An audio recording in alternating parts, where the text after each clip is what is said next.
Nerf that.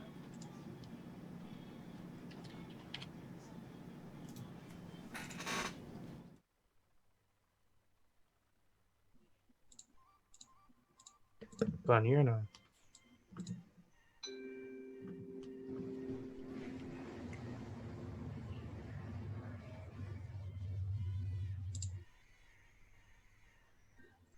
It's official, ladies and gentlemen.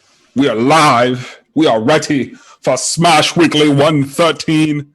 Welcome, welcome, welcome. As always, we appreciate you guys coming out and supporting the Money Match Gaming squad and giving us an opportunity to give you guys a little bit of a show.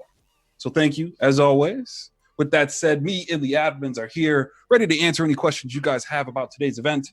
We're getting started here in about 10 minutes. 12 if you want to be exact, but it's probably more like 11 in some seconds. But hey, who am I? We are on the way. We are on the way. This event is not currently seated at the moment. I am waiting for Jams to seed our event. We'll go ahead and if you feel like your seed isn't where you think it should be, please be sure to let us know. We'll get that updated shortly thereafter, and we will go from there. But don't hate us. It's not seated yet. But a professional is on his way. With that said, I'd like to give a special thanks to Wonderful General, who's set up our pools for today, as well as our bracket. Thank you so much. It's appreciated. Straight up love, brother. Whoa. He asked us to promote a little bit of something. Here you go. Wonderful General server. It's a Royal Faith Practice. It's a practice server where he promotes good gameplay and go ahead and give that a little bit of coaching. Most likely, he's trained players such as Satonix. I can never say his name, so I mean, bear with me. I'm terrible at these things. I'll admit it. I'll be forward. But as always, thank you so much. I'd also like to promote our other guy, Jams, for helping us out by seeding today's event. We'll go ahead and drop his information out here in the chat while we wait for today to begin. Anybody who's new out there and don't know how today's event works, you should also be very aware of a little something called our start video. So let me go ahead and drop that for you. There you guys go. Should be pinging up on all kinds of different things, explaining how today's event works, letting everybody know what's good with what's good. Because we all need that. We all need that. It's looking like my video didn't work.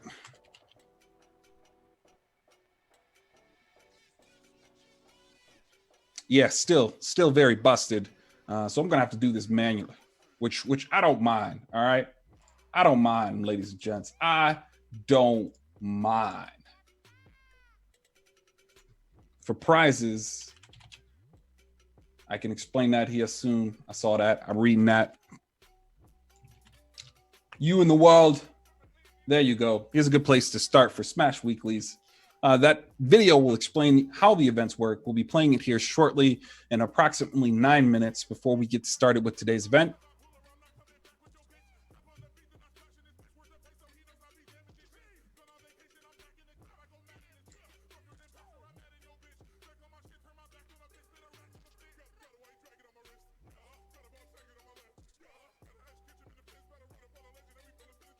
We are currently sitting at 98 participants for today's event.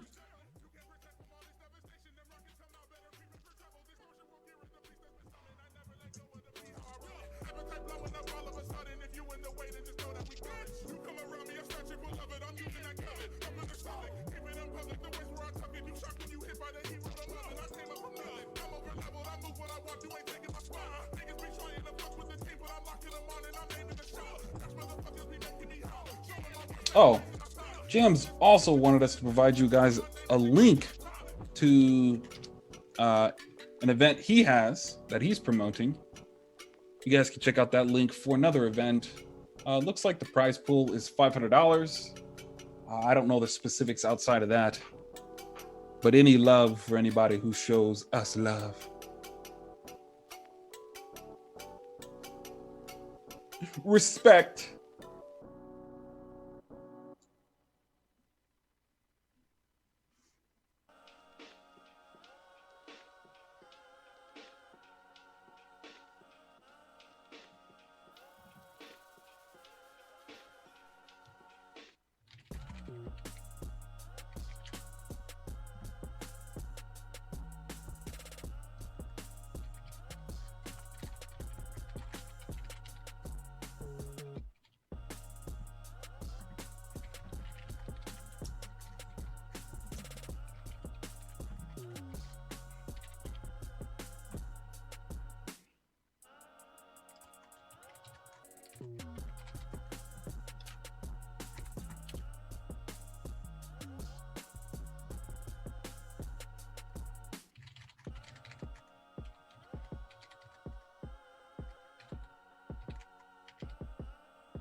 It seems Toby guy is what I'm gonna guess that is.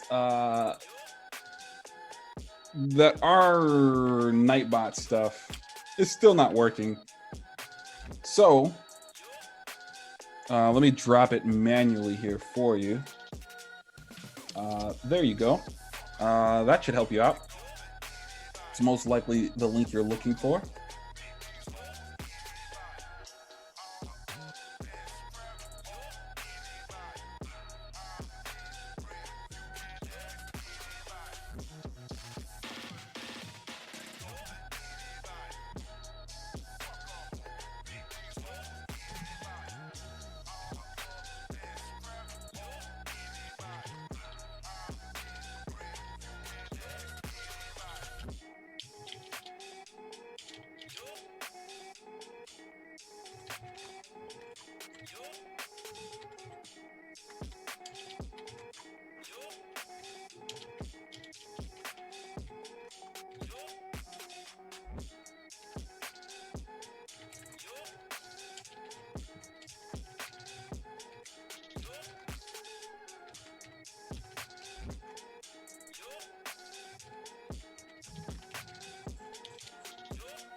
Okay, 3 minutes from start time. Smash Weekly 113.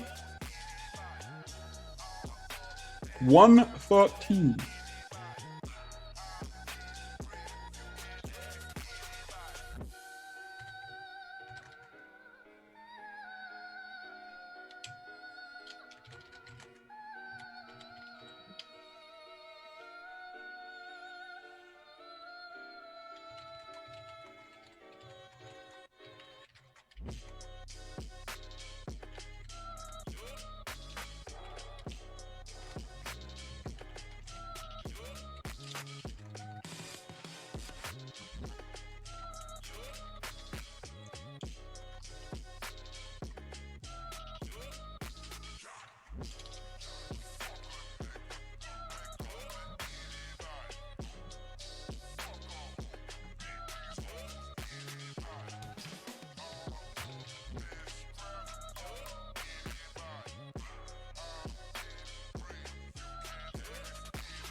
1 minute from start time, y'all. 1 minute.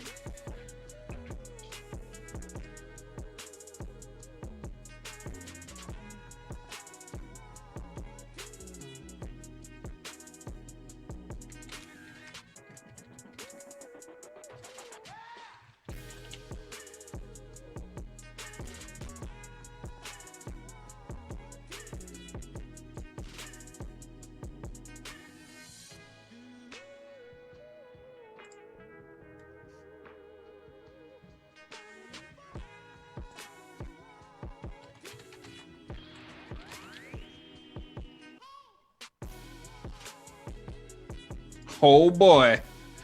Oh boy.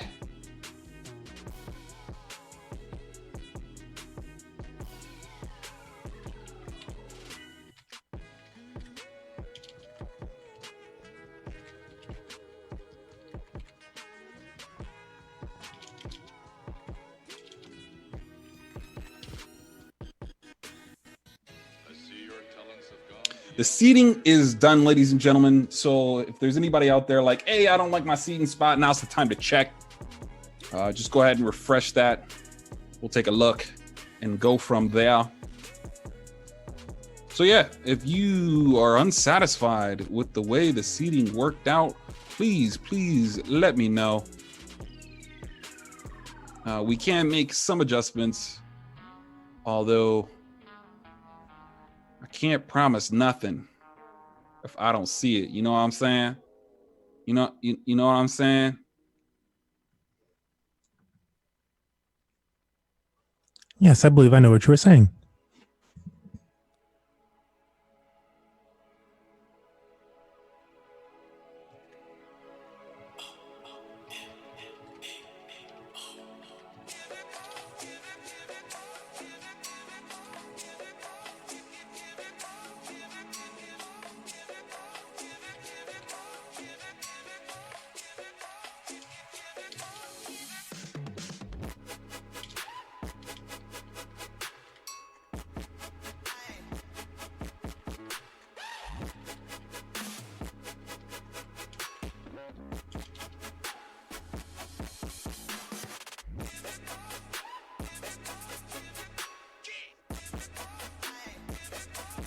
It is officially 6:01, so we're gonna go ahead and play our start video as long as King Mulatto is back.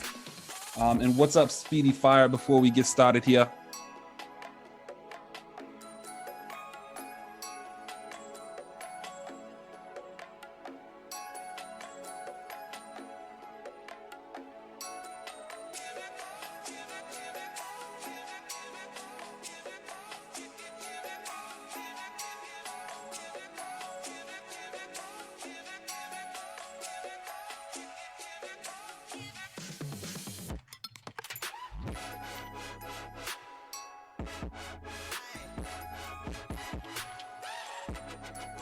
I'll start. Great. I'm gonna refresh here.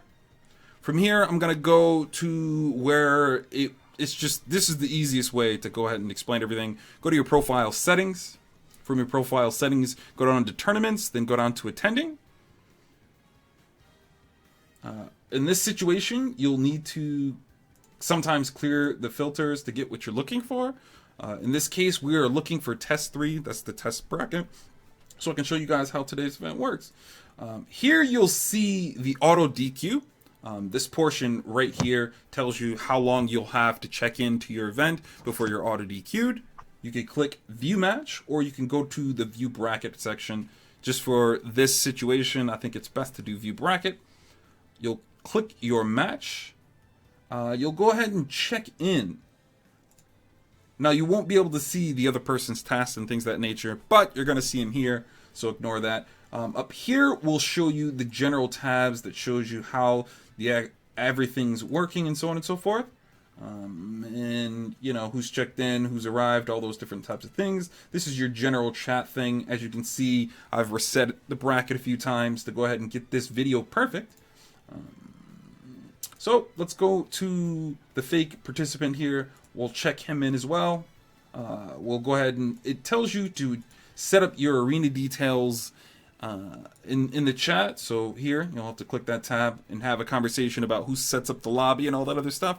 And from there, you'll go ahead and create a lobby. I'll show you guys how to do that here shortly after I get with this basic understanding of Smash GG, and we'll go from there. So we'll assume that we've done that, and then we'll shelve that till a little bit later. Both players have to do that before you guys can move on. This system will generally prompt you to do everything along the way, so you don't have to think too hard about things. Now it's telling you to select a character for game 1. We're just going to click one character and get it started. I'm going to choose a different one because they can't both be the same. Awesome. Now it says it's my turn to strike one stage, so I'll strike one stage. My opponent will strike 2 stages, as you can see there. Let's do these 2. And then it'll be back to me. I'll strike one final stage. We'll do that one, which determines our location. You can see all the information that you need to see about what the general setup is, what characters we're playing, and the stage we've chosen. We'll go ahead and set up that lobby. We'll be in that lobby. We'll go ahead and start our match. And, hey, I got to choose that I win. So I win. It'll ask both players to verify that information. So I verified it by selecting that I won. He verified it by saying, yes, that's the correct score. And now it says that I am responsible for banning a stage. So I'll go back to my point of view. And I will ban Lilac Cruz again. Opponent choosing stage. So now my opponent from those stages would choose his stage. We'll go there. Awesome, great. Now it's my turn to choose a character. And again, we wouldn't do this flip-floppy. It's just that I'm an admin and I'm doing both parties at once, just so you guys have an understanding of how it works. We'll choose the same characters. I'll win again. This process will be a little bit longer because most sets in Money Match Gaming's tournaments are best of 3s. But so, from there, I'll submit it. He'll be asked to verify it. I'll verify it. Yay, I won. It'll ask me to confirm it one final time. If you don't do this, the bracket takes a little bit longer to do, so please be sure to confirm it. Confirm. Confirm on both ends. Awesome. This was completed. We're all the way done. The bracket has moved on. I can go ahead and close this right here, and you'll see that we've moved on. That's generally how that works. From here, I'll go and talk a little bit about how the general breakdown of the rules, which isn't that complicated, but we'll get to it. So we'll go here. I'll open it up from here. I'll do online play, go to Smash, Battle Arenas. I'll create a lobby. So these are the general rules that you can see. So this doesn't matter too much. It'll be public, it'll be one-on-one, and we'll go into the general rules. So if you haven't created this rule set yet, you will have to, but for the sake of us just walking through the process, let's get it done. So we'll edit this one just so you can see what it looks like on the inside. This is a stock style. There's 3 stocks. The time limit is 7 minutes. Final smash meter is off. Damage handicap is off. Items are set to none. Random stage selection, not that it matters much, but it's set to none at the moment. Advanced, hazards off, team attack off, launch rate 1, score can be on or off, it doesn't matter to me. Damage, yes, but that could be on and off as well. And bam, we have those settings saved, those rules are selected. This doesn't matter too much. Hit the Y button a little bit. The amount of players in your lobby can affect, your internet connection, so please be aware of that. A lot of these other things don't matter too much, so we'll go ahead and get it started. I have the password selected because I don't want anybody just to join my lobby. And we will test away. Okay, the password will be 1 in this case. Create my arena.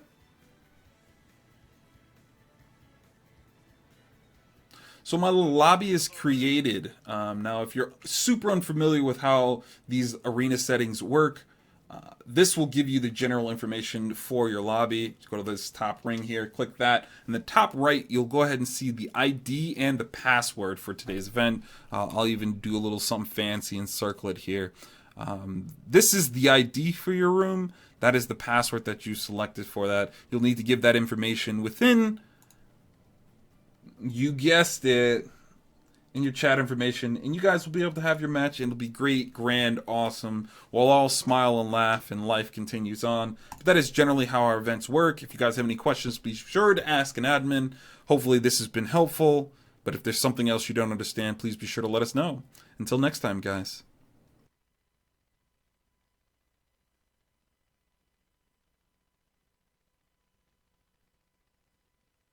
Alrighty, ladies and gentlemen, I'm going to go ahead and hit start bracket. The Big Dan. Once it's live, I'll let you guys know.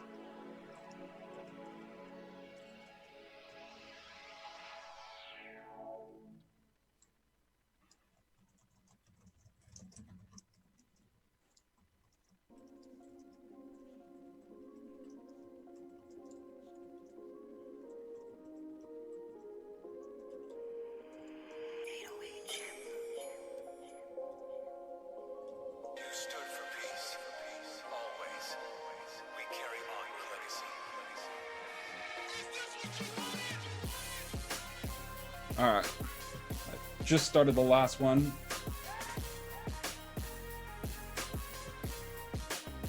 When it goes yellow, I'll let everybody know.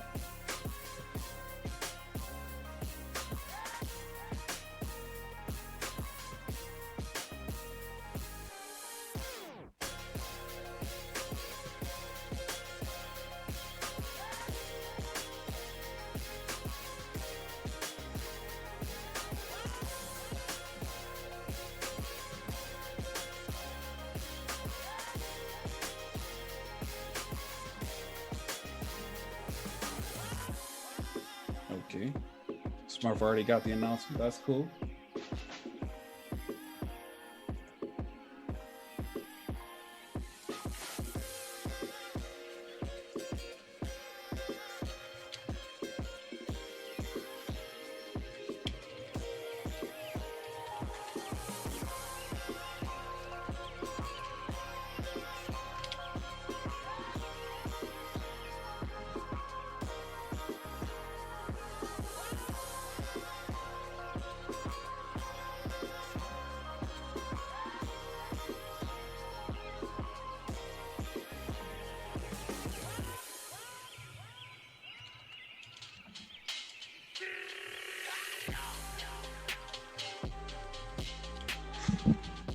So the people that are watching do know. I know we sent the message out on Discord, but again, the timers have started.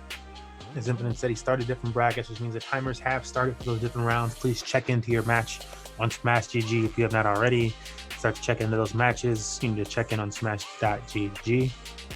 So check in and then enter the chat, where you will create an arena with your opponent, and then proceed throughout the process on Smash GG.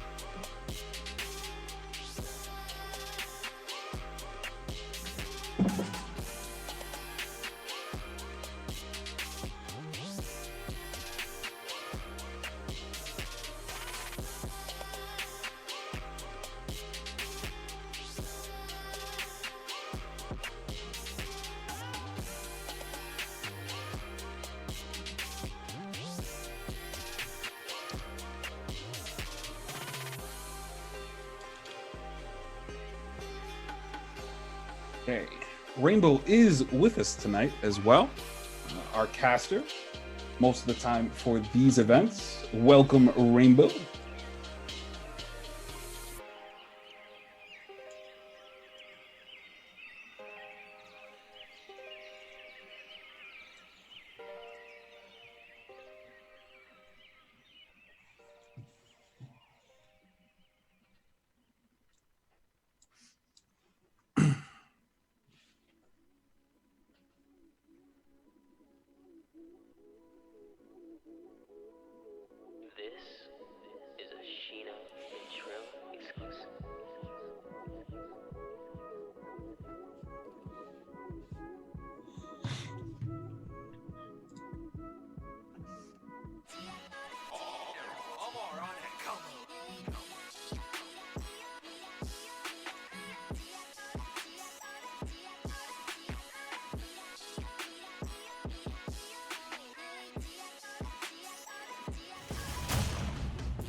Looks like we got our first match. Yeah, Zant and TB. Let me check these names in bracket. Confirm these ones. Sometimes they appear differently on the screen for our score.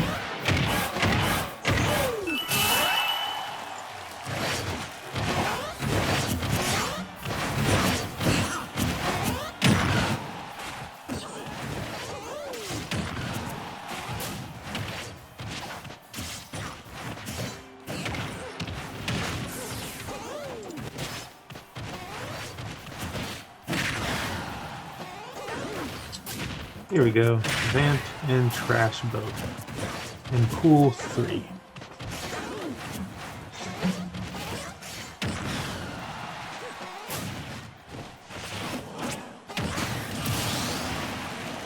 Didn't kick me. Wow.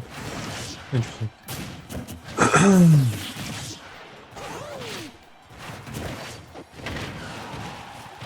You don't see a whole lot of Ridleys come out to these events. Always good to see a Ridley. Quite a few Marios, I feel like.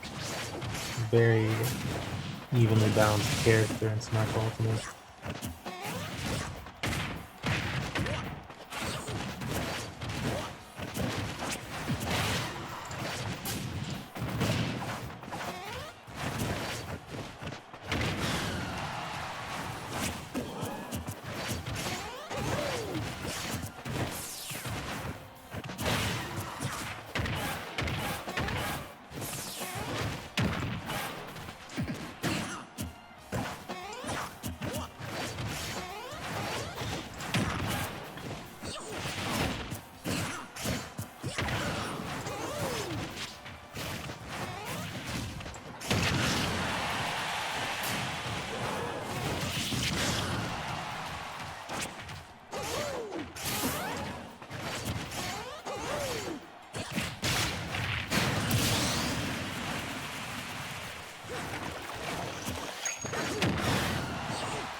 Ooh, I would say Mario was in bad position for a second. It actually started to slow down a little bit on frame rate. Hopefully that picks back up. Some more issues.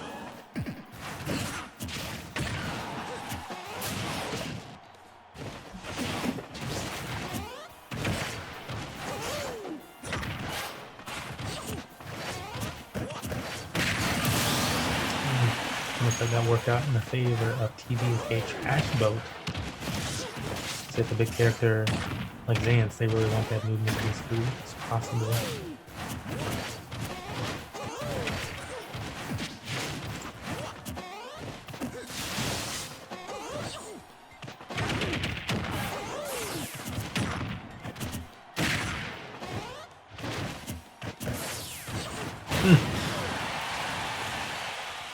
Rattle the screen a little bit like that one.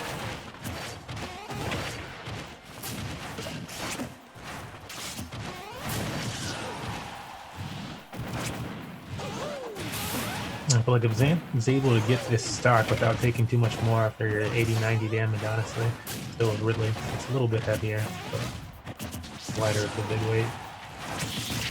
And Yo still battling. One hit from Ridley can almost even out this damage.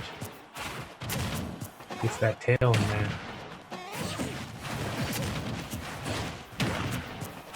And Trash Boat does not give him the space. Had it for a moment there. So let Trash Boat get in for the back air, and then it's going to be a low sweep.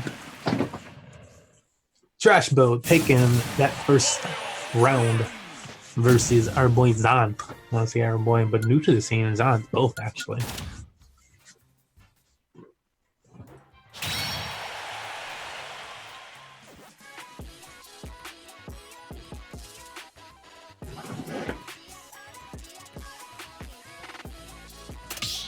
All right, I just want to let everybody know there's a lot of questions in Discord. If you guys have any issues, please be sure to reach out now. A lot of these things we can't fix if it gets too deep in today's bracket.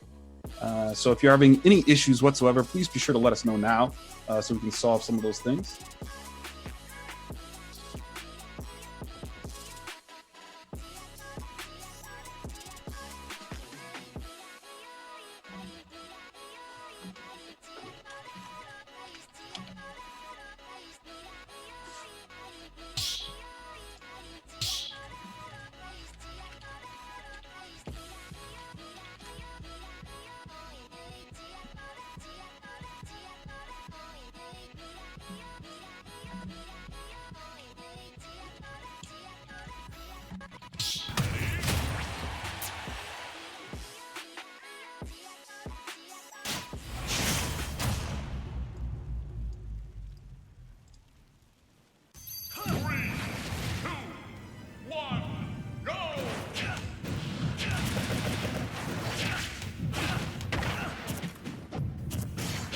Switch up this round. Trash Boat, who won last round as Mario, is going to go Ike.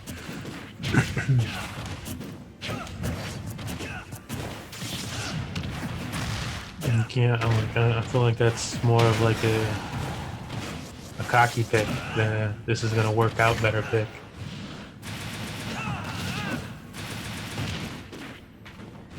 And it is not working out better. It is truly looking like it's a cocky pick right now.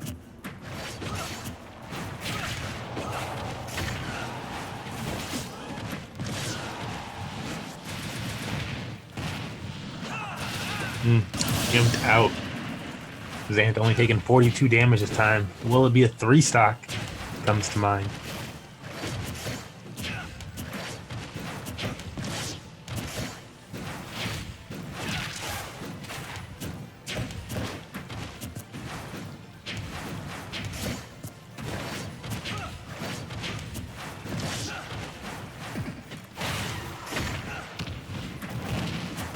Yeah, it doesn't really look like Ike has any options against Zant right now.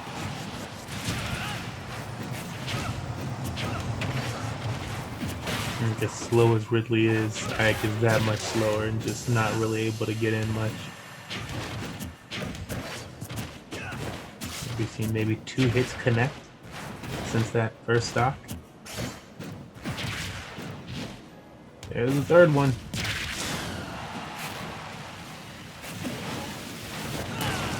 Yeah, like Ridley's so slow, like, please catch him. Please!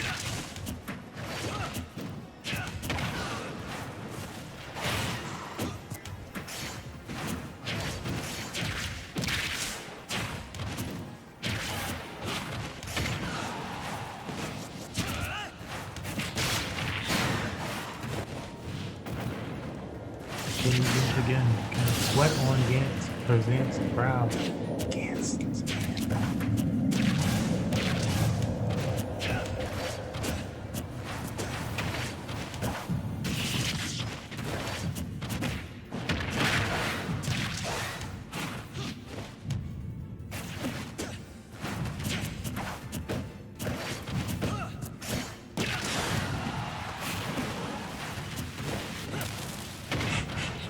You done?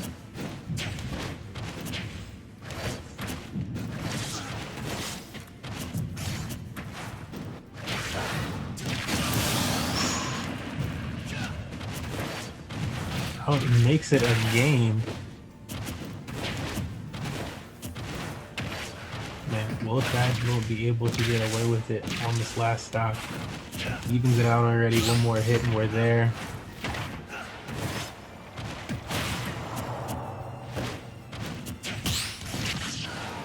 Somebody must have lose their shield. Yeah, I try not to get into that shield break.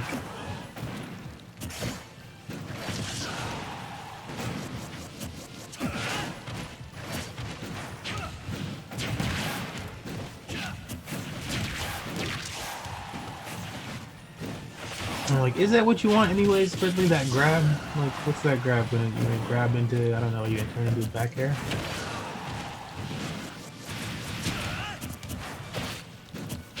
feel like you want like shield or parry into the down smash.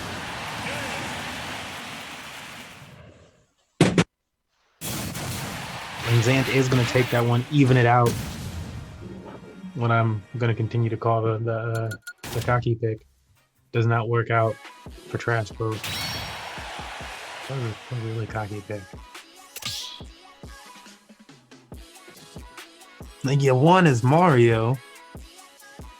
Felt a little too safe, maybe.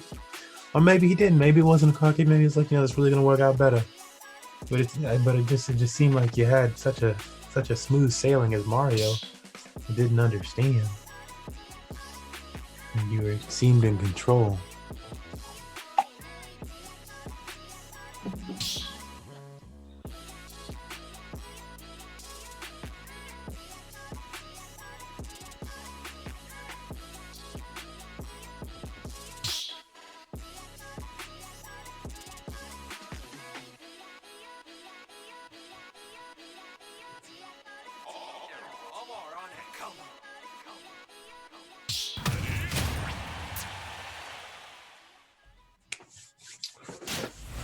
Off and at him. Is Trash Boat versus Zant. Trash Boat going back to his, what I would imagine, main.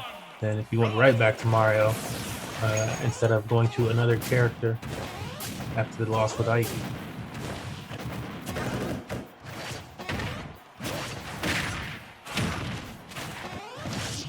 Let's see if he can keep it grooving or if he's giving Zant enough time to warm up.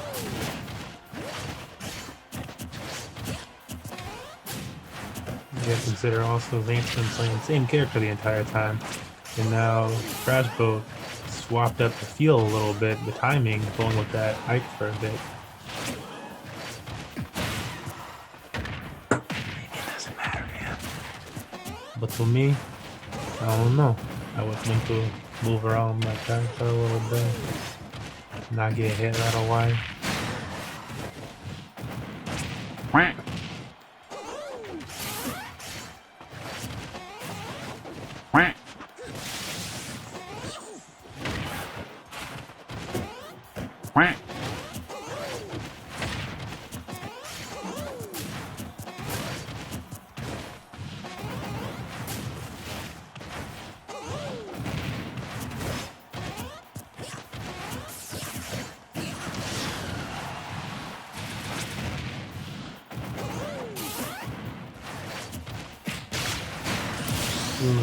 Hello?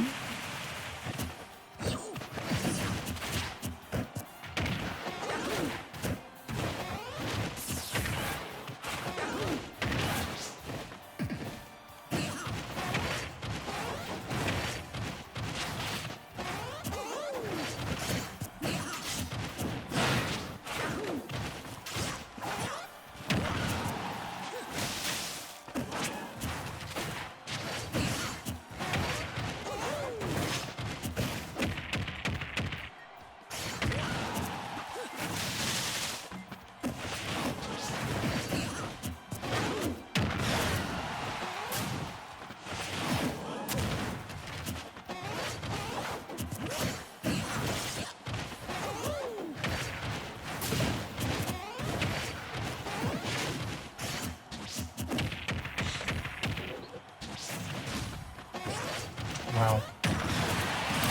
Yeah, like if you don't die, I'm just gonna say what Trash Boat was thinking for a moment there. If you don't die,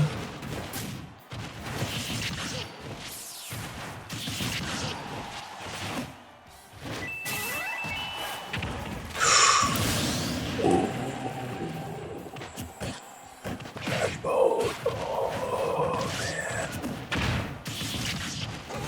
Han Solo once said, "Don't get penis, you get." It hurts. Say something close to that. And I feel like, oh man, I had something similar happen yesterday. I got killed at 40% by a Charizard. I just gotta stop saying it. I hate these dragon characters. And I feel like you're about to hate one of these dragon characters too. We got that in common.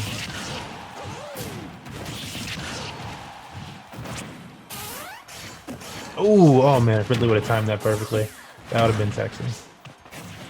It's no longer sexy. Okay, I'm like, it might have been the fail that cost you the game. I don't think that is going to get it all the way across the stage. Zant with the comeback against Trash Boat.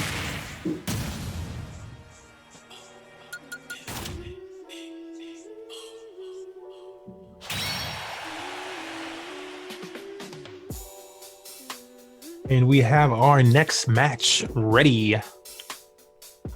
Thank you, King Mulatto, putting that one together. You're so smooth.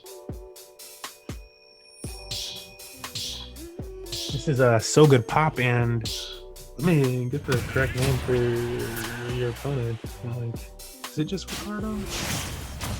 Is it just Ricardo? It's good old Roberto. Roberto! We gotta hold that old. We did that. This is like, where did that come from? You gotta hold that. Roberto's like, man, yeah. Maybe you do. You play high school sports. You play college sports. I don't know. I'm sure that's what they do if you do. Maybe it's just the chess ball. Anyways. Into this match, So Good Pop is coming out with a main. I feel like they got a few other characters, but I know them mostly for being one hell of an annoying Weekend trainer. And Roberto, what you doing though? I guess you carry Rob. Carried Rob would do something like that. Because y'all can't tell right now, but So Good Pop is nasty. So I'm just like, what is happening? Who are you? No! My God, what is that? Okay, thank you. So Good Pop's like, all right, chill out. Guys, could not believe it for a moment there.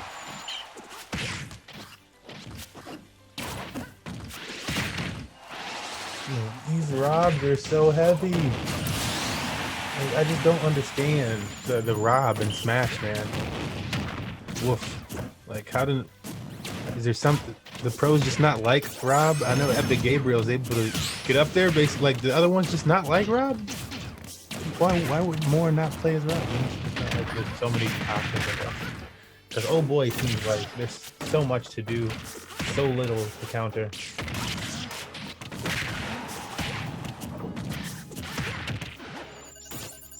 Yeah, I feel like Rob is a game of patience, and you gotta get that juggle.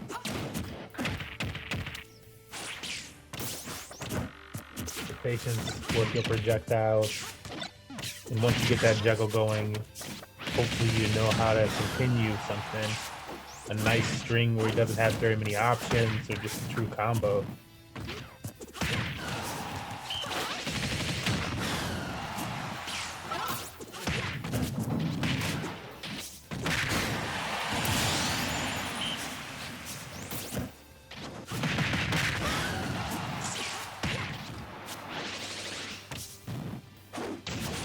I'm not putting this against JGP though. We could bring this back. Okay, that got kind of crazy. I don't know what y'all thinking. He was just gonna go for it all. He's like, I can catch him under here, maybe, but that's a Rob.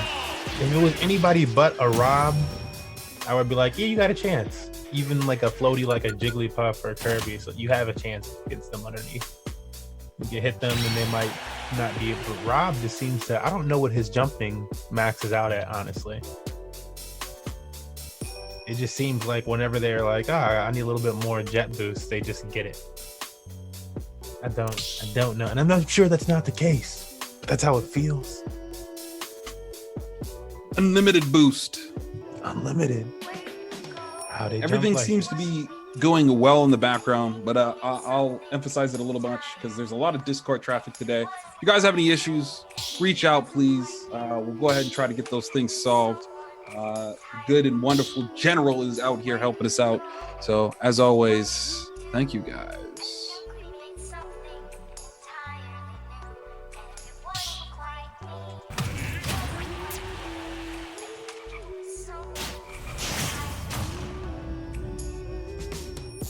Thanks.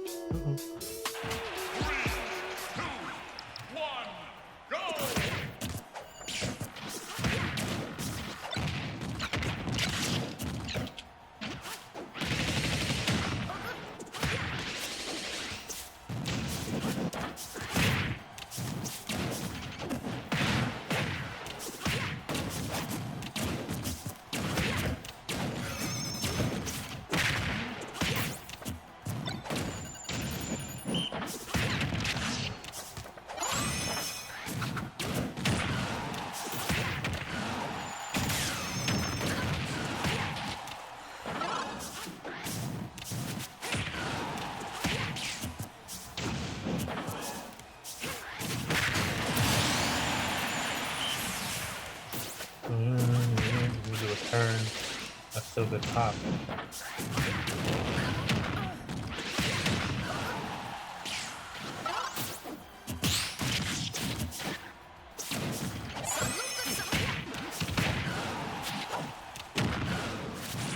Is it just me, or is it hard for other people to also imagine Wii Fit Trainer as a good guy?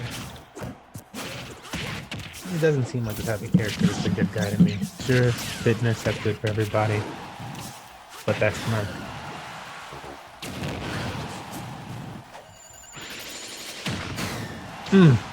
Oh, doesn't finish him off either. Wow, I'm surprised.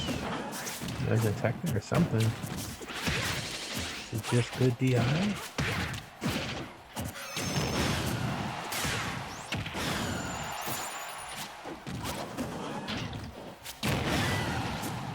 Wow, yeah, I am impressed.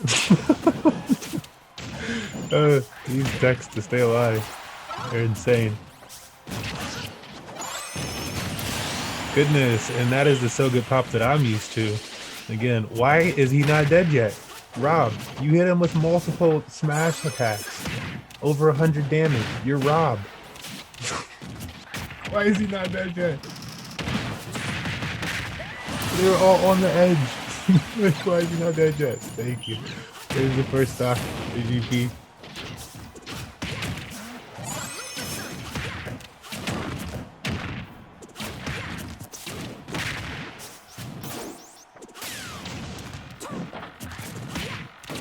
Fancy volleyball action.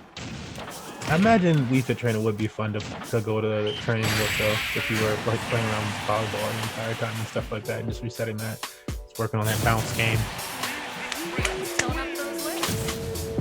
Clean your hands.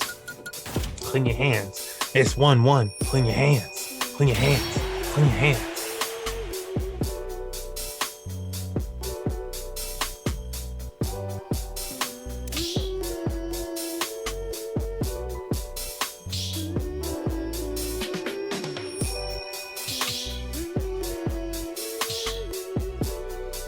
Who's going to win it? Oh, what's that? No, I was like, yeah, yeah, it's 1-1. Yeah. Okay, they took a seat in the bleacher. Who are these guys? Yub and Alan Tracy. Welcome. You guys put on an awesome match for us here today at Money Match Gaming. We're gonna get into this next and final match between So Good Pop, his name on screen today, and Mr. Ricardo Roberto in bracket. Should we say it that way? I kind of like that, Ricardo Roberto. You got two first names?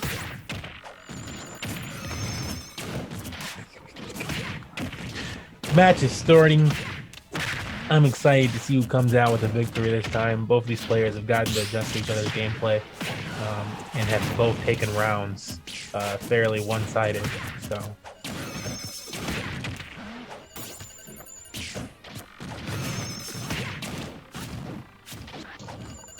This first one starting out in favor of So Good Pop.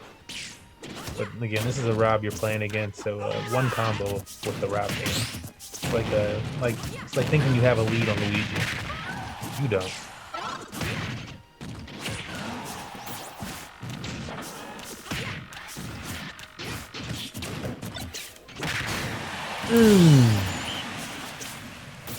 Pa!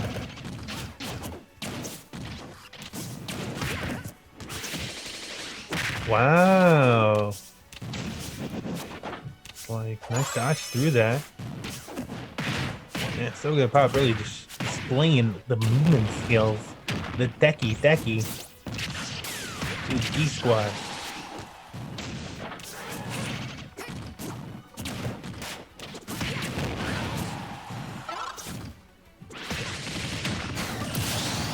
Not gonna be enough to get around Ricardo Roberto Rob that time. Man, I wish you had another name for us, Ricardo. It's like, I guess it's Ricardo Roberto. Is the Roberto actually just Rob and your name is actually Ricardo? Like Roberto stands for the Rob that you're playing and not you. Otherwise, we doing Roberto or Roberto Rob. I can't wait to talk to you. So Good Pop brings it to the final stock for our man triple R, RG3, or just R3. No.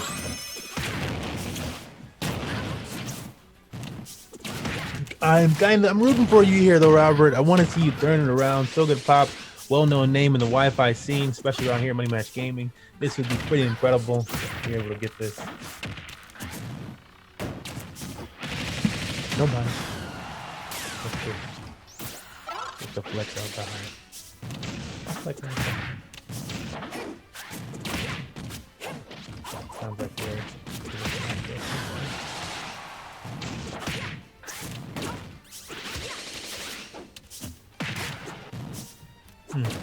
Keep it together. We got to keep whoever breaks composure here is going to be the one that ends up losing in this type of situation. So it's like, yeah, he's really not dying. But if you break composure, he's going to do a 1-2 off on you, and all of a sudden the game is out of reach.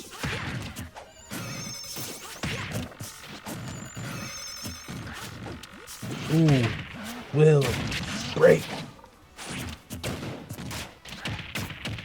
That should do it for that stock. Rob's still in there. Ricardo Roberto, Rob. Man, I really hope you lose. If you lose, you gotta play a little bit around. So we can do some more of this.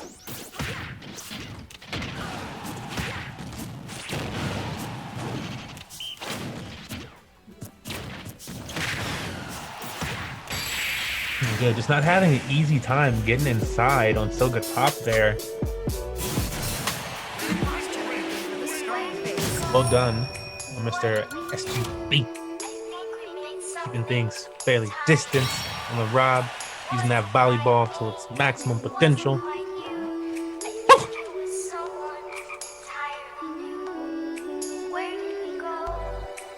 Nice.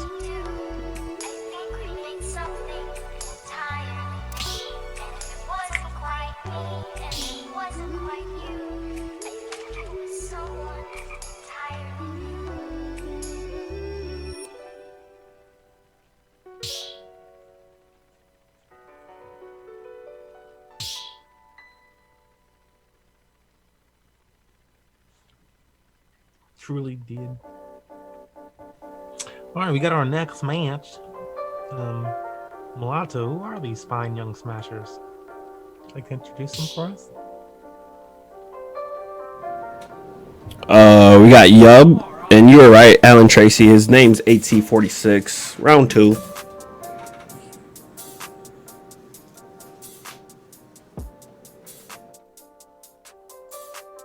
That boy went on the mic like, what is all?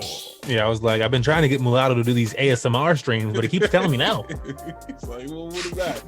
Well, what is this?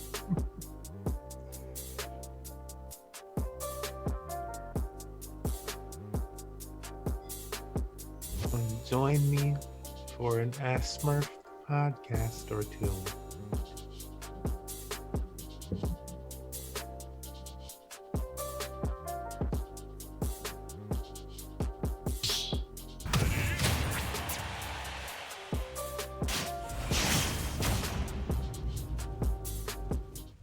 Double inkling.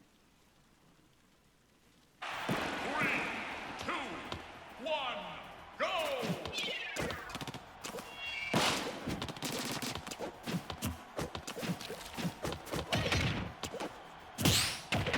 Bro, Hydra will be everywhere.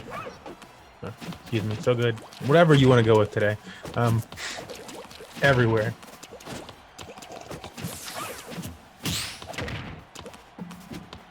Well, at first I was just seeing you around the Smash community, then I was like, oh, you're in my neck of the woods. Oh.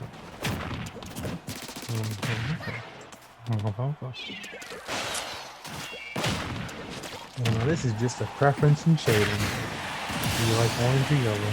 I'm gonna go with Yubs because you came out in actual Money Match Gaming fashion. But let's see whose gameplay I like more.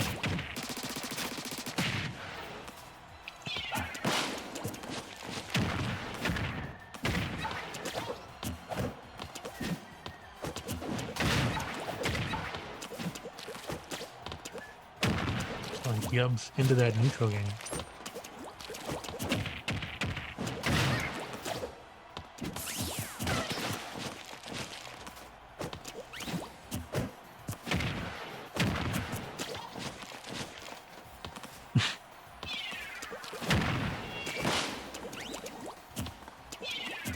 See, I'm waiting for what I often wait from with Inklings. It's something that I get to see from Casual Ham. That like Casual, I wouldn't put as like a high tier Inkling, man. Good Inkling though, but is really good at like ledge trapping people and like canceling out their jumps and stuff. Like has gotten really good at it lately, and I don't see a lot of other Inklings actually do that where they could. I'm like, oh, you have the opportunity to do like right there. Casual go in there and take your jump immediately.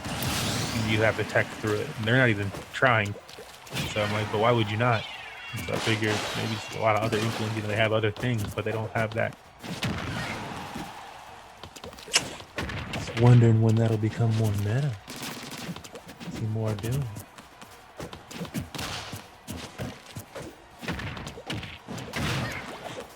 I feel like Lucas might have evolved so quickly. Oh, we're doing down airs today. Okay. All right. Oh, if you don't do down air, you lose. Okay.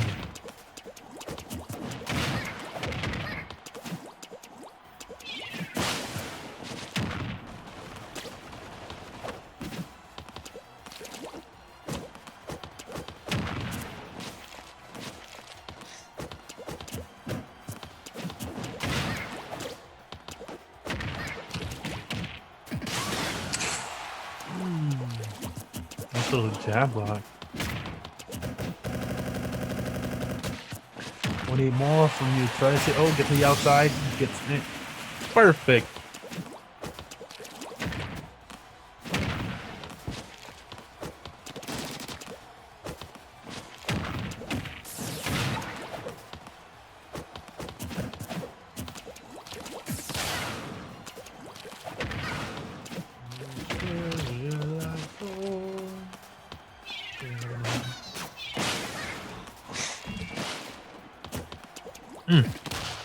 This one's gonna hurt. Well, I guess it wouldn't hurt too bad because at least you ran it. At least you ran it down to the wire, through the wire.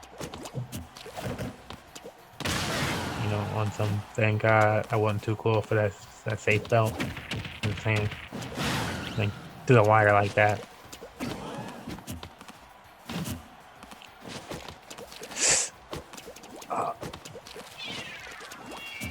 I'm like, okay. After watching this. I'm gonna give it to you. Ooh, wow. Okay, well, let me just hold that. I'm gonna give it to you know, Trace. I was gonna say Yub because Yub managed to stay low for so much of the match that I figured her control might be a little bit better there. But nah, yeah, Tracy's showing us that, you know, charging up the smash attack is that much better.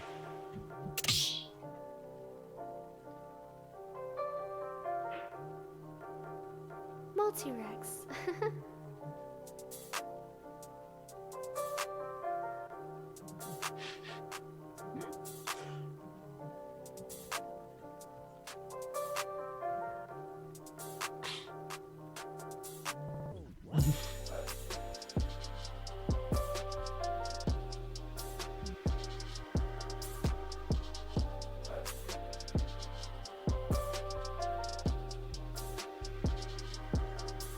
Okay, for the most part, pretty good event.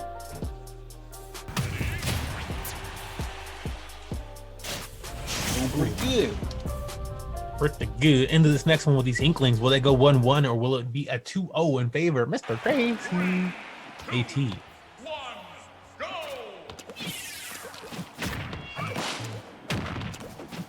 That was AT. And there was a BT.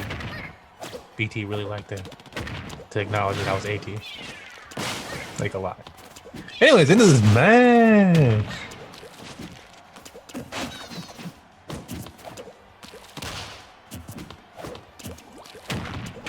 I was like, I was okay neutral for a little bit there, but Yub already got the lead. Like similar tones to last match. See if they can keep it. I'm kind of expecting a 1-1 to play out here after seeing the last match. But wow, yeah, and Tracy might just be like, look, you need to stop saying shit like that. I'm coming to your house, taking your Ethernet cable. Just like putting your Ethernet cable out and taking it.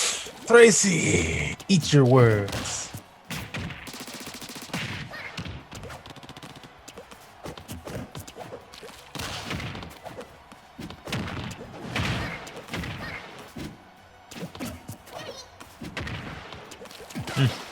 Oh, almost really good movement on Tracy to get back off the edge there.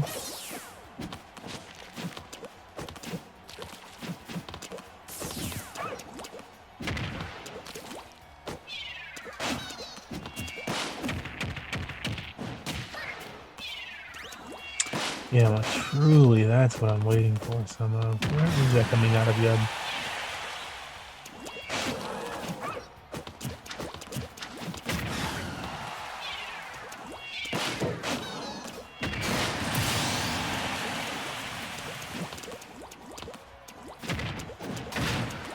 Funny, neither player is really going to the ink bomb unless somebody's off the edge of the map. So it's like,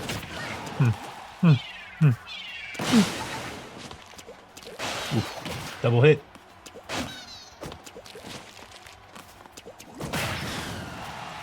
Also, I feel like in those situations, if it's anything like a Lucas battle, in that the person who's actually off the map is the one winning the potential battle of throwing that bomb off. It's just too hard to hit you when you're falling. You can barely predict where you're about to fall, and you can easily adjust your movement. How is this other person going to come down there and get you while they're also attacking you? They can't. They put themselves at a disadvantage by trying to attack you.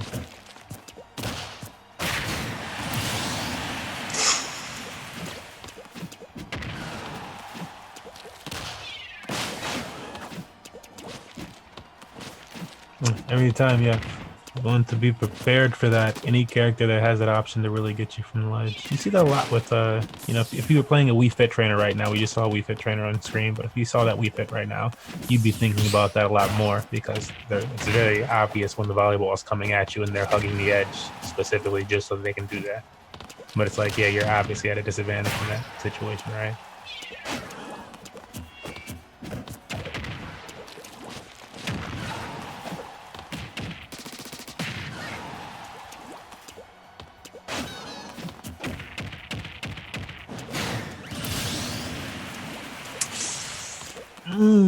Okay. Well, I mean, crazy things have happened.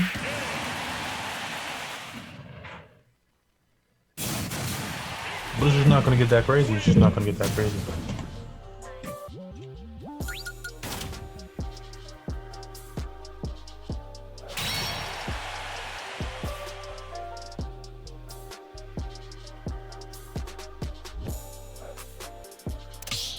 And you got good old black screen and yeah. How do you pronounce that name? Yeah. I don't know how to pronounce that. Well, we're just gonna go with TS for right now.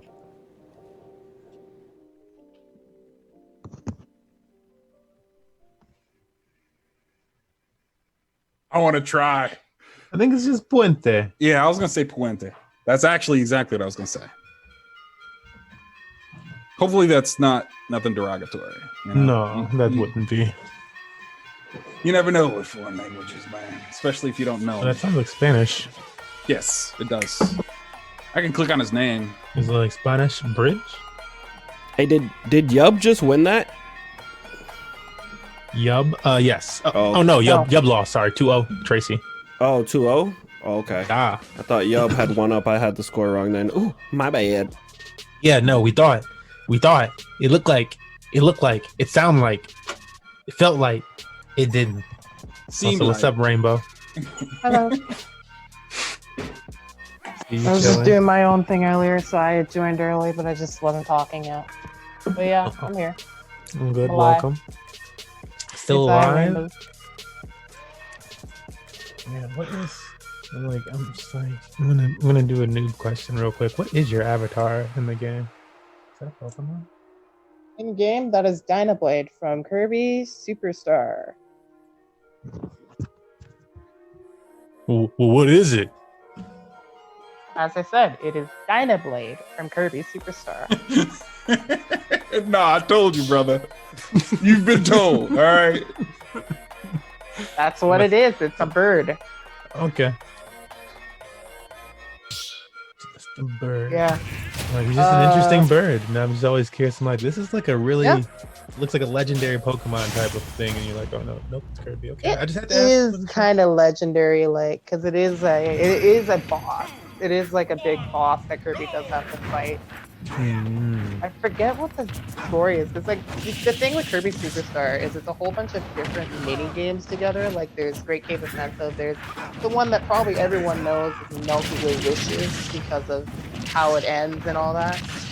And then there's also Meta Knight's Revenge. That was a good one. And then there's the one with, I guess it's just called, like, I think it's just something about Dynablade is what it's called. And Dynablade apparently stole all the fruits and you have to stop them, like you would with King Beauty. I think that's what the story is, but since I don't remember it very well, I could be really wrong. Anyway, it's neither here nor here. Here, there. This is Mysore's Bowser. I guess it's Mysore. Versus Puente's Roy. So far, Mysore with the stock advantage here.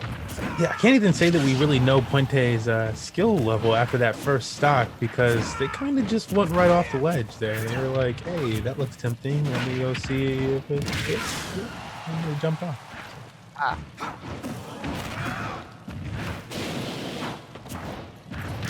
Killing Roy or killing Bowser can be hard, especially like the stock that was taking tricky spot. Catching a 2-frame like that on his recovery, that's a good way to seal it out for sure. Still quite a bit of a deficit behind though. Mysore, this point could get like an F tilt at ledge and it would kill. There's like several options that Bowser has, but it doesn't look like Mysore is exactly looking for them. I think they're actually trying to look for space right now before they get in because they feel like they're getting overwhelmed with Roy up close, which makes sense. I can feel like that's probably going to be Puente's biggest comeback point is getting up close in Bowser's face and just swinging on him. Very close combat character, but also with really good frame data. That would beat out a lot of Bowser's options. So what Bowser has to deal with that is he has a frame 8, I believe it is, frame 8 up B out of shield. You see that right there. If Puente presses an unsafe button on shield that he can punish. Like when he whiffs these aerials trying to cross up, that's an example right there of where that's going to work.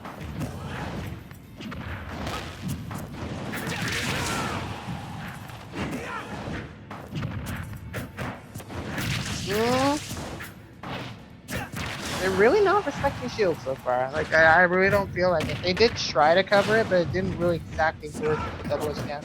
That was scary to land with downer like that. Almost lost her stock.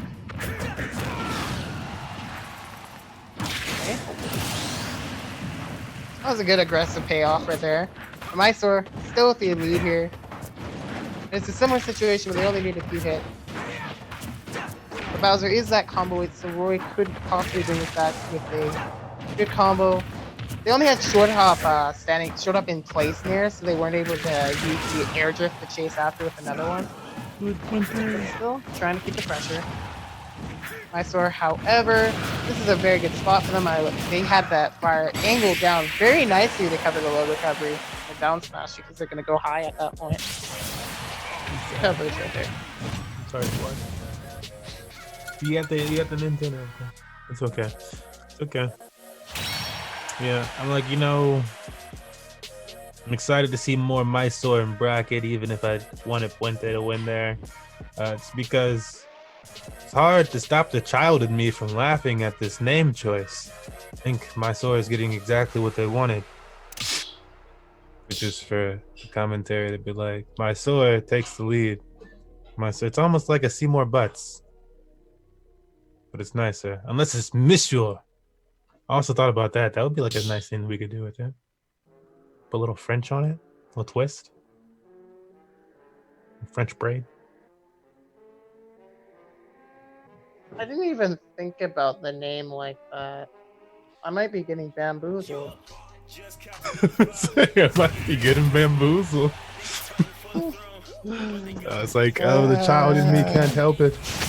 Don't giggle, Smurf. Okay.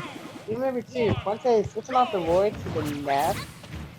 And I think Ness is a good pick versus Bowser for them to kind of pick if they're not comfortable with the Roy, especially when you see already that they can get these combos started off with this border. It's actually pretty hard for Bowser to deal with that, as they can save that back as well if they realize that Bowser is putting up the appropriate defense to deal with it. Sounds like a lot of different areas. There's one thing right there that Bowser definitely benefits from is being able to heavy armor the PK Fire, or not heavy armor. Tough guy, excuse me, tough guy, the PK Fire. But even so, PK Fire, the first hit still does about 10%. So even if you can get through PK Fire, you're still taking a good amount of damage from it regardless of getting effect or not. Which is what makes that move so good. Even if people know how to deal with it. Yeah, it's just really good spacing on Fuente's part right now, and mixing up how they approach it. Kind of like how they were doing with before, but I think they just have like a more comfortable toolkit to do what they were trying to do. Nice for double jump out of stage, and they try to get to center, but Fuente quickly chasing them down. Nice little PSI magnet cancel into an up air. It's a pretty nice way to close that stock out. Mysore is already recognizing that Fuente is trying to push advantage off the PK Fire even though they are tough guying it. So right there, they traded with it, and that put Fuente into a disadvantage that they were able to capitalize and take the stock from. But Fuente, it's like, this has been very difficult for Bowser to deal with, I want to say, because he doesn't really have the best tools to deal with zoning. Something that was added to the toolkit that wasn't there for the Roy. So that he doesn't have to force himself to play this close combo gameplay that he was playing in the first game. That could have been a jab block setup, but since they were already fading away, it was better that they looked for a PK Fire right there.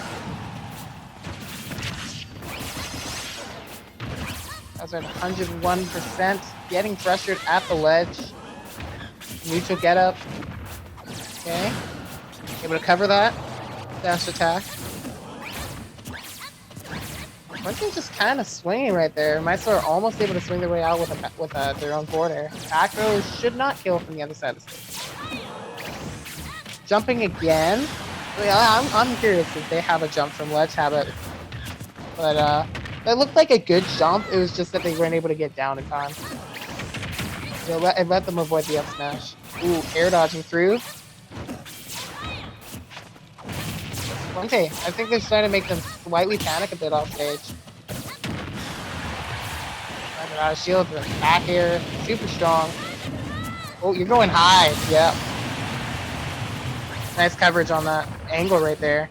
Fuente really just had nowhere to go, and even if they missed that up smash somehow, they still have to drift back to stage, and Ness drifts very slowly into PK Rocket. And now Mysore somehow has brought this quite back. Really nice coverage on the neutral get up. Oh, yeah, you have to be careful versus Bowser. You can't overextend your combos like that because he can just land on you like that. But Fuente, after missing the first opportunity to get that the PK Flash, on the second attempt, they're able to space themselves around the area that Downer is going to land, and then they're just ready to PK Rocket right through. Really good response. I was gonna say that I kind of thought that those Downers might catch them off guard. Nope. They were able to cover it the second time pretty well. Really quick adaptation. I was expecting to see better out of them. See them rocking that TS crew. And that's the same crew as Aang and a few other people that come out to the match standing event. Tempest Skies, I think. Up next, we got Mercury and Desk semi-final. Oh. Mercury and Desk. What's up, Tigers? How do you join? Unfortunately, you have to join this event before 6 p.m. Eastern on Sundays. So you can sign up at any time during the week. So after today's event, we'll be promoting next week's link in our Discord. You can sign up right away, or you can wait till last minute at 6 p.m. But yeah, you can't sign up for today's at this point. Texoma Smash. Gotcha. Okay. Cool.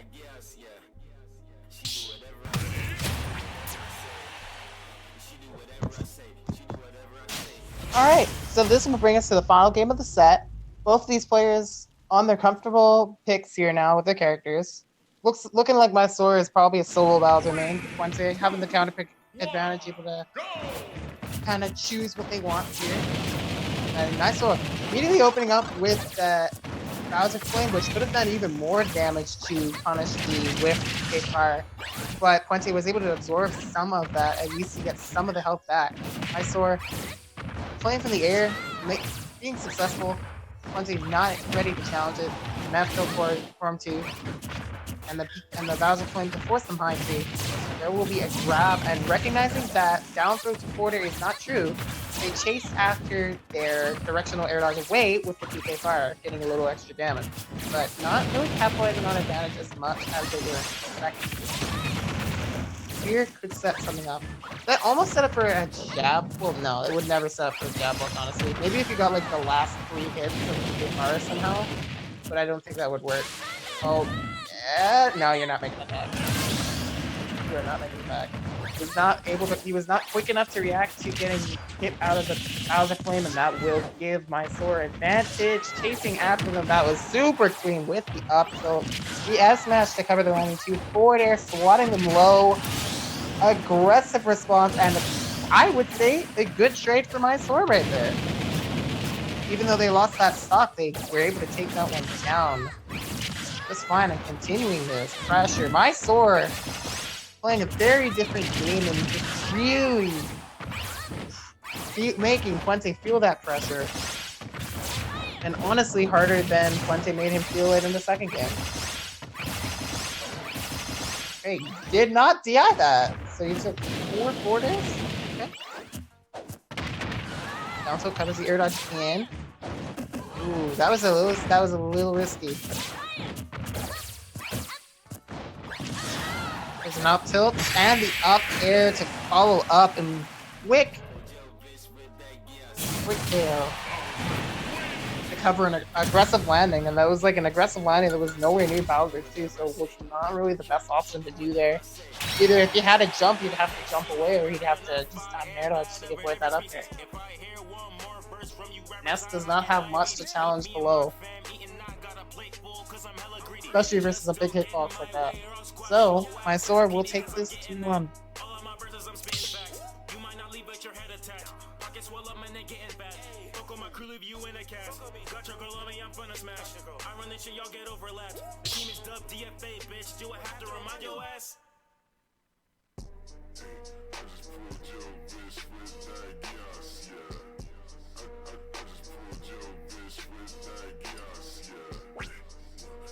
Like, again, it's a sad day whenever you see a Nintendo, because I figured they were a NES main or a Lucas player, and then Lucis, Bowser.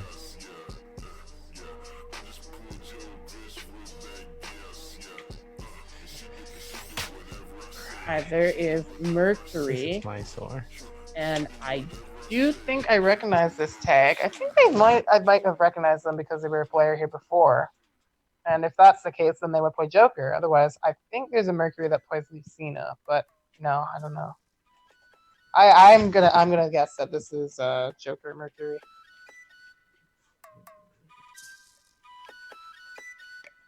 As for Dusk, I don't think I've heard of them at all, so I don't know who they would play.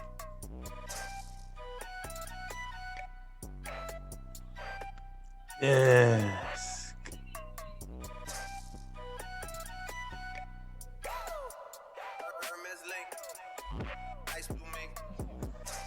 By the way, now that I've been commenting for a bit, how has my voice been on stream so far? Are people hearing it okay? I am using a different phone to communicate today, so it might be different. It's a little dimmer than usual, but it's working pretty well. Okay. Would it be okay to turn my volume up for the stream at all?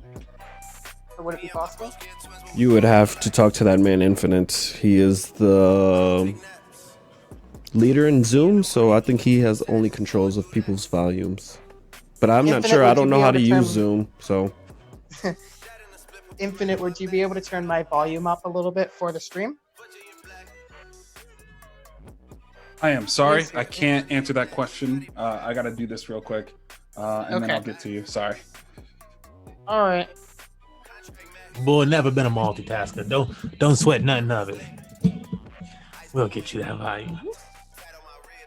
Yeah, I'm just trying this out because I can use my headphones in this phone without it heating up for some reason. So I thought the quality could be a bit better.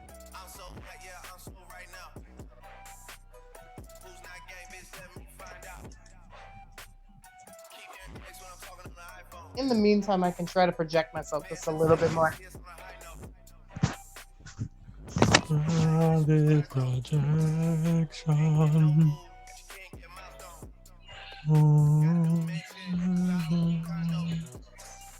Although your voice is a lot clearer using this new audio. Oh, that is healthy to know. Yeah, because I'm pretty sure this has a more advanced mic output on this phone. Or its input, I don't know. I'm not a tech person.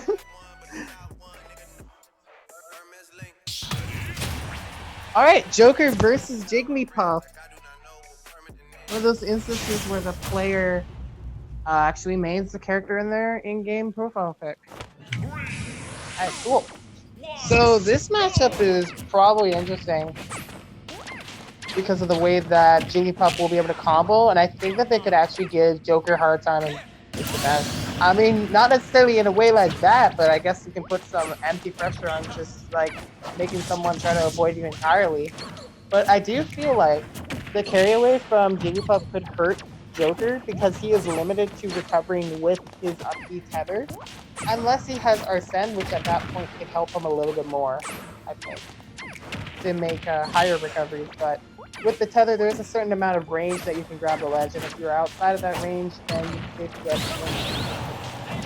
Jigglypuff in that case is just either way they're going to be doing a lot of damage on Joker when edge guarding. Okay. Well, pinning could also be deadly as well in this matchup. As for Joker, his attributes are, once he gets Arsene, he can pop this balloons at a very early percent. Desk is playing this the matchup way. Has the stock lead, and they're just using their air mobility to camp in the air and avoid. There's the soft nair jab lock into Sing Ref.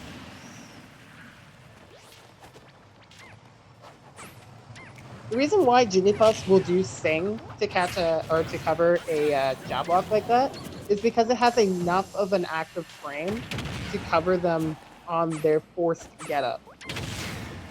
Otherwise, they would probably not get as strong of a punish. And Sing, while not being a super strong tool, for a punish tool like that, it actually puts you to sleep for a decent amount of time. It's very hard to mash out of. Avoid getting rested at around 50. Yeah, this Jigglypuff is playing the matchup perfectly, I want to say. Because Joker right now just cannot deal with the way this Jigglypuff is camping them. It's actually making it very hard to make any use of effective Arsene. So instead, they just have to play off of the fact that Death is eventually just going to go at them with a hitbox and be aggressive, and they don't really need to either. And as a result of that, Mercury can take advantage of that and outbox their hitbox in the corner to get that KO at 80. Right. Desk, these past two Arsenes was being a complete weenie. This is Arsene, which is the smart way to do it. But like here, they are fighting him, and I don't understand why they are doing that. There was really no need to do this, and now it is a pretty much even matchup here.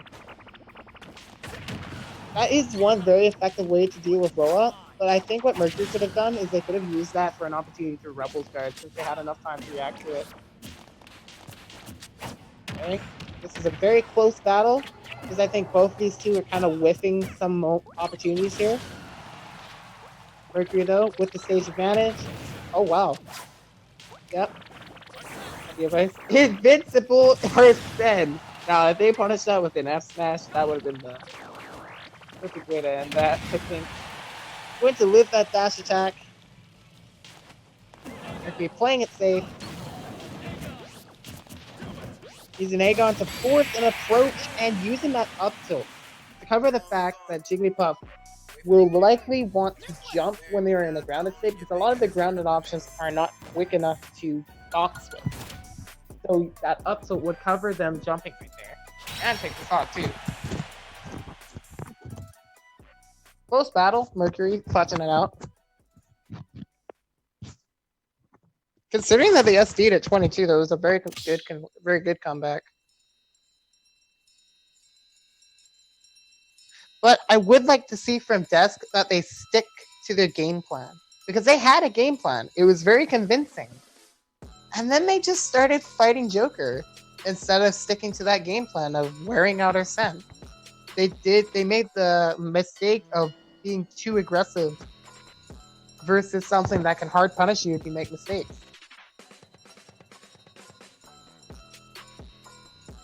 So some adjustments can be made from both of these two. And if those are made, I think the second game is going to be even more interesting than the first. I think Desk also kind of doesn't really... I think they're kind of like, well, not autopiloting. What I want to say is I think that they are looking for these practice combos, and when they get like this one hit, they think that they're confirmed and they'll like continue to confirm it. Like I've seen them go for that Sour Nair jab block. They landed it once, and then the 2 times after that they tried to land it, they would do this one jab, even though Joker was already knocked away, so that they couldn't be in a jab block state. And then they also sung after. So they just did not react quick enough to even not hitting the jab. So, yeah, that's another thing that Desk could really work on to make this a little bit better. I like the grabs from this Puff, actually.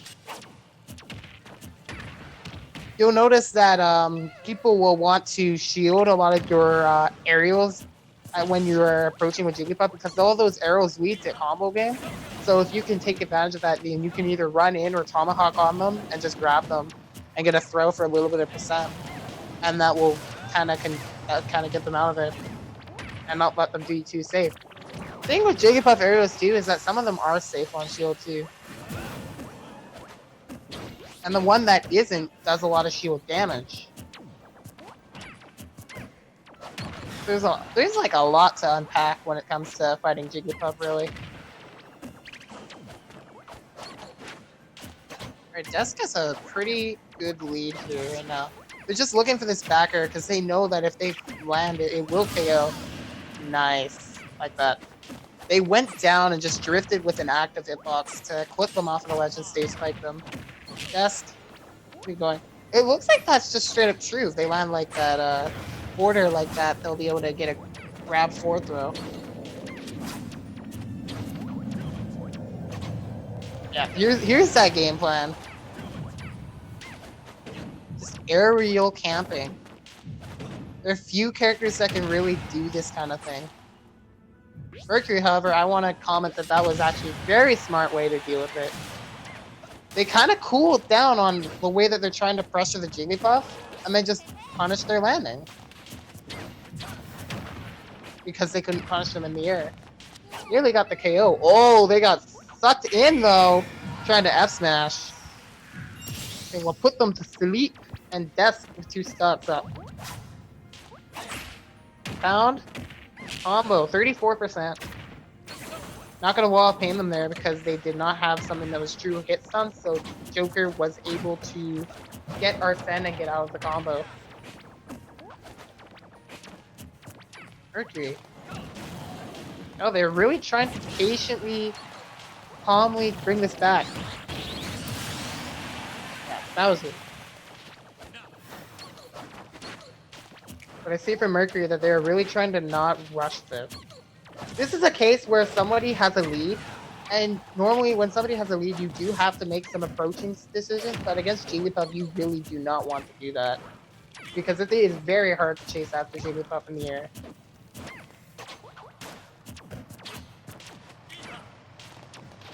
I don't know, is this a losing battle for Mercury in this game? Is it possible for them to bring the comeback if Desk continues to play this optimally? Because they could also play to timeout.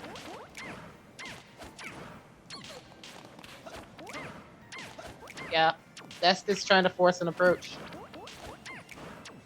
Mercury's trying their absolute best not to give in. They keep shooting these AHAs. Better condition something.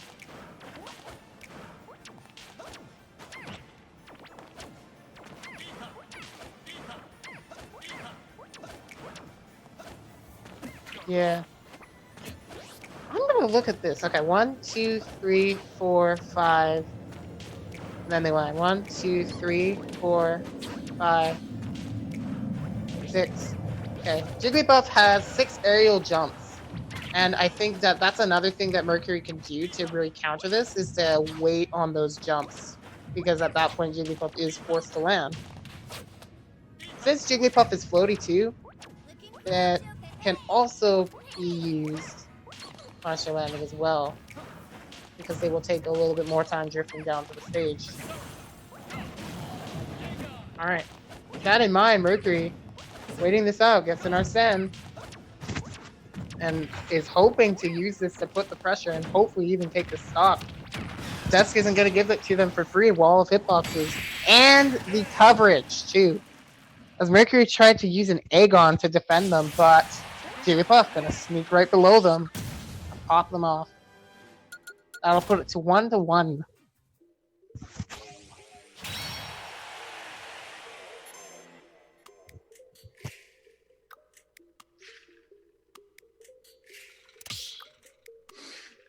All right. I think I'm good. I think we're back to normal yet again. There were a few lag tests that were going on. All right.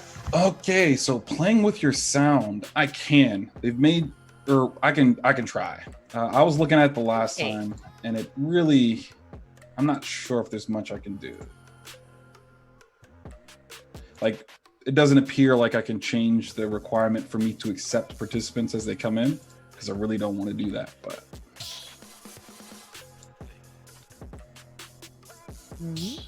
I will definitely see if I can improve that real quick. Okay, yeah. It's just because today I'm using a different phone and I'm using headphones, so it's a bit different. But yeah, this will be game 3, the final game between these two, Mercury and Desk. I actually want to comment on something that I see from Desk that there's like a contrasting here. There's another really good Jigglypuff that's been in the scene a few times. I think that Desk is like the polar opposite playstyle of Breakson, where they're like, Desk is not afraid at all to like camp things out and wear things out, whereas Breakson kind of just puts in pressure and tries to build off of that. Both of them will play Jigglypuff kind of like the way you would play Jigglypuff, but I think Breakson picks up more off of aggressive decisions than Desk does. And Desk picks up more off of defensive decisions than Breakson does. In fact, sometimes Breakson overcommits, whereas Desk will just kind of be like on the other side of the stage, be like, "Can you hit me?" It's interesting to see that contrast.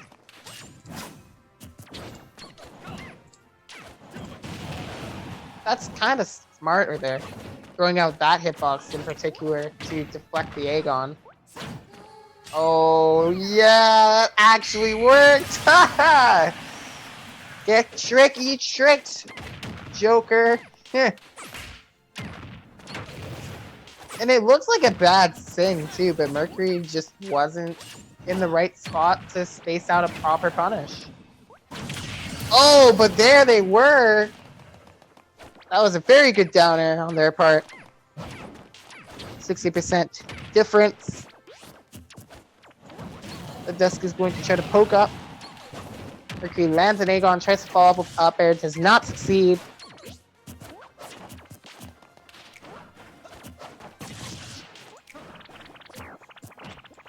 Yeah. Good use of that right there. See, the thing with rollout is while it's a very laggy attack, it does have a decent, oh my god, Mercury just does not know the timing on that. I can tell. But, rollout does do some decent percent, so if you Rebels Guard it, you will get effective use of it. Alright, Mercury saving the jump, able to recover low after that directional air dodge in. That was a mix-up that they kind of had to pick, because otherwise Desk was going to try to cover their jump, or the fact that they choose no option.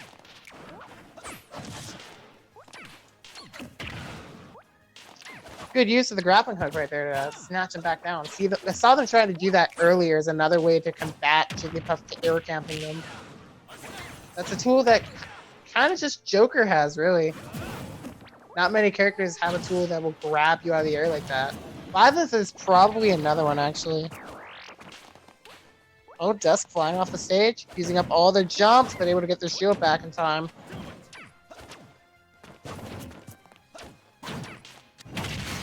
All right, Mercury picking up on one bad whiff on Death's part. Bringing this to the last stock. Gets a counter for the Troubles and an Yeehaw. Jab lock to respond, though, and that's probably going to be it. The forward smash launches him far and wide. That's going to take this 2-1 over Mercury.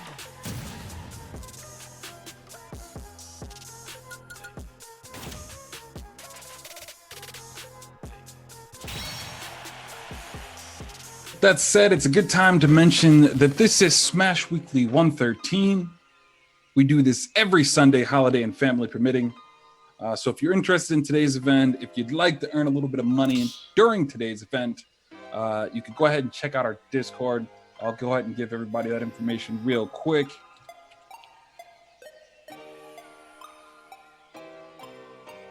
Here we go, here we go, here we go. Well, almost. There you guys go. Also, if you're in today's event and feel like you might not have what it takes to make it in the top 3, that is okay. You can still earn some money here at Money Match Gaming. You do something called the Show Match Shuffle, which is a $2 funded money match by us. If you've been eliminated from today's event and don't plan or don't expect to place top 3, or don't. I shouldn't say expect, if you don't. So if you're interested in that, type !SM in either Twitch, DLive, and or Discord, and make sure an admin sees it, and we'll get you added to that list. You guys will have those matches during lulls or at the very end of today's event. You'll just simply enter the lobby that we're having on stream. We'll play it out, and we'll go from there. We also have a King of the Hill event on Wednesdays at 6 p.m. Eastern Time. All you need to do to win that money for that event is join us on Wednesday at 6 p.m. on any of our streaming platforms. Then go ahead and ask to join. We'll get you added to a list and we'll psych it. To win that event, you just need to win 10 times on stream, not in a row, not consecutively, just 10 times, and we'll go ahead and get you that money. Finally, as always, I'd like to give a special thanks to the people that help our event run a lot smoother and a lot cooler. First off, we're gonna thank a wonderful general for helping us mod today's event, or create today's event, as well as help us moderate today's event. I'd also like to thank Jams for seeding today's event. And finally, Rainbow, our caster, comes out, helps us out, makes our events better. Thank you so much. And we'd like you to thank them. There are a few things that they've all asked us to promote. We're going to do that now. Wonderful General has a practice server where he helps players get good. Check it out. Simple, easy. Thank you, Wonderful General. Finally, James, Sita for today's event, asked us to promote 2 things. First is his Twitter. And finally, an event that they have planned. We are not that event. So if you're interested in that event, you'll have to check out, maybe ask them some questions. We do not actually know. We're just promoting the event. It has a $500 prize pool, so that seems cool. And finally, the one and only Rainbow. There's Twitter handle right there. She talks. Talk. And there we go.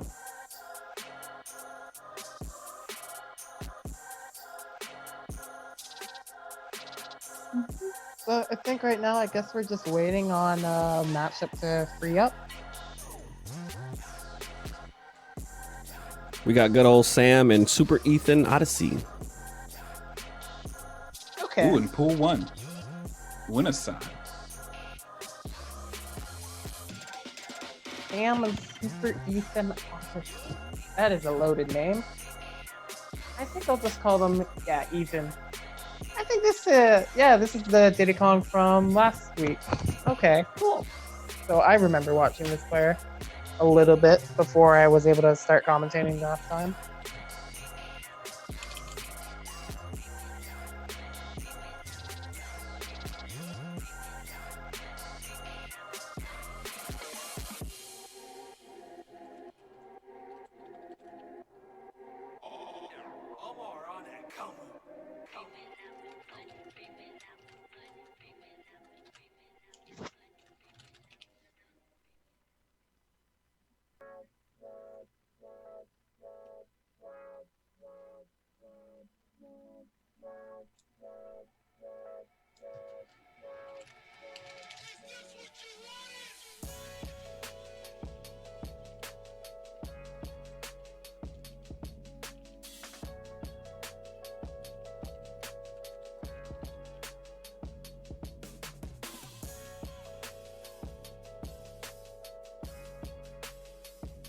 Good vibes to get us going into this next match.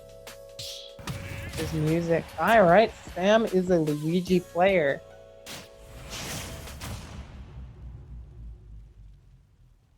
One thing I would fear for sure is if Sam ever got their hands on a banana. If Ethan trips right in front of Sam, that's a big grab combo. Oh, sheesh. Yeah, I mean, Sam also does have to be kind of ready to throw out the plunger, too. Plunger of this matchup is probably going to be really good, actually, because it seems like it will also beat out straight up banana toss, so Ethan can't just throw it at him without like a punish already in mind. Now just giving a lot of space and respect, waiting it out, and using that platform a little bit. Maneuver around with the monkey flip. The grab on that with the F smash. Kind of F smash. Thrown out right in front of Ethan's face.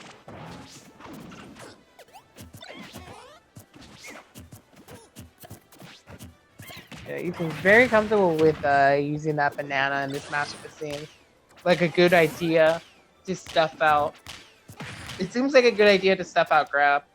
And it looked like when he threw it there, that he's able to time it just after the plunger hitbox falls to the ground and can't crank out stuff. Or you can just throw it over the plunger. Yeah, it seems like it's more of a favorable window for Ethan the more I look at it. Frame 2 or 1 invincibility on that down B. Breaks the combo Sam. Now at the stage and the banana. Oh, almost picks up on the get up. Gets the down smash. Out of shield right there. Taking the first stock. Quick responder there, though. Again, as we've been kind of establishing here, these plungers, at first glance, look like a good way to deal with banana, but they have definitely left Sam way more open than he would like to be. Okay, Ethan forced to recover with an up B off that dash attack. It would be just fine.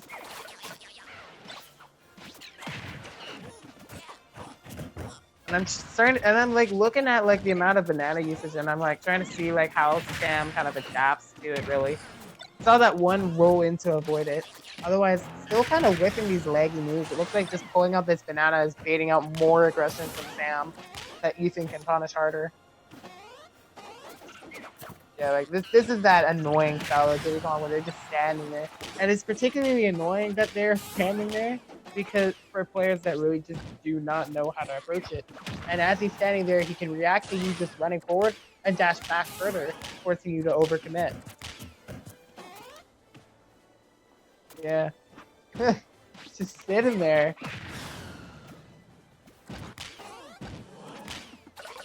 I would say that Sam wants to get a grab, but I think Sam's mind right now is like, I have to get some hits on him first. I have to get him in a pressure situation so that grab would be more effective here. Ethan is not going to let him do that at all. Yeah, banana right there is a little bit of an anti-air there, and he's able to follow up too. Trip again. Up air. After that standstill, Ethan now putting a lot more aggression here. Trying to roll in again. But Ethan's positioned himself in a way that he can avoid it.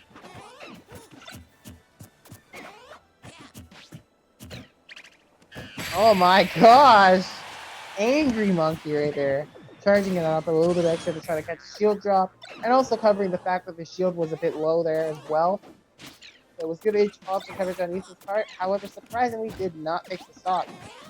Now Sam trying to get these backers going, trying to knock them into the corner. Ethan once again able to sneak away around. Put Sam in their corner instead. These peanut pop guns. And they've been using them so well with these peanut pop guns, where they would shoot them and then kind of just let Sam jump up to a platform and then they would dissect it. It's a good KO on Sam's part right there, but Ethan is going to quickly close that one out with the banana up smash. Taking game number 1. Whoa, whoa.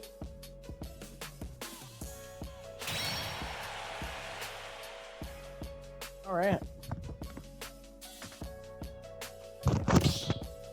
I really like how Ethan is picking this particularly patient approach. Like, I always gotta give a lot of respect to playing with safe play like that.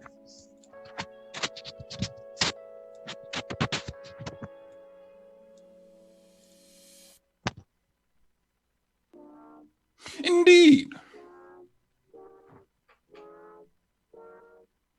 Like, honestly, there might be this kind of illusion for a lot of, like, lower level players that, like, getting better at the game means getting better with your character. But, like, in the case of, like, toning down your mentality, kind of having stage awareness, knowing when to be patient and not, that's all you. That's not necessarily your character, and that's stuff that you yourself would apply to your character. Those are the things that will definitely make you better, though. Focus on those things, improving your disadvantage, knowing how to capitalize off his advantage state more, which is a bit more, those two things are a bit more character specific. They're also more player things that you also have to keep in mind as well. But yeah, like, I respect that they're playing so safe, and it's not like, it's like I could tell this player is good because they're playing safe. It's not like they're a good player because they're landing all these combos and stuff. It's more about their style. It's just really smart and effective. Here from Sam, however, I think this could be a good counter pick to go Samus here. Now you have more charge shots. Diddy Kong can't just pull bananas for as free as they could against Luigi. And picking this stage with Samus as well, I think this is a really good stage for Samus. Having this space is one thing, but you also have these early kills on the platform that you can get with the forward air. You can get a couple chains. You can straight up forward air 0 to death someone with rage if they have bad DI. It's kind of gross. I see a lot more comfort in Samus over the Luigi, honestly. Samus. I have to say that.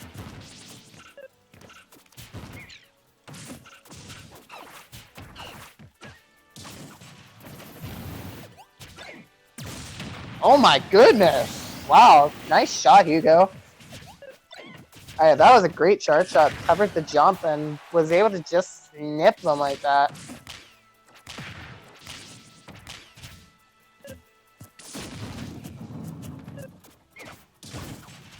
Yeah. I could tell, like, in the first 30 seconds that there was a lot more comfort in the Samus here. And it's like, I can really see their fundamentals show a little bit more, like, where they have more mix-ups for their disadvantage. They have more traps that Ethan isn't, like, really sure how to punish. And they're kind of stalling things out on their own, too. Using these morph bombs, you can really mix up how you land. You have that mix-up of, like, if you land on a morph bomb as Samus, as it's exploding, it will knock you up. And it also, morph bombs in general will just stall you down as you're dropping them down. But you can also mix it up and just land with an attack and do stuff like that. Really good. Oh, no, get off me with these jabs. Jab 1 to 2 connecting. Look for a strong punish there. I think they were just off of their space to get a backer off that down air. Sam punishing the aerial approach with the forward air. Kind of picking up on these high monkey flips that Ethan has been doing. Okay, Ethan covers the tech in place with the dash attack, and then will follow up the forward air. Ethan is not letting Samus have space.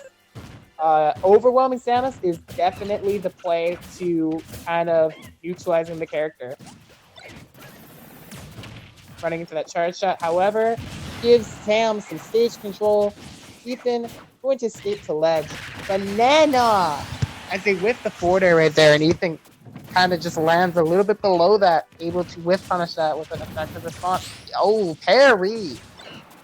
Yeah, I think that was one of those moments where a player in defense needed to parry, because I think that charge shot would have done enough damage to the shield to break it. However, Sam charges through with the dash attack, going to keep this second game close.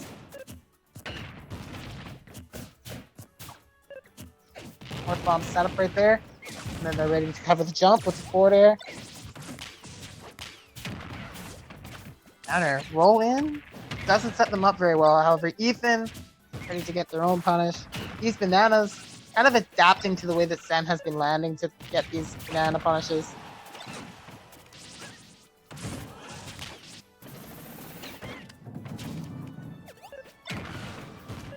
A platform like that can be a great spot for Samus to charge their shot, because a lot of characters will have to commit to an option that can be reactable to. Alright, Morph Bomb stalling. Yeah, I really like the way that Sam lands with Samus. I've seen a lot of different ways that they have changed it up. The only thing that is like Ethan is able to like punish them just as they're landing on the ground, and there's an example right there of exactly what I'm saying, is that like they're great at stalling out their landings and making it very deceptive to really capitalize off the Banana State hard. But when they are just about to get to the ground, that's where Ethan has punished them with Banana. And Banana going to be the setup for a lot of the things that Ethan was looking for too. But still, great fight on Sam's part. That second game was very, very close. Ultimate Ruination! That'll be Super Ethan Odyssey taking it 2-0 and advancing.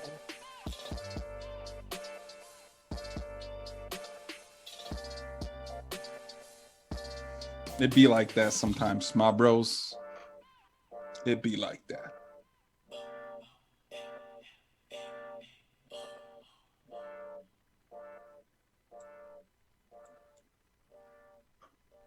Do we have our next match, King Mulatto? Are you gonna ride with Super Ethan? Yeah, I was just gonna get black screen back in here. So it'll be black screen versus Super Ethan Odyssey.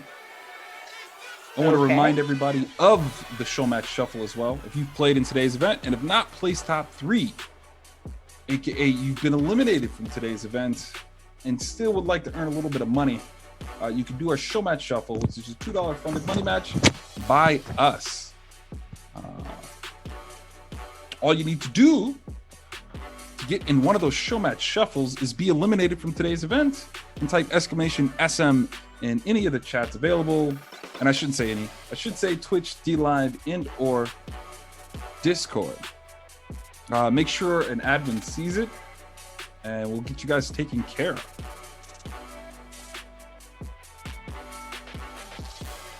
Yes, indeed.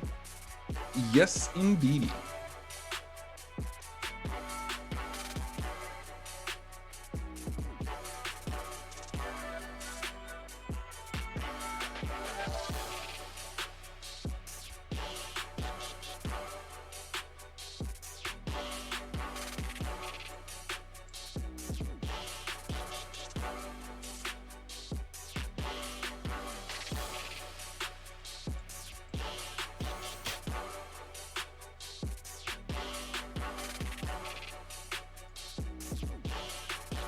Alright, I look back at the screen. There's Ethan again.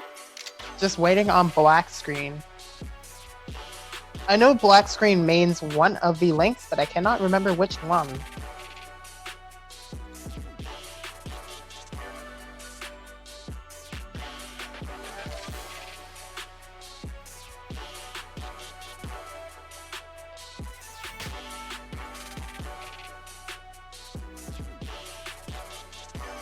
Oh, wait a minute. Was this black screen or was this someone else? I think he was the Same Bowser. guy. Yeah, I wasn't. Really? I swear I've seen black screen play before, and this playstyle did not look the same. Huh. Okay.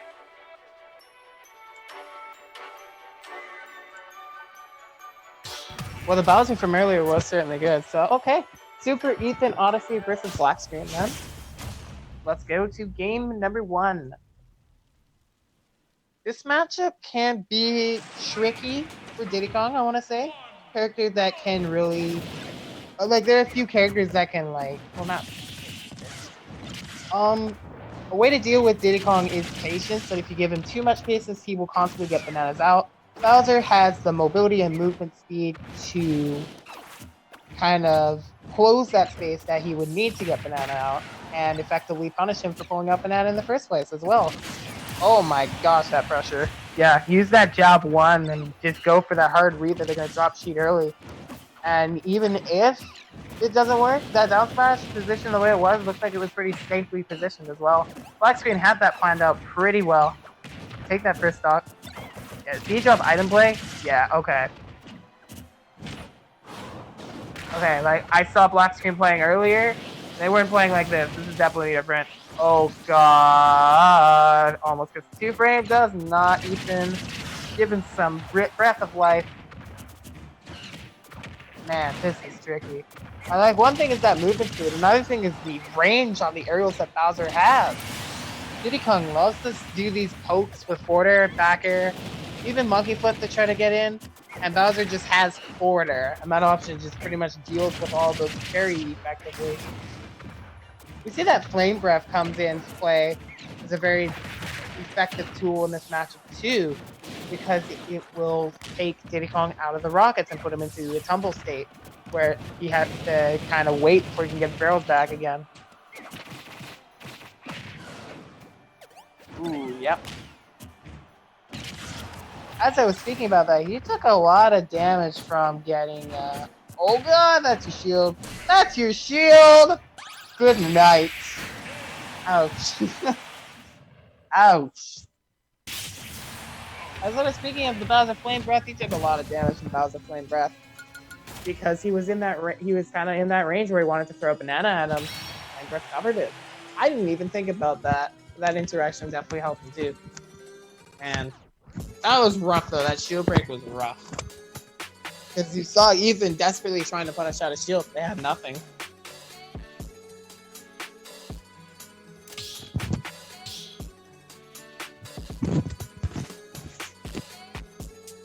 That was a 3-stock, goodness. Murderous.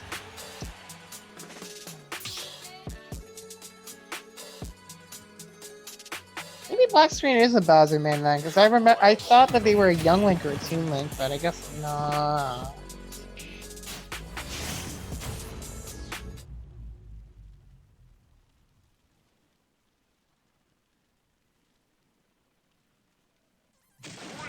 Game 2 Kalos. Maybe this, oh. Ooh. Okay, so one thing we see demonstrated right at the bat that kind of benefits for Ethan's counter pick is these walls allow Diddy Kong to wall swing and mix up their recovery. This will help them because of what I've mentioned about the Bowser Flame Breath interrupting barrels. This gives them a way to either stall out the recovery or mix it up. Alright, so far I'm liking the way that Ethan is approaching this a little bit better here.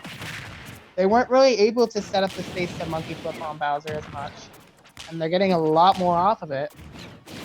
The fact that that can be mixed up between an attack and a command grab allows for some good mid-range pressure for Diddy Kong. Oof! Ouch! Yeah. Barrel loops right in front of Bowser's face. But he's got your banana. And an effective punish to do too.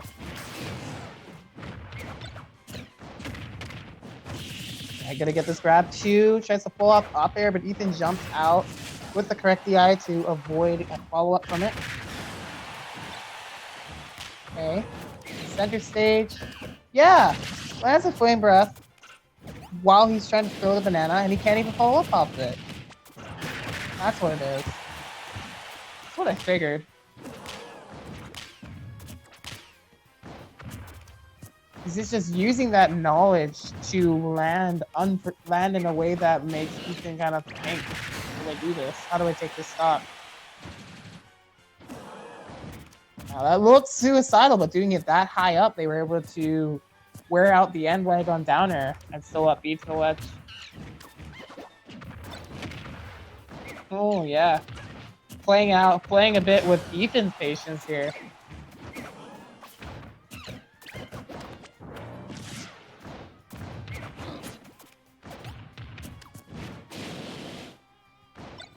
Oh my goodness, he really just stood there. Ethan really does demonstrate like that perfect, I'm just gonna sit there patience. But if you can't react quick enough, then you are going to get punished regardless. And in that case, Blackscreen put themselves close enough where dash attack would not be reactable. They were able to set that up. That up air, taking the stock off the up B. Ethan had a pretty big deficit here. How does he take stock? Up smash. Gets below them. He recognizes that the flame breath is pretty much a habit that he can exploit. But even so, it is still getting a lot more mileage for Blackscreen. They're getting way more payout out of that move than Ethan is.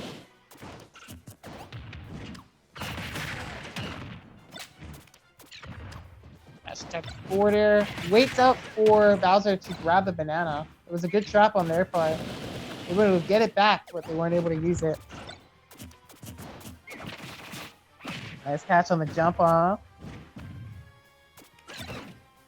Ooh, D-drop recatch item there. Tried to use that in a way to pressure, but nope. Did not get Blackscreen to do what he wanted.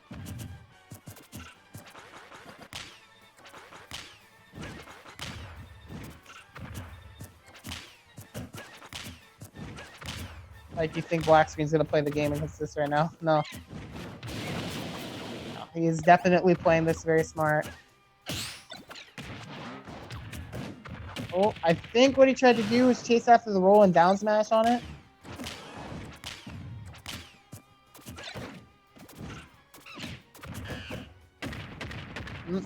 Not gonna wear out his shield. He's gonna get a shield grab, Blackscreen. With the flame breath, try to interrupt. Really good angle on the recovery from Ethan though to get underneath there. And is there a punish for that? There is. So there's actually a trick with Diddy Kong's banana that I've been told is that it actually has two hitboxes when thrown up into the air. One that will hit shield on the way up, and it also has a landing hitbox too, which will trip you if you try to shield it. Alright, Ethan.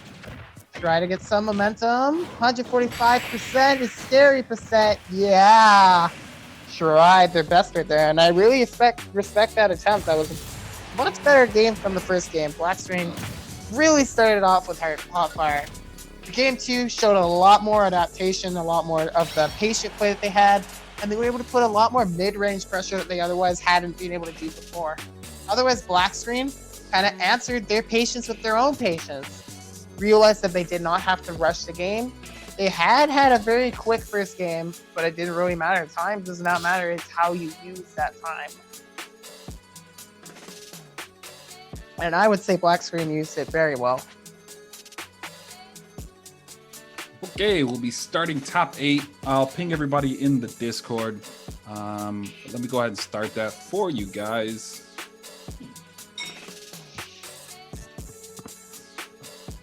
Wham bam, thank you, ma'am. That'll be started here in a second. I want to ping these players.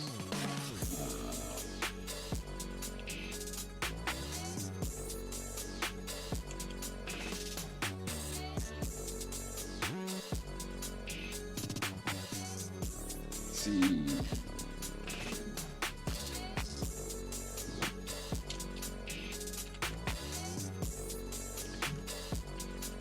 There we go. Let's see if I can get his information.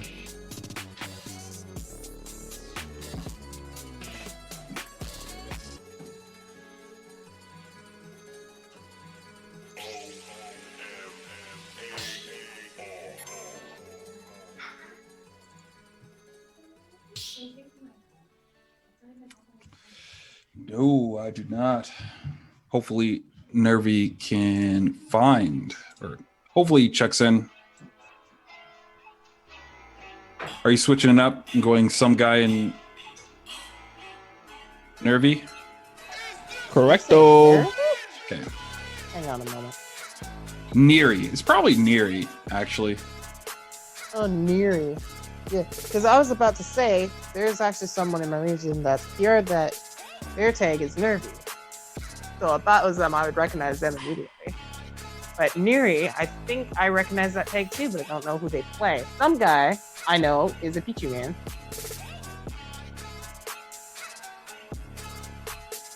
Gotta give a lot of love to the people who've stuck with Pichu since the beginning, because I know it's like there were people who just led off of the character to Pikachu, but there's still some loyalists out there.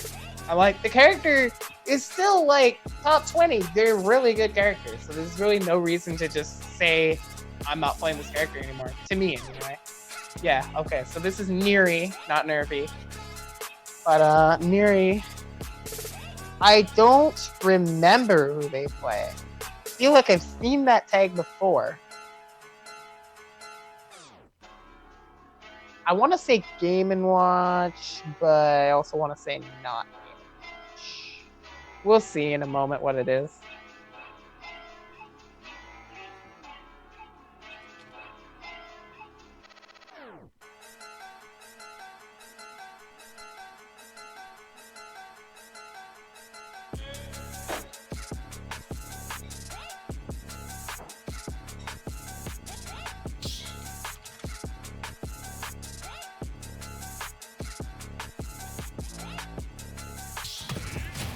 Okay, near Isabel.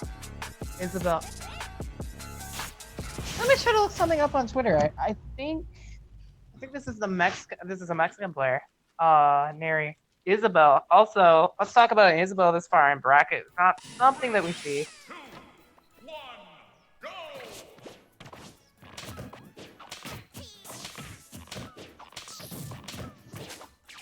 Am I muted? No, I'm not muted.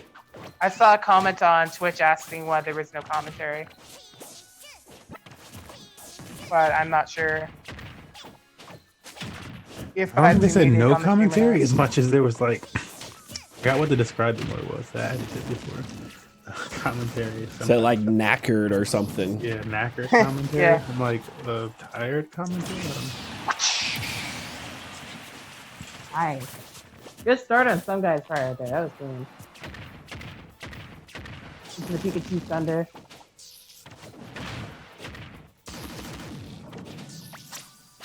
Oh my goodness, Neri almost getting a reversal kill right there, but not quite.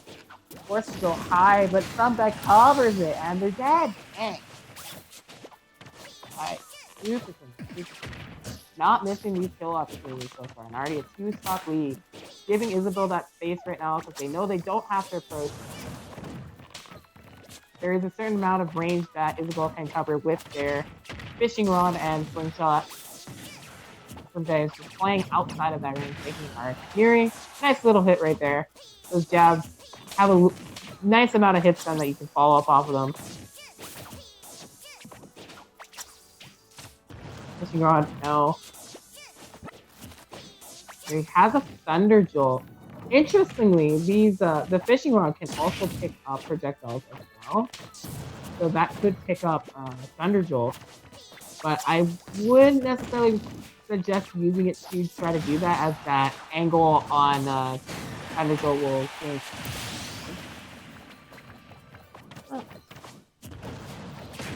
Oh yeah, no, that has an explosion hitbox at the very end. I was surprised at that kill, but yeah, no, that was good. That was a good call out of Neri's part that they were going to go high right there, because they have the control over the Lloyd Rocket. It either in that case it's a motion sensor, but there's also, you can just press down B again and you'll be able to control the rocket. Oh, hold up, Neri. Some guy might have given them too much space, because now they have stage control. Ooh! Nice follow up right there. That was super good. This brings us to 1-to-1 stock. There was some quick stops taken from some guy, but in Neri's case, that second stock was taken very quick. Oh, out of range to grab a fishing rod. They have to go low, tries to make it look like they would fake out. Some guy not fooled. Back to cover the roll. And they are forced to go low again as fishing rod has quite a bit of lag right there. Neutral air to answer right there. Just have that lingering hitbox to knock them out of the balloon. Alright, some guy taking game number 1.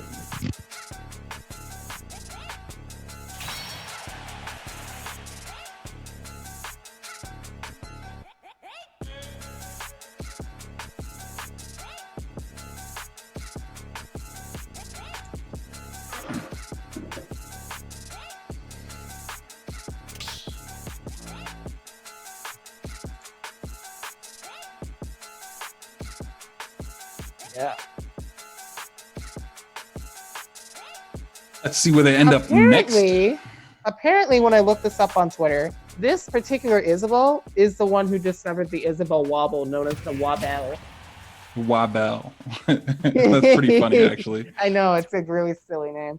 But it's like, if you get someone like just at a corner, because of the hit stun on Isabel's jab, you can actually like get them stuck in jab, and they will take a lot of percent for that, like about 100%. They will just be trapped in jab forever until you can just follow up. It's very specific on the spacing on it, so it's not easy to do. This something. Yeah, no, this is definitely a very good Isabel. Now that I remember, I was like, I think I recognize who this is, and if so, they're really good. Yeah, this is definitely a good player. And I wasn't discrediting them at all for playing Isabel and getting this flying bracket. No, not at all. I'll do it. Say that.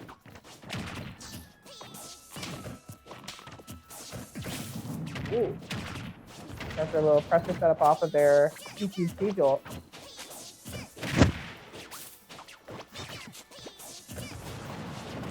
Okay. Let's see. Yeah, again, some guys like.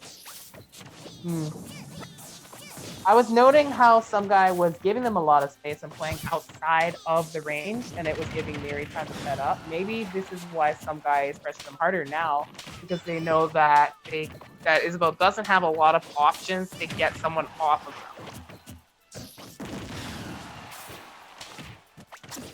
You're keeping this close though, for sure. And it definitely starts off of like them getting the first hit and getting a really big combo off of it too. And Miri, fishing around that trap can be deadly in some cases, because you can just like have it hanging below the ledge for a bit, and then it's an active hitbox that whole time, too. So you can pick someone up trying to go recover below the ledge. Some characters do not have the tools to deal with fishing rod edge guard, in fact. They will just be repeatedly thrown off, and if they don't have, and they will eventually just wear out their jump and die. Alright. Yep.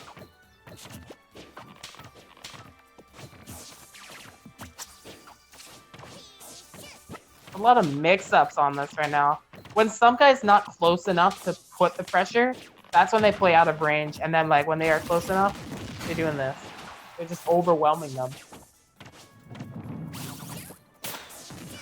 Oh, I think that meant to be an F tilt right there. Would have had a little bit more range and a quicker frame data. Oh, that's Neri going to pick up the down throw forward air a little bit.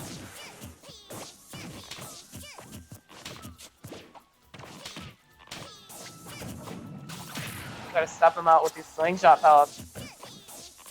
Right now, at that range.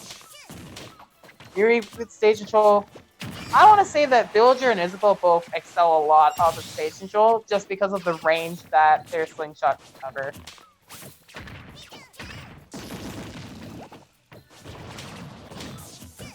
And it was definitely benefiting Neri that some guy was kind of in the corner. Not necessarily trapped. They had some breathing room, but they also kind of had to get their way out of there. Oh, neutral get up is caught. Yeah, that's a very long-lasting hitbox on that forward smash, and it's a powerful punch too. This electric rodent is very deceptively strong for how small an air. And this is the pre-evolution Pokemon too. Kind of ironic that some of their attacks are more powerful than Pikachu. Alright, some guy can take that 2-0. Made that really hard, really convincing win on some guy's part.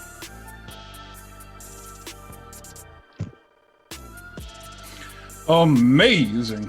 But like you never see a whole lot of. Well, I don't feel like I see a whole lot of Pichu's out. But whatever I do, they're not playing. I thought you were gonna say Isabel, because that is probably the first time that you've ever seen an Isabel on stream here. Yeah, we've like seen like one other Isabel maybe. So yeah, it's also very rare for Isabels, but like you know, they're not typically nothing against it. It's just like it's a you coming out with it. Okay, well, you know, good luck. I think the thing with Isabel is they have a small community, but they have a dedicated community. So that's why you can see like these are more like players that like really the ones that stick with them. They figure out all the Isabel tech, all the setups, but they also like figure out how to play the game effectively. Because knowing all the Isabel stuff, it's not going to be enough to make Isabel viable. You really have to put your effort to play that character and make it work. Oh yeah.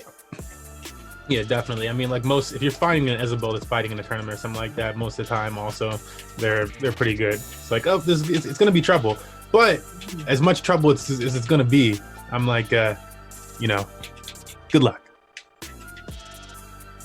It's just tough out here for Isabels, man. Mm-hmm. And I feel for them. I'm le du fromage. I'm le du fromage. Fromage. All right.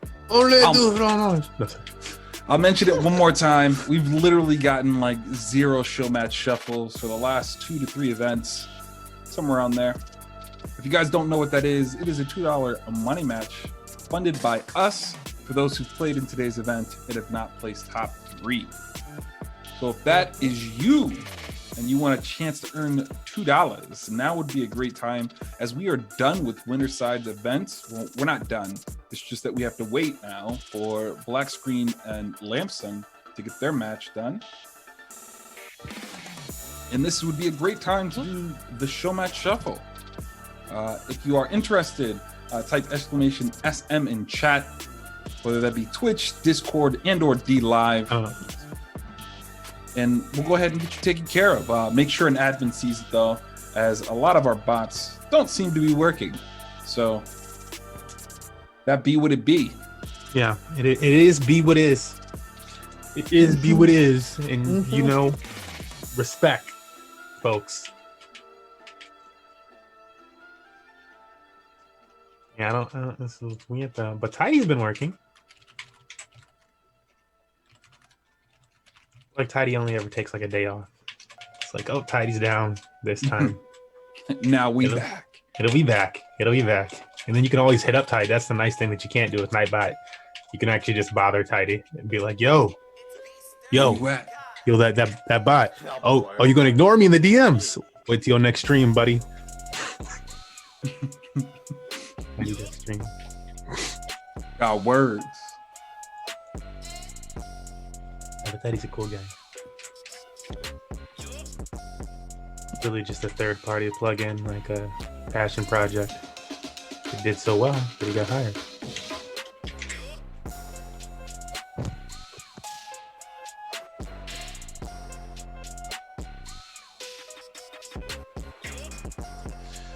Now we're forced to play some fun games. You want some, Rainbow? Pardon? You want some of this? Pardon?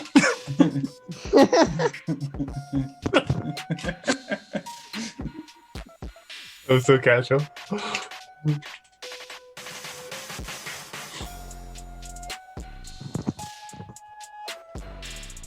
I mean, yeah, if we do have to wait, I can just hop into Urium. Yeah, we ain't got nobody. We really do have to wait for Black Screen. Nobody, baby. We can't start the next stream. Nobody's for the stream. I like seeing that you're still playing the Terry, because like I think the few times that I have played against you, it's been different characters. But once you started playing Terry, I haven't seen any other characters, so I like seeing that. Yeah, I watched Hisoka. Like originally playing the character, I was like, I don't see how any of this works. And then I watched him and I was like, oh, that's how it works. I get it now. useful I somewhat. can't do that.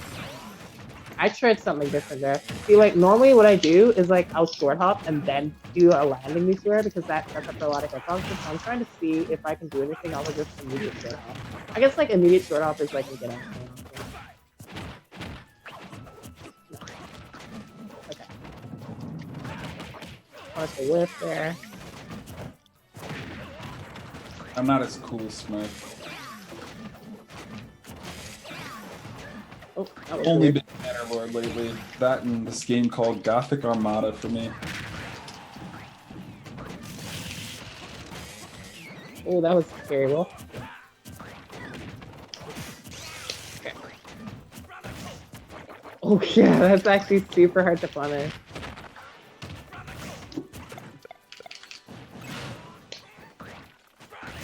Oh, yeah, see, that's exactly what I just said. That's hard to punish. Ah! I was like, you know input. Well, I'm You do, trying right? to. I've learned like where they come from, but Wait, you are just bastard. You're gonna get.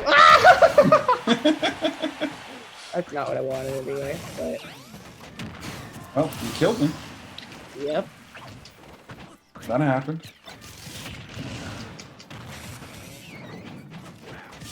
You holding a Koopa troop?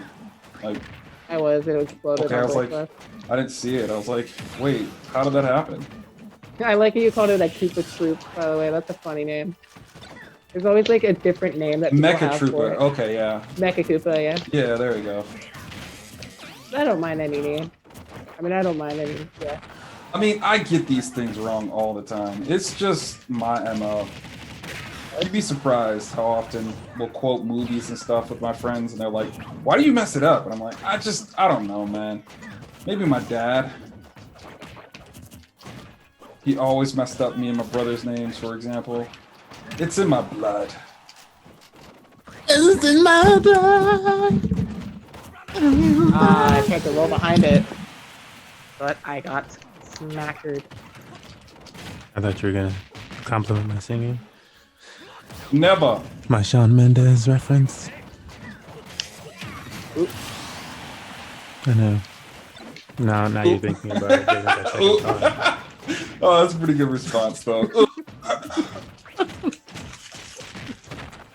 dropped my combo, that sucked.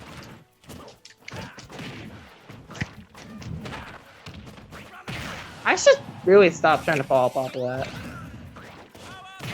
Ow. Wow.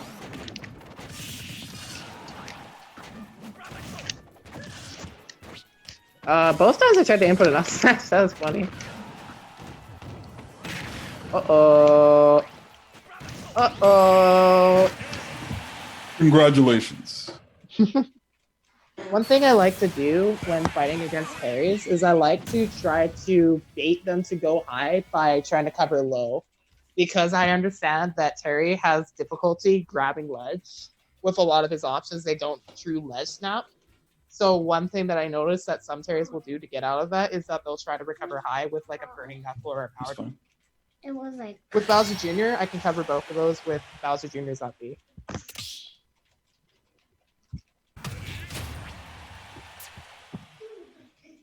Black screen is up 1 against Lampson. Cool. I think Lampson is a Mario? They might be, I don't know. Let me click on his name. I'll let you know. Alright. I won't hit you in the meantime. No, Duck Hunt. Oh, least in Duck this Hunt. matchup, Okay, yeah. that's nuts. Yeah, A that's Duck a Hunt and little an weird. Isabel. A Duck Hunt and an Isabel in the top A is kind of crazy. Ow.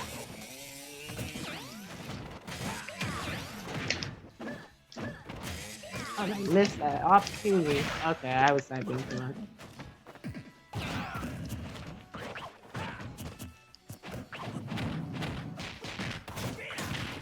Hey, thought I was being cool.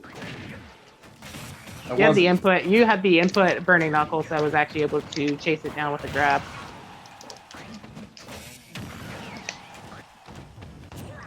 I think it's like input burning knuckle is like super hard to punish on shield because it won't cross up.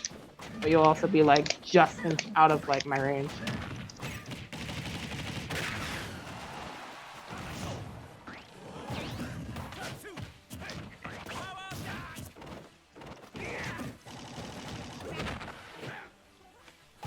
If I time that right, I can actually jab that as you're coming up.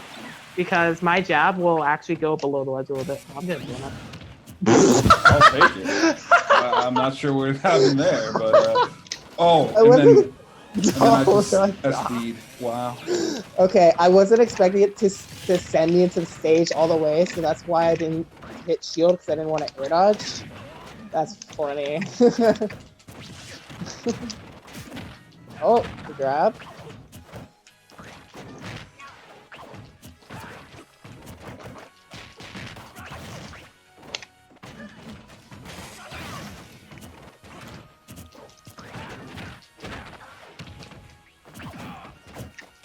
Huh? Alright. Not picking up on punishes. Boing, boing. I love doing that. I like doing that to get out of disadvantage. Sometimes I'll use Phantom Footstool on purpose.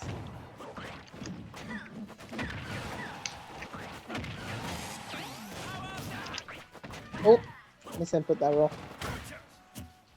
Oh, slant dodge attack is so good.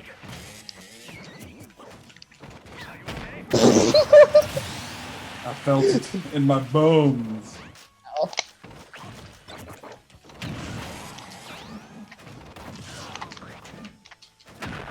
Oh wow.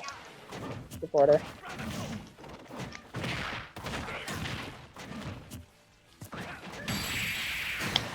No. No.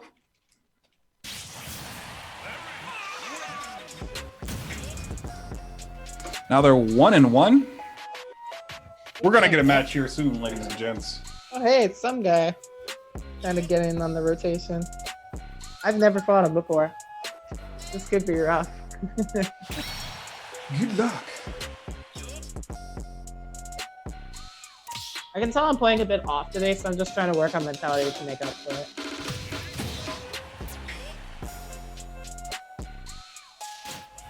Yeah, I can offer surfaces of warm-up for you as well.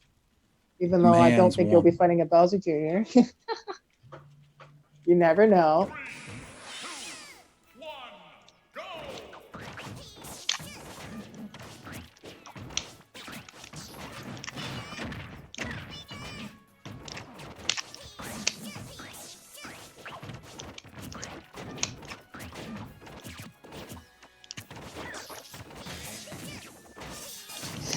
Oh no. Uh-oh. Okay. Paid off this time. Finally. I can't believe I hit Pichu. Pichu's really hard to hit on that, actually.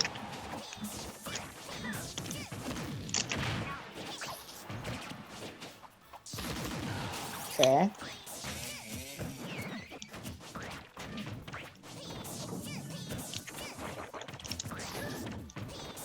I think you're out of Nair potential, so I have to use that as a bait instead. Oop! I thought, I deserve that. Ah. Ah! Bummer. Oh, almost. Let's just space it out. Oh my god, it keeps beating my cart. Yeah! Oh, am I dead? I'm dead. Except the not dead person who actually did die anyway. Damn. Oh my god, why do these teachers keep hitting me? I'm trying so hard to avoid them.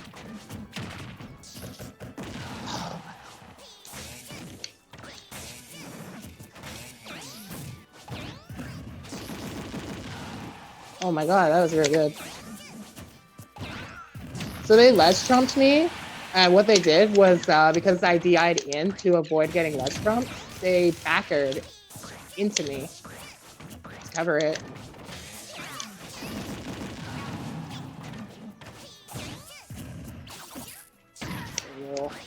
Too aggressive there. Oh my god! I cannot punish.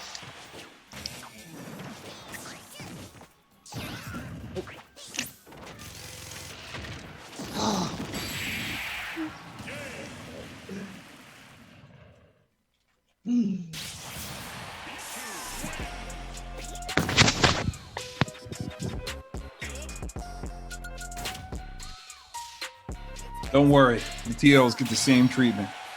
No, He was I'm not fine. fighting fair. No, I'm fine. I can adapt to this. I need to what I need to whip what I need to punch Tell him. these down. These are both like setting me up.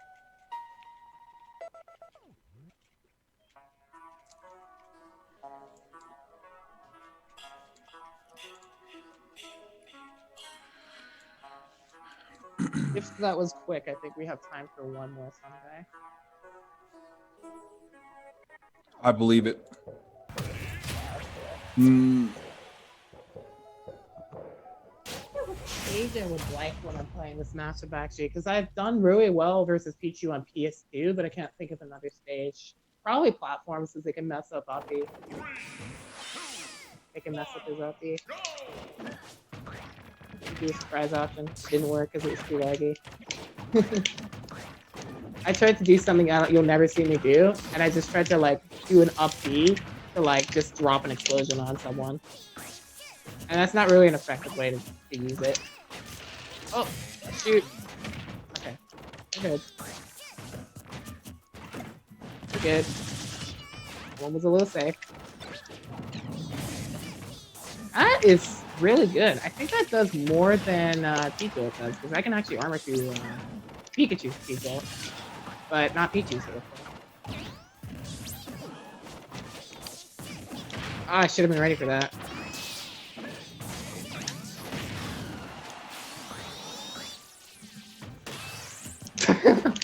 I wasn't ready to fight that. I was like, what do I do? Got you bamboozled. That grab. Well, don't die to that, Pichu. Pichu could totally die to that. That was sick. That was sick. Fuck.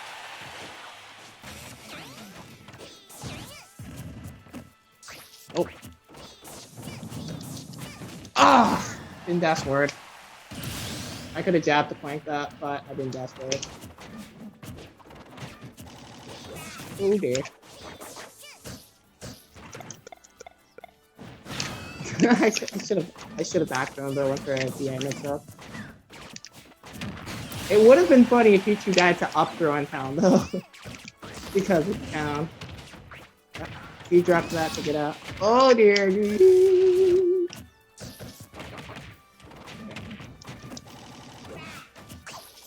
Oh! That crossed me up, I wasn't ready.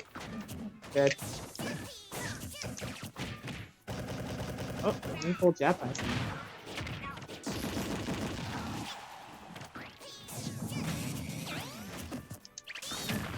Oh, okay. so Lamson took it. We're gonna have a duck hunt. Wow. Holy shit. Uh-huh. I'm glad you got the fucking weirdest bracket. I hope this helps you.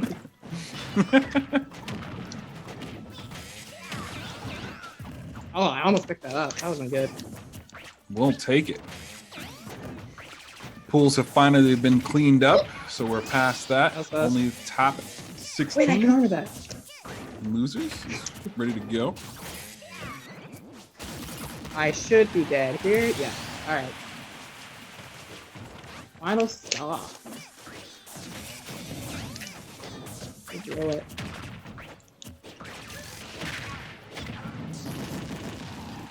Did I jump early? Oh boy. If I had messed up there, I would have died. Speaking of that, yeah, that sucked. Bowser Jr. That move has set knockback, so at any percent I could get. I tried to weave around it, but it's actually very hard to weave around that because of how it doesn't linger on the ledge all the way. Maybe I could have recovered lower. Maybe. Good game, some guy.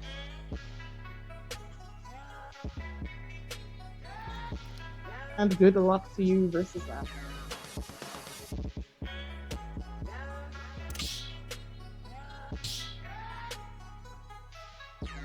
As long as I have that mindset that I had in that game, I think I'm going to be good for my training today. It's great.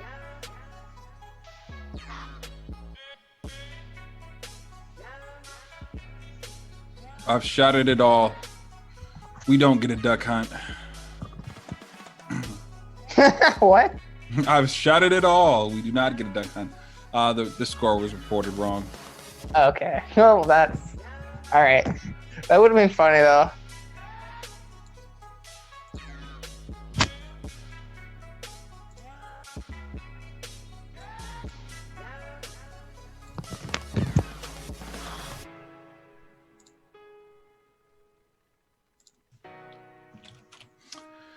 Well, we got a Bowser. We've seen those before. We do have a Bowser.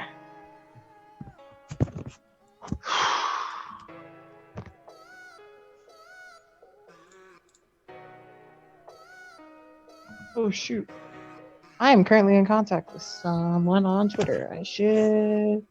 What kind of background would I like? I think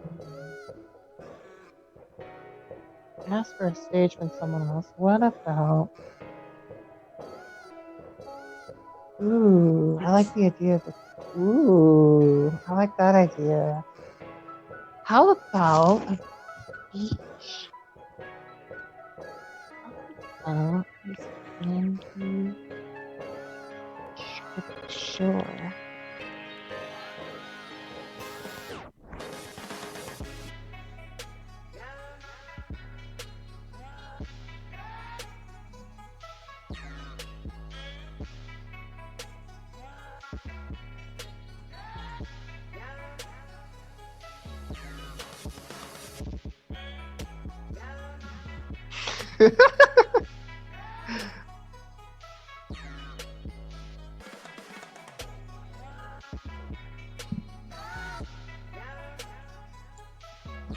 Let us see. Still banning.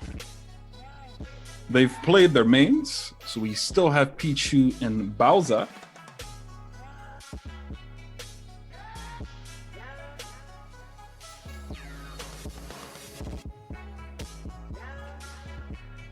Yeah, Pichu Bowser. Let me think about this match. I think we've seen it before, actually. It was kind of something else.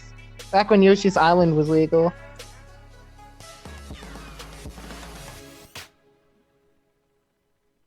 Thing about this matchup, of course, is that Pichu will die relatively early and have to deal with big range on some of the hitboxes that Bowser has. Whereas Pichu is gonna have a field day comboing Bowser.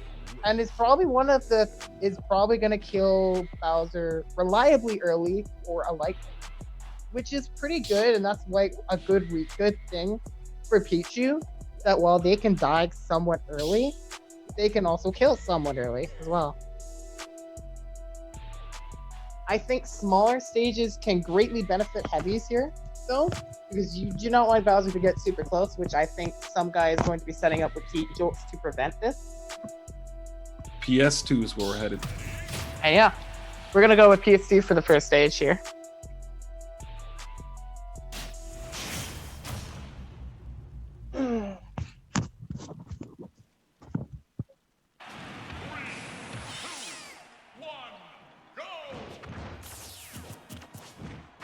Okay. So this is that wait bait game right now. Whereas Pichu can definitely pressure from afar a lot more. T-Jolt is going to be the obstacle that Bowser has to get around, as well as a very angry ledge trapping Pichu taking the first stock. All right. Holy cow! They did that T-Jolt above, and Bowser couldn't punish it because of that immediate F-tilt. That was a good option to use, honestly, because it would stuff out Bowser trying to Whirling Fortress and have a shield, which is Bowser's main defensive option and the fastest that he has. So if Pichu can cross that up, then Pichu has mix-ups versus Bowser's shield already. Okay.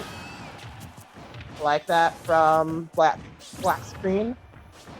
It kind of just, like, once you go into that side B state, you can't cancel out of it, so was able to put themselves in a position to react to it. Down smash gonna eat up that F tilt attempt, and the F smash from some guy will take the second stock. Hard match spot. It's actually looking hard for black screen.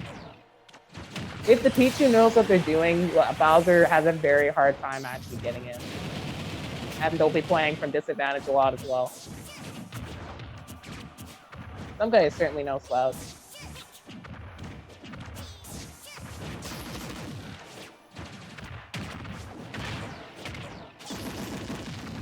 Oh yes, lightning loop. Get that extra % with that drag down on the back air. Great angle in the recovery. Pichu and Pikachu have very flexible recoveries because you can input 2 different directions with your up special. T-Jolt, yeah. I see that first one kind of locked them in place for the second one to set up. Good shield defense on Black Screen's part. They've been kind of coming off the ledge with more aggressive decisions, and there they switched it up, which allowed them to get past some guy with kind of overextending. Oh my goodness, wow. Nice mix-up right there. Nice surprise float from some guy. I really like it. Definitely not what Black Screen was expecting to happen, and a really good use of a rarely seen move in Pichu's up smash.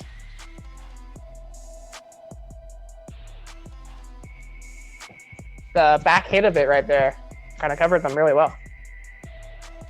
Wasn't expecting such a clean set from some guy, not gonna lie. I think we've seen them before though, and like definitely a very well practiced player. Oh yeah, yeah. Well, I remember some guy. Mm-hmm. Although, what I don't remember them getting this far in bracket. I think that they were definitely a player that's capable of getting this far, but just didn't get the bracket. But this is one where they're definitely in the driver's seat to take this all the way. I can totally see it happening. Oh, it's a run back. Mm-hmm. Back to PS2. Let's go right to it. Game number 2.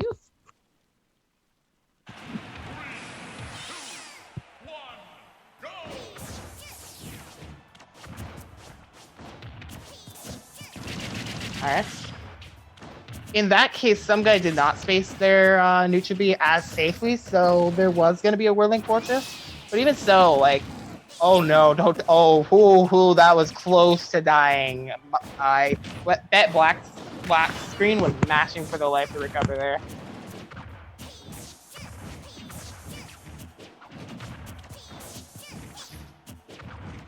I do feel like Black Screen is adapting right here. In the case that they took the % lead, and they're just running away. They're just running with it. That's like their game plan right now. They have these platforms that they can retreat to relieve pressure from Thunder Jolt, which will cover the ground really well. So some guy now has to kind of figure this out. Because the Bowser is more mobile too, they have more options to deal with Pichu shield pressure. There's another option I wanted to touch on that we just saw right there. Back air does enough damage that it will actually just poke a full shield. White! Good pickup right there. The Whirling Fortress set up for that up tilt right there.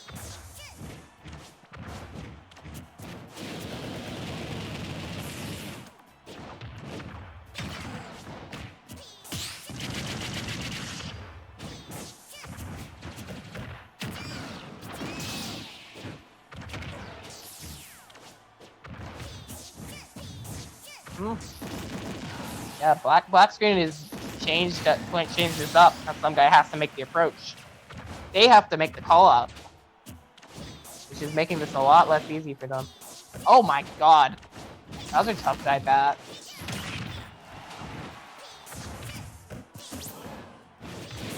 It's kind of terrifying that Bowser just straight up tough guy the T-Jolt. Wonder why it tough guy there and didn't tough guy at that one.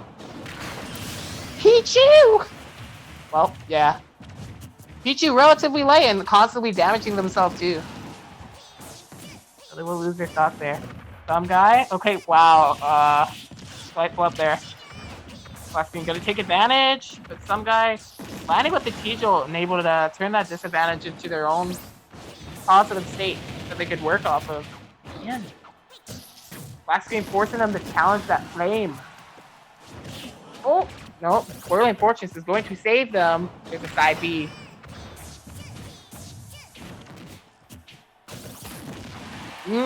Okay. Some guy delayed their pressure on shield there to get that down smash to kill.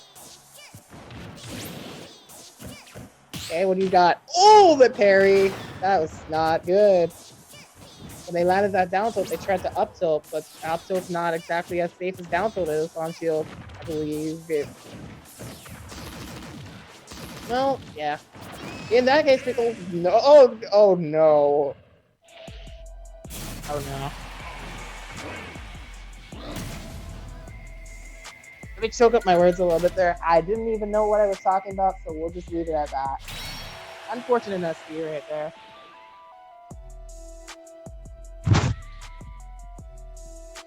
It gets us all. Mm-hmm. Rabble rounds. Rabble. Rabble I think if I'm in sub guy's position, I probably want a stage that's more flat with less platforms for Bowser to retreat to. So I'm thinking he's probably going to try for FD or Kalos, but those two stages could also be both banned. So at that point, Pichu would have to kind of go with they don't want Smash Roll because that stage is too small. That Bowser would be able to approach them way more easily, and it would be harder. Town and City could also be tricky. You have platforms that I've mentioned that I've also touched on how they're way higher up in one of the transitions, making it hard to challenge. Can be good for edge guarding though. Pichu does love the short side blast zones.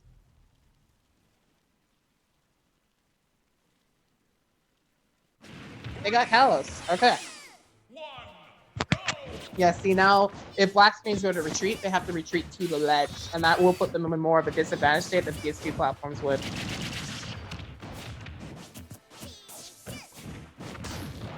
Alright, gets that trip right there, tries to follow up with, yeah, not too much, but to get something going there. At least, but keeping this even, and once again with the slight percent lead, black screen is going to take advantage of it. Alright, some guy getting in on that whiffed Bowser breath.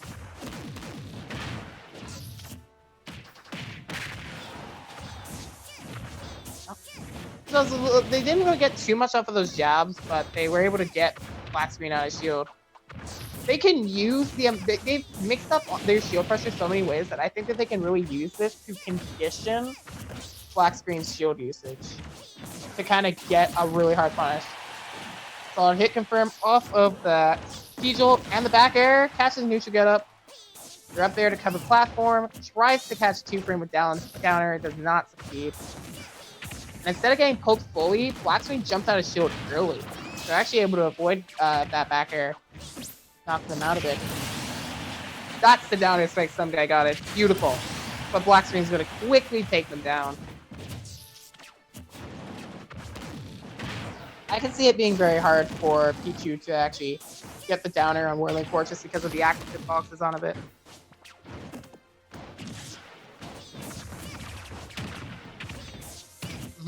Oh, yep, covered that. There was a lock, and they tried to cover another one too. After reading that roll, that was a smart extension.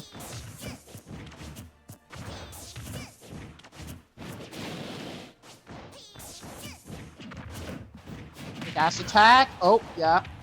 Jumped. Oh my god! They jumped into Bowser twice and died. There goes some guy's lead. They had a pretty good lead. Maxine with that center stage. And now punishing out of shield. In this attempt, has to jump off the platform. Gets go low. Oh no! No, not like that. Damn. All right, black screen's gonna steal that momentum and take it all the way there, off of that misinput directional air dodge off of the jump. They had the right angle to recover like that, but by attempting to jump, Bowser's fire breath actually covers that jump state, so you cannot jump in that state. What some guy had to do was either get him attack or roll, because other options were already covered, and they were not ready to react to that, so they just died.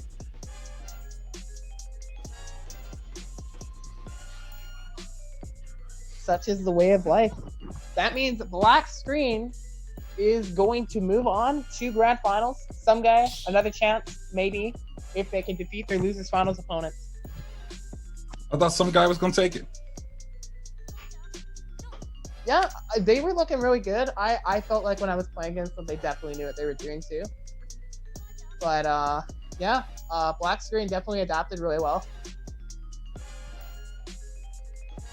And like in that last game there, it was really pivotal that they put that pressure. That's like what brought the comeback back. They put some guy in a corner position, really took advantage of it.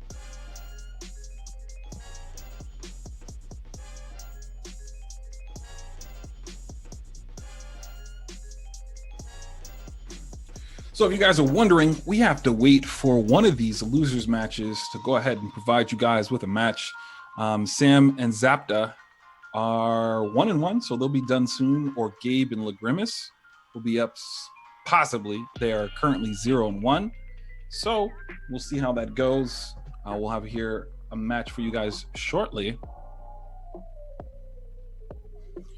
And I believe they're both pretty deep mid-set.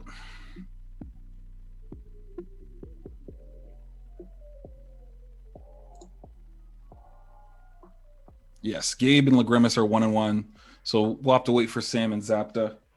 I'm looking up Lagrimus right now to see if I can find them through Twitter somehow. I think they're a French player. I mean, with the tag that they would be.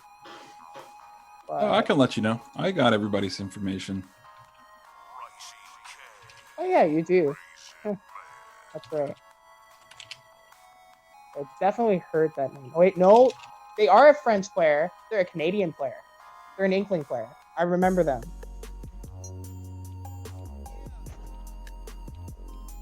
I totally remember them. They're from Quebec. That's right. So I remember watching one of their sets.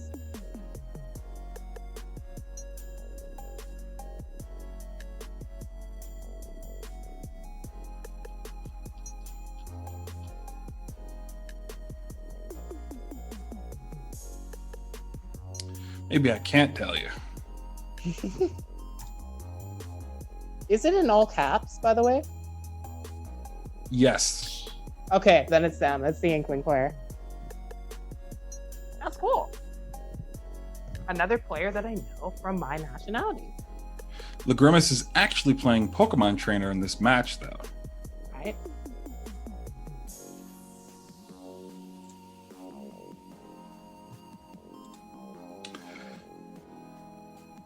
So we could also potentially see that if they make it to the next round. Let's see. Let me go ahead and join you guys. Get bopped real quick. Never mind. Zapta just took it against Sam and will be facing So Good Pop here in the losers round 2 of top 16. Losers round 2 of top 16. So, like, is it pools into top 16 or pools into top 32? It's pools into top 16 and then top 16 into top 8. All right. So this would be the round before top 8. Got it. Yeah. Zapta, we have not seen before, but So Good Pop is a Wii Fit trainer player. We've seen them before in previous tournaments. I'm pretty sure they have one of these MMG weeklies as well, or 2. Or come very close. I want to say at least one. I know that they were fighting to get a win when they were more active. They got some King of the Hill wins, though, right? So Good Pop? Smurf that? You know? You remember? Button pushes. Yeah, So Good Pop has won 1 or 2 King of the Hills. Yeah, I definitely remember him from that.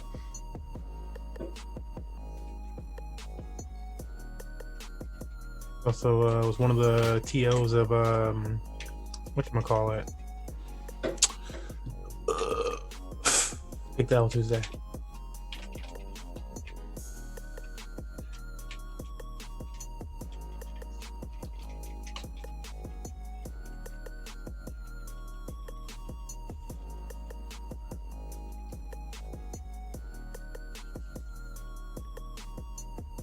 Okay, Zapata. Let's see. They are checked in They will be joining. I'll give it a quick moderate, let you guys know what's going on.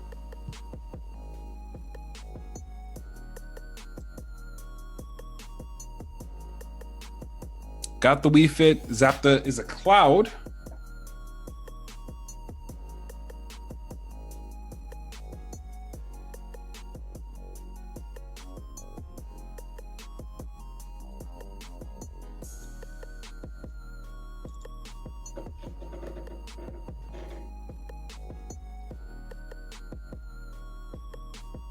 I guess we'll do our small little plugs here. This is Smash Weekly 113. If you guys are interested, we do this every Sunday, holiday and family permitting. So if you guys want to check that out, you can join our Discord for that information and we can get you going. Let me go ahead and get that info for you guys.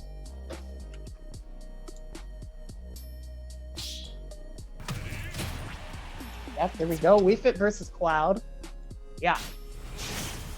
So both of these characters, like the first thing that you can compare these two is they both have limit.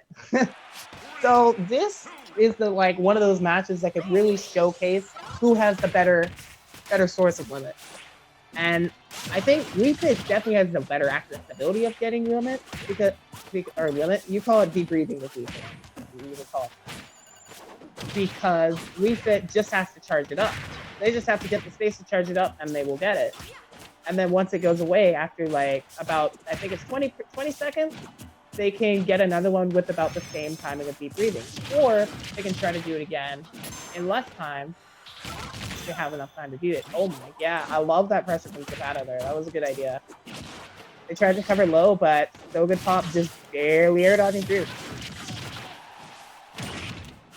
Ooh, aggressive. Down air. Tried to extend it with the header. Zapata having none of it. Well, can definitely give Wii Fit trouble in dealing with range, in my opinion. As he can get up close and rush her down, which is something that Wii Fit does not really like to have to deal with his rush down. But I also believe that Wii Fit, in order to fight Wii Fit effectively, you need to be good at pressuring with rush down, but you also have to be good at playing patient, because otherwise you will end up falling for some of the traps that Wii Fit will be setting up with header ball and sun salutation, because Wii Fit's header ball can set up for a lot of different angles if you cancel it, and all the different hitboxes that you can hit it with your tilts and your other attacks will send it at a lot of different angles. Fun fact, the sun salutation has a win box, so what you can do is you can cancel header ball and then start charging a sun salutation, and it will push the ball at an angle, and it will still have an active hitbox. Another little fun fact about header ball that can set up traps is that if you shield a header ball, it will have an active hitbox kept from shielding it or parrying it, and this can be used against you, as Wii Fit can use that to just trap you in a defensive state.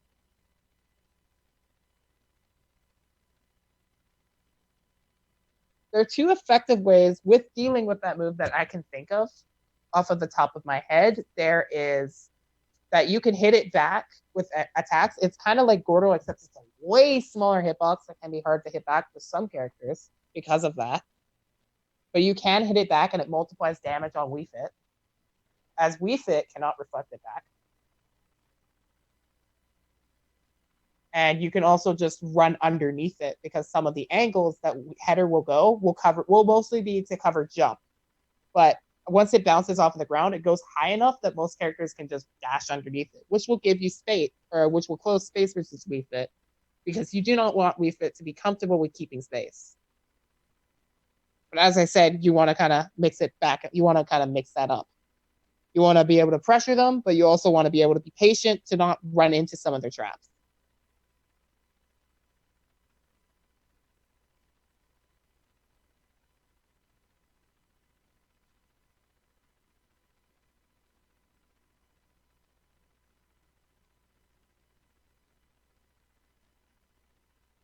Yeah, and unfortunately we cannot see the match right now. All I can really say is like about my prowess on Wii Fit knowledge.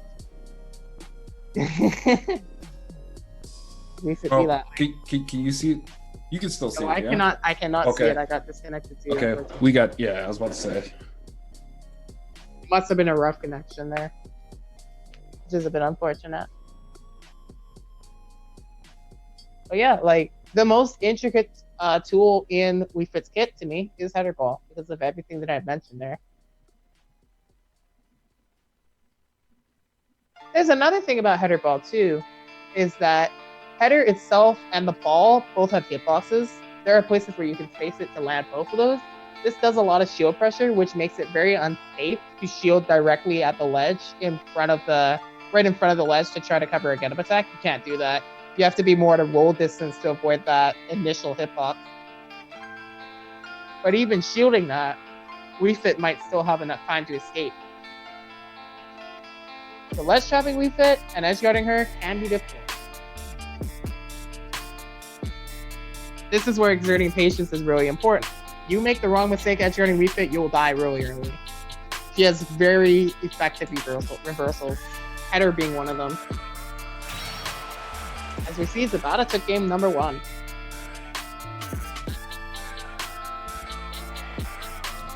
See where this goes. Yeah, see where it goes.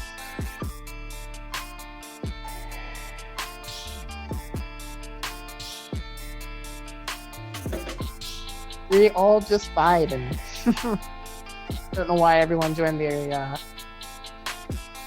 sector to stand there. But, yeah, I'm not sure.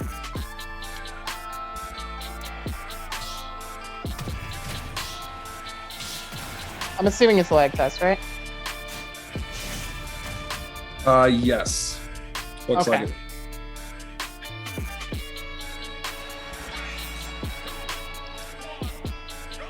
Alright, well, let's see.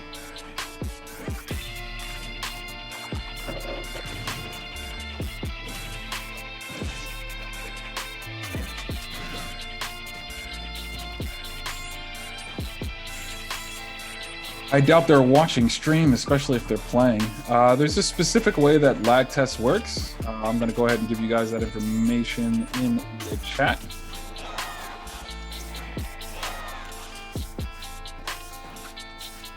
We can go ahead and do it on stream. There's not much we can show at the moment anyway, as the bracket's almost finished.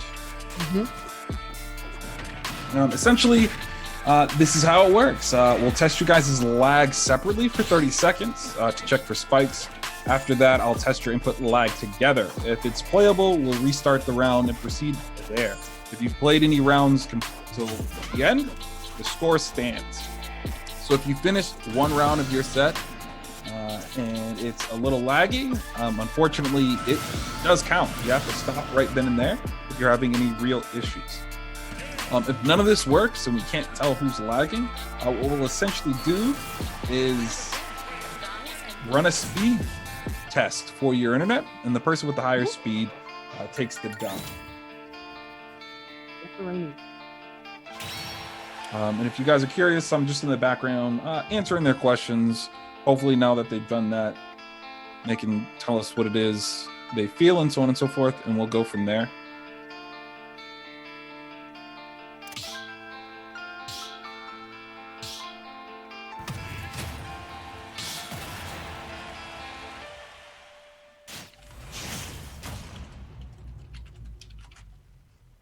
And I can't tell from here. Did it clear up a little bit? Oh, it's Zapata.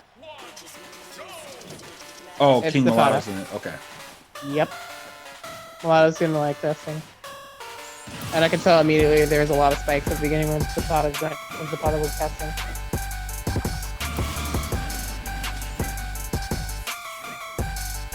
Ah, that's unfortunate. All right. Unfortunately, we had to DQ him, as he already That's asked. crunchy.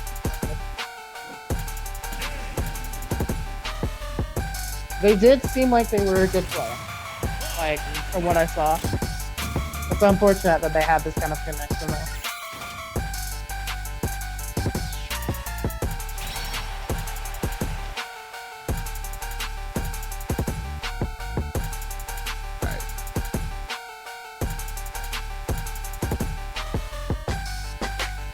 see. I'm not sure if there's anything else we can show at the moment. I think Desk and Lagrimus have already started. Yes. Oh, darn. I was supposed to do that. Yes. So we're kind of chilling again. I'll go ahead and join the arena. Get bopped while we wait. I mean, I could just play. I could just keep the top warm if I want. Yeah, let's do that. No, it kind of happens, Zapata. Like sometimes it has nothing to do with anything other than like who you're connected to and so on and so forth. So, I just joined. Hopefully it doesn't I'm gonna spike. make this nice one. Okay.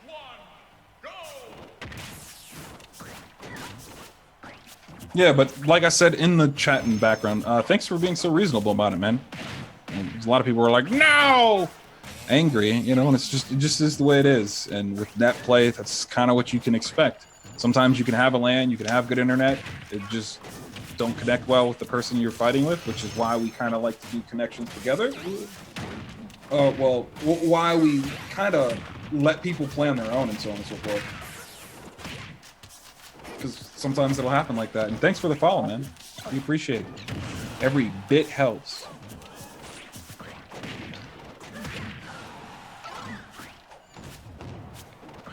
Every bit helps.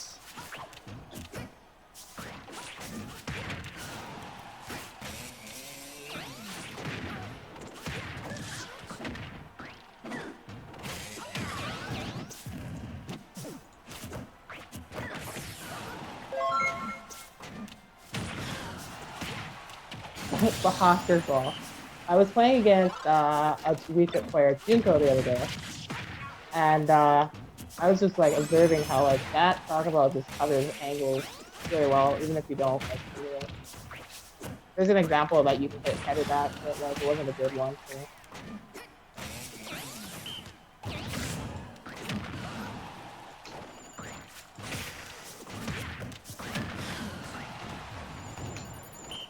I am not doing it. Wait, no, I got it. Okay. I should have tried to. Oh.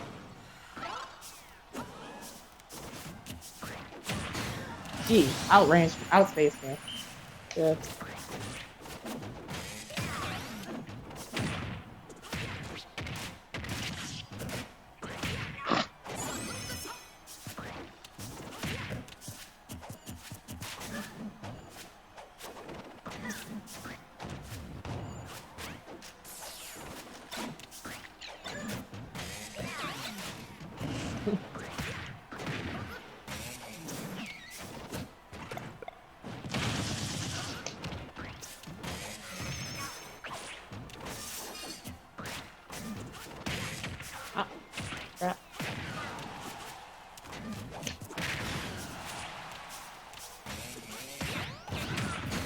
Gotta be careful when executing Bowser Jr. These two characters are both gonna hurt, so offstage battles are fun.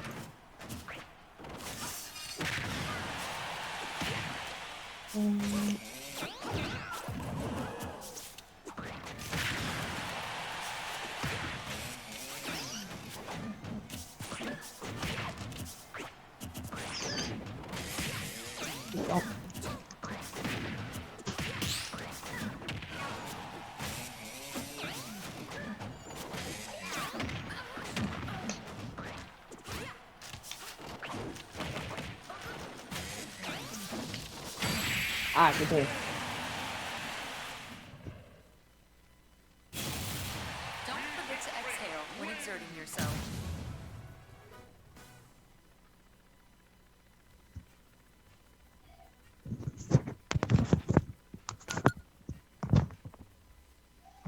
What happens next?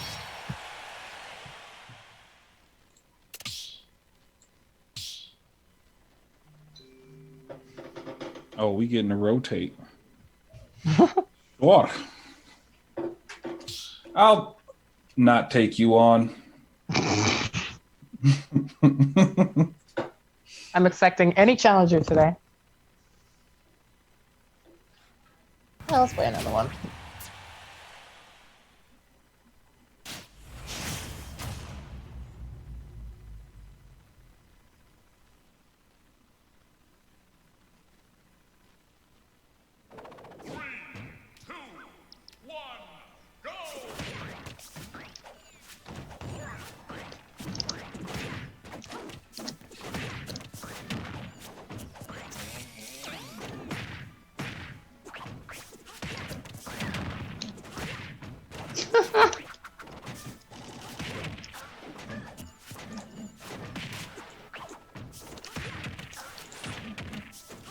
Yo, we are playing games.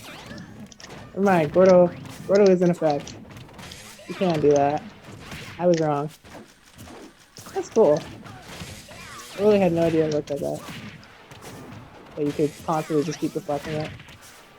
Okay, I'm really bad with Titanfall.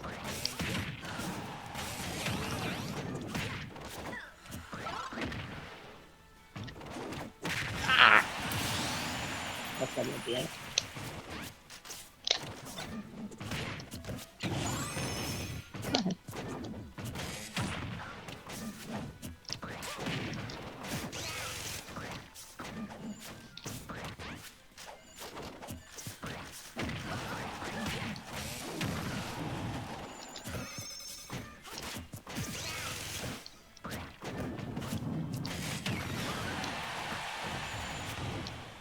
Cool, that was close.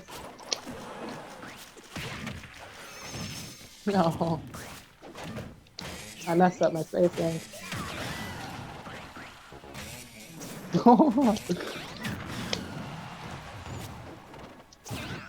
You better run. No. No.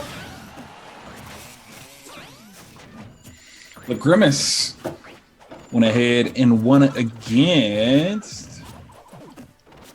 Desk, bringing us to our top 8 loser finals. So I believe we'll be doing Soda Pop and the Grimace. Oh my god. How do you just land on me like this? Get out of here. No, how was my spacing like that?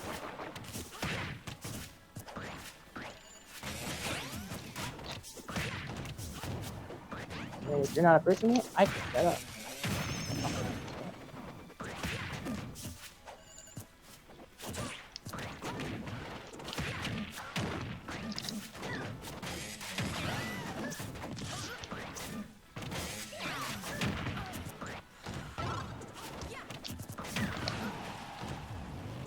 I'm confident I can kill you. How confident will be on my end, do you think?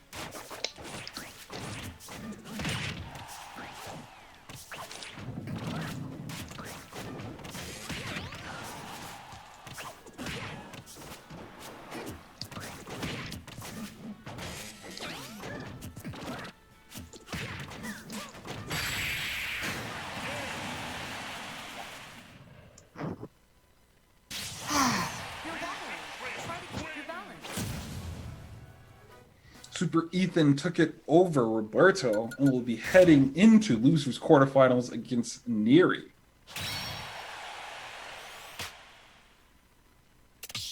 Alright, I will get back to my role. Excuse me, why did it send me back into the arena? I clicked on the specter stance. Anyway.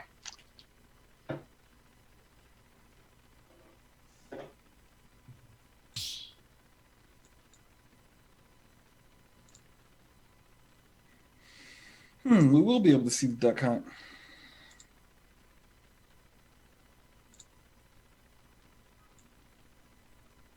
As I believe that will be our next match after this one.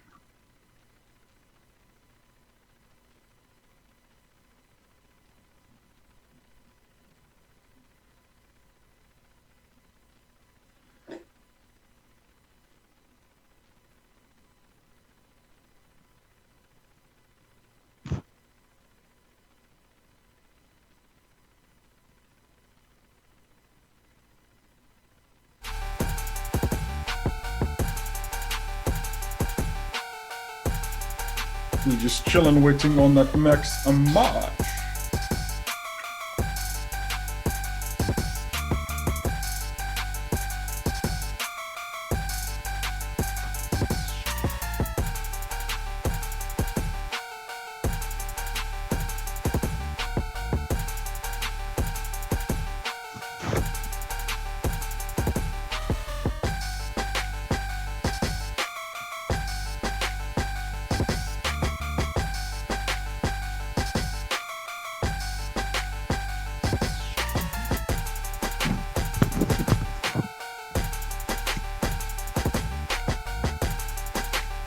We're heading to PS2 Pokemon Trainer versus Wii Fit.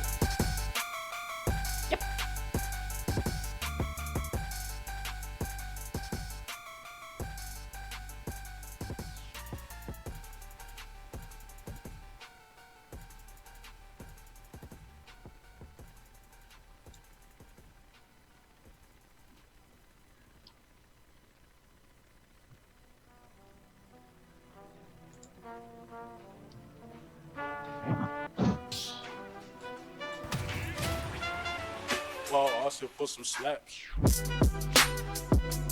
Yeah, let's get ready for game number 1 between these two.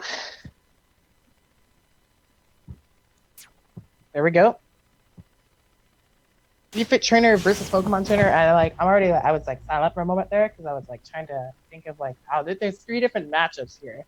With Pokemon Trainer, you will always have to like factor that in because they all have their different styles. They play differently. Like for example, Squirtle plays off of getting into your face and getting combos started, which is very good at the low percent. And at the mid to high percent, they have Tech Chase setups and Jab Blocks that are really good for them as well for taking stock. So that's how Wii Fit Trainer would function, but against, or that's how Squirtle would function, but against Wii Fit Trainer, it's going to take a lot of patience to really deal with all this stuff before they can finally get in. And pretty much the only use of Squirtle that we saw that did anything was to flood them off stage, and off them off stage so that they could get some space, switch to the Ivysaur, and try to start ledge dropping. Ivysaur now has this projectile that they can work with. Some pretty good aerials that they can use in neutral to set up a lot of combos. In fact, Ivysaur is probably more combo centered than Squirtle is, at least to me. And you'll be picking up a lot of your kills off of that as well, with a lot of combos that work into the Vine Whip up B, and then you also have a lot of combos that lead into up air. You also have that down air spike with the Ivysaur as well. It's very infamous, as it had to be kind of retooled in a patch to make it a little bit less strong, but it didn't take stock too early. Oh my goodness. That is some Wii Fit shenanigans. You'll see a lot of shenanigans. Whenever you see like a Wii Fit match, you gotta expect that because of like that one move, Header Ball. That's how it can work for and against Wii Fit Trainer. When you see somebody that really knows how to knock it back, that's when you like really get to see that. Back air from the Grimace. Charizard here now. And I think Charizard would have the most trouble getting in. If they get in, however, it's a bit scary, obviously. As it is Charizard. A lot of things will kill. And right now, the Grimace is like taking this patience play again here. They want to get this kill. They're probably looking for an up smash or a grab. But they notice that So Good Pop is jumping a lot here, so that they can't just get this so easily. Oh, that was close. So Good Pop almost had the opening right there for the back air on that with Death Tilt. Not quite. There, that's you see that right there. Like that's what I mentioned earlier about how Header Ball keeps the active hitbox even if you shield it. And when the Grimace tried to approach them, they ran into the Header Ball, which knocked them right to So Good Pop so that they could kill them with back air. Like the Grimace. Just a few quick hits and they'll be able to even this up. Having a good projectile versus Wii Fit looks like a good thing here, because you won't be able to knock back the Header Ball really easily. Which otherwise that move would just camp you out. They got them cornered, but they're not able to deal with the way that So Good Pop is defending the ledge right now. Really effective stuff against the Grimace. Just keeps getting pelted. Ouch. Not the landing. Not the aggressive landing with the F smash. Ooh, I like it. I like it. I like it. I like it. I like it. Taunt cancel to up B. Hey, you had you.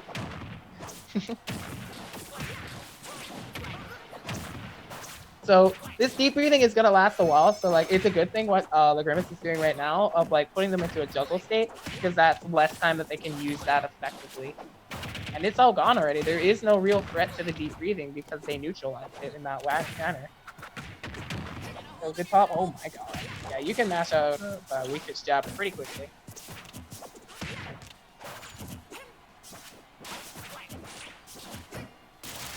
Up B out of shield. Alright.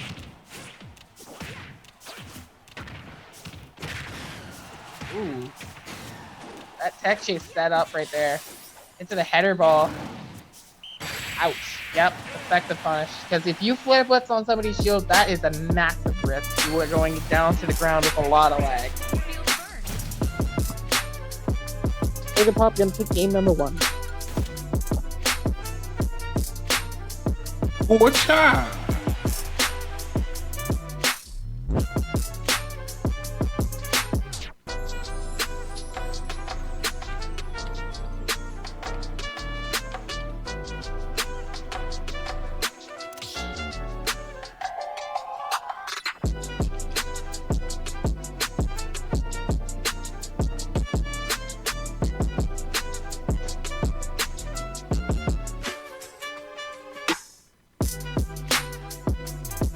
Since it's starting to get busy on my end, I think I'm gonna end my commentary on this set.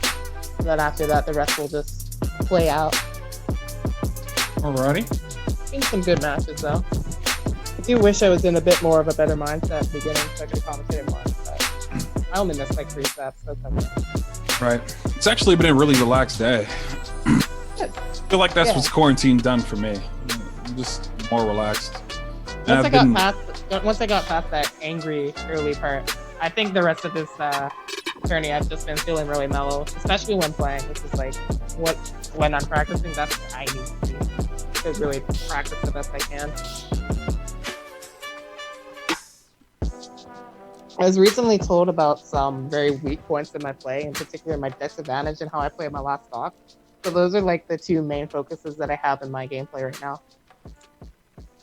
So if it seems like I'm not capitalizing as much on my advantage state or playing neutral as effectively, that's probably because I'm like just thinking about like what situation I'm in when I'm in disadvantage and what I need to do to fix that a bit.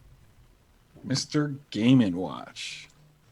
Yeah, I do believe the Grimace has a Game & Watch. I think I remember this character from them, but I don't know. Yeah, so Game & Watch is a character, one of those kind of characters that is like, I want you to play my game kind of character. And he has a Reflector with Bucket against Header. He can absorb Sun Salutation, which will give him the access to Oil Panic. Very powerful attack, but it depends on like what hits it. Like if Togepi just uses like uncharged Sun Salutations, it won't be as powerful as if he bucketed a full one.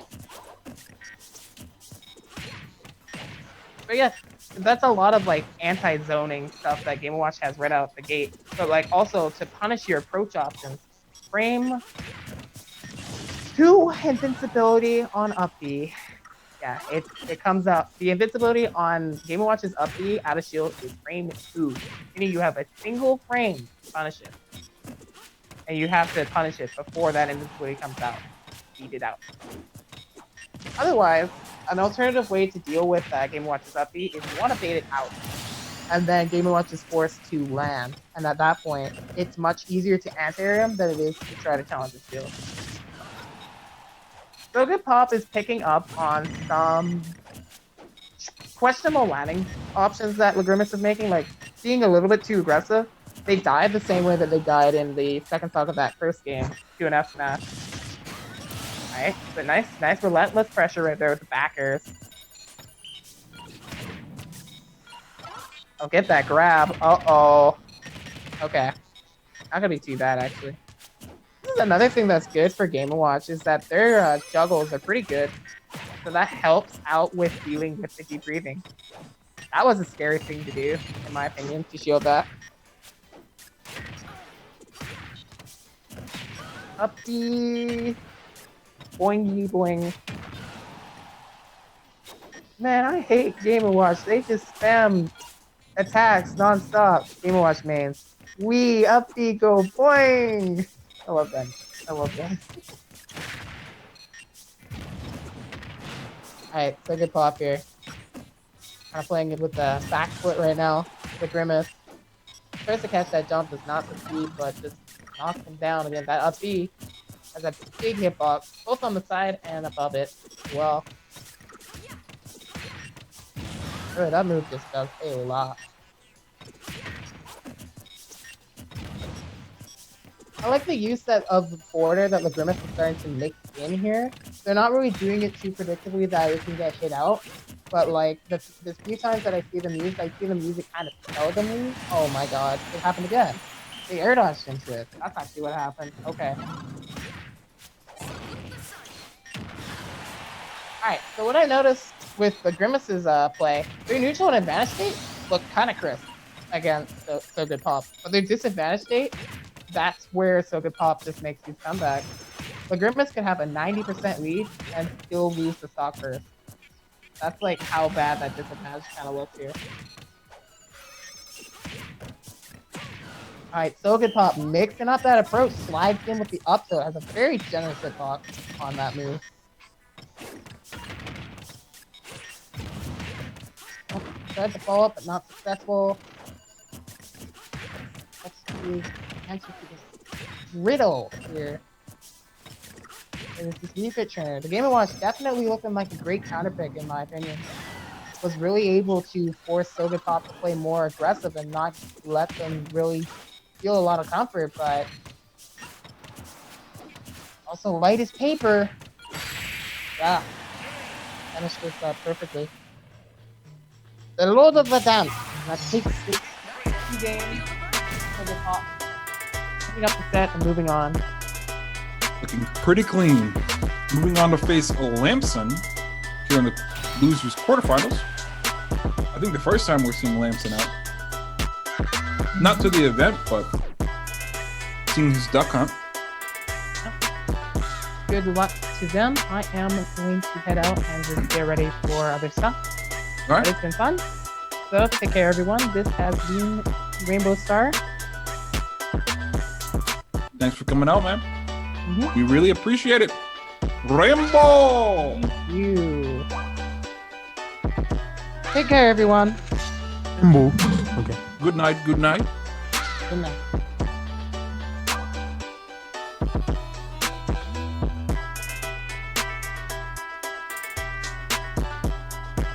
As I said before, we will be going into the losers quarterfinals. This is Smash Weekly 113.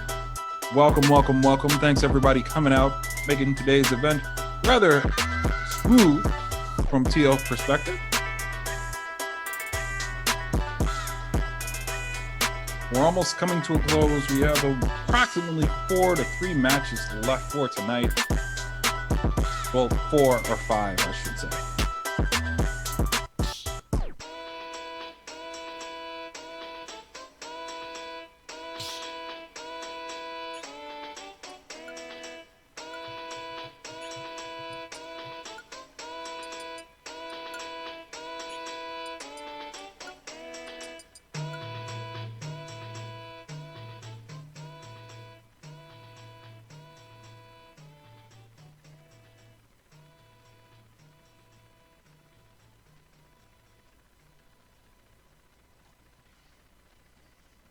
Hopefully So Good Pop is not having no issues. Looks like he's getting ready to chat something in Discord.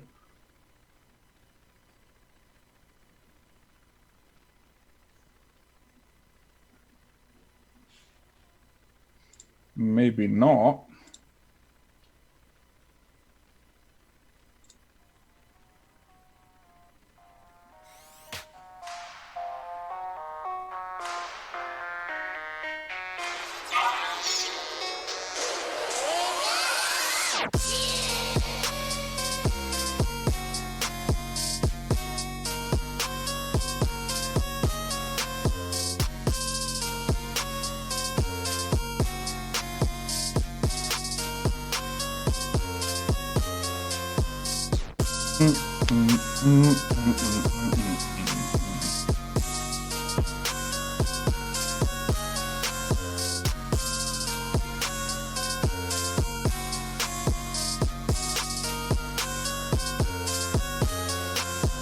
All right, looks like we got the character selected. It's going to be Duck Hunt.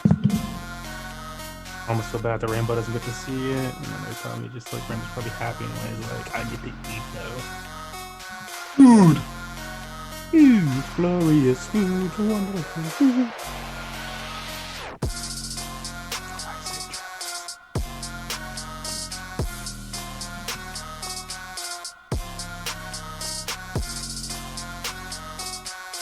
Lamps, no, ranked coming in seeded 37 today.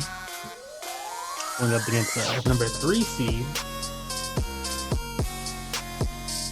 in the losers quarterfinal.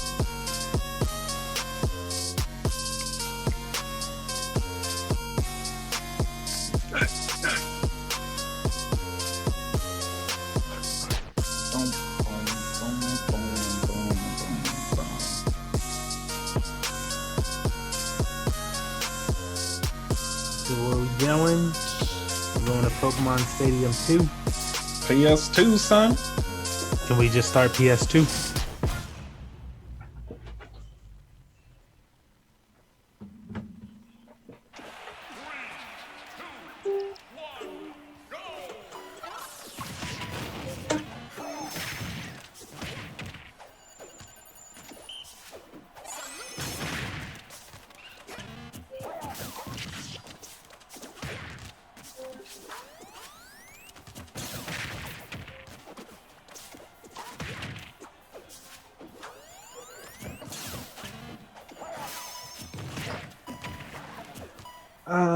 Duck Hunt. I have such non-fond memories from Smash 4. I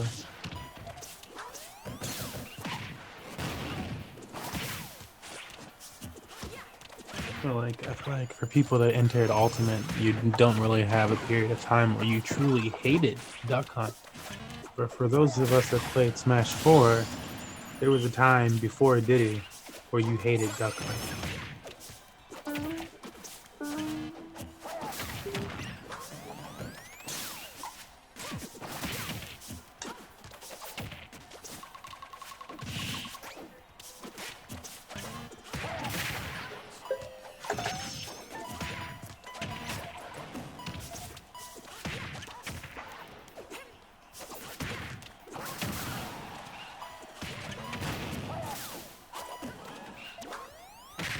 I don't feel that much better about So Good Pop winning, you know what I'm saying, when he's representing for the Pacific Northwest.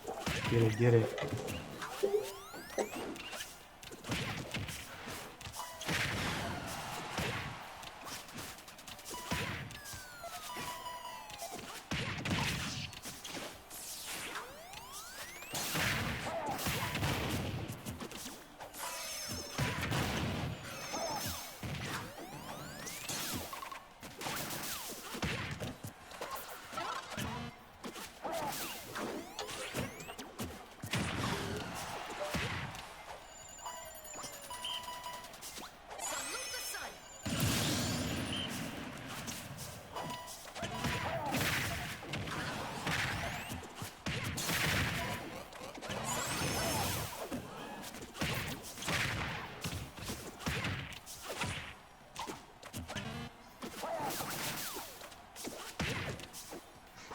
Not looking too good for Mr.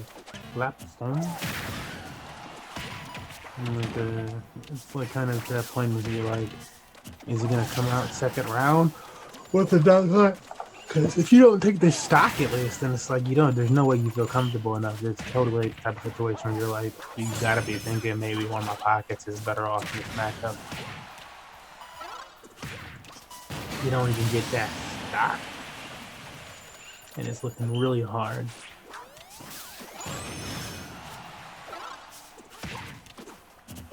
Can't say anything against the player in this situation. The player, I mean, being Lamson, So Good Popping, and just being such a strong and compelling Wii Fit trainer, just Wi-Fi player, competitive smasher altogether.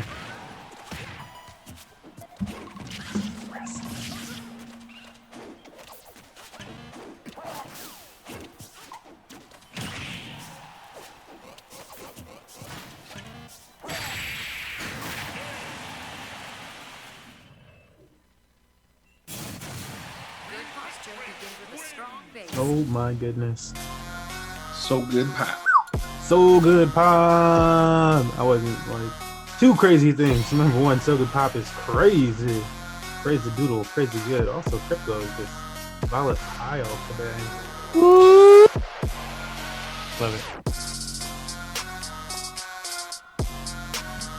Mr. Poppy. Let's see if Lampson's gonna make any choices. Any switch ups in those choices. I mean, I would imagine. I don't know. If it was me and that was my Lucas. Again, I'm thinking about it two different ways. One, I'm like, damn, I wish I had a deeper list of pockets. I guess I'd go Ness, get that stronger hit in. And then the second is like, I should just stay with Lucas. This is my best character. You know, I just like, I started to get better at the end. I almost got that stuff. Let's see what he's feeling. Looks like we're staying with Duck Hunt. Think. Let's see.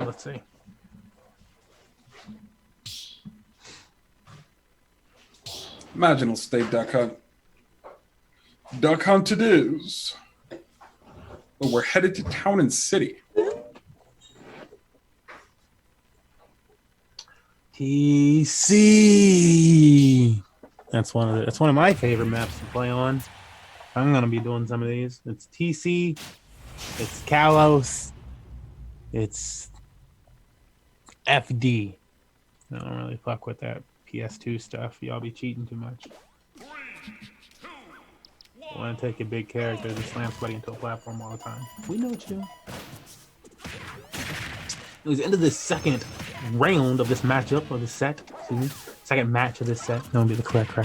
And this is So Good Pop SG. SGP versus Lampson. So Good also goes by names like Hydra Nayland. So you might know him under other titles.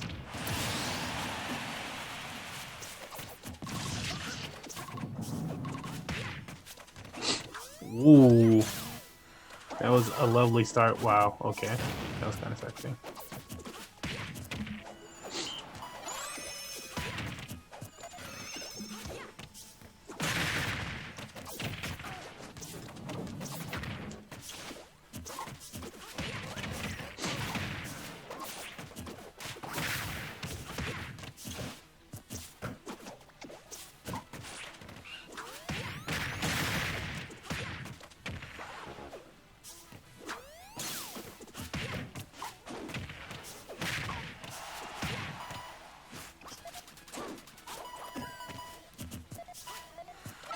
We're really close to being in the same position as last time. This damage keeps piling on. Yeah. So Good. It's gonna go down here and take one of these stocks in a second.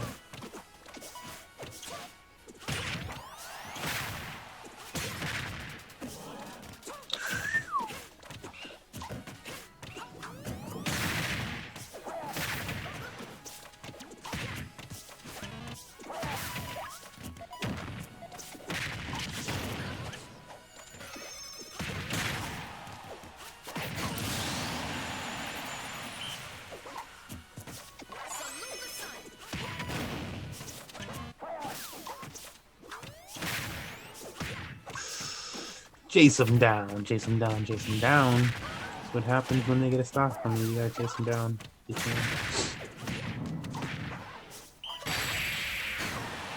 really looking for Lampson to try anything they can potentially do to turn this match around.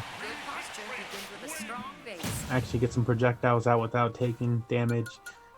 Seems to be like, you know, if they're getting any damage in, it's a trade situation, if anything. They can't do it. It's just not happening. Too strong.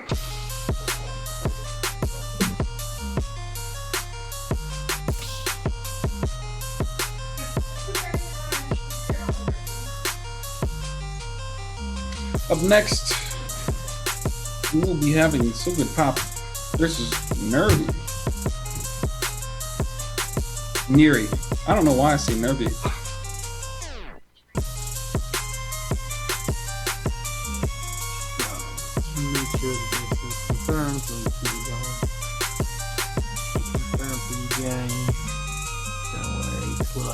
Confirming.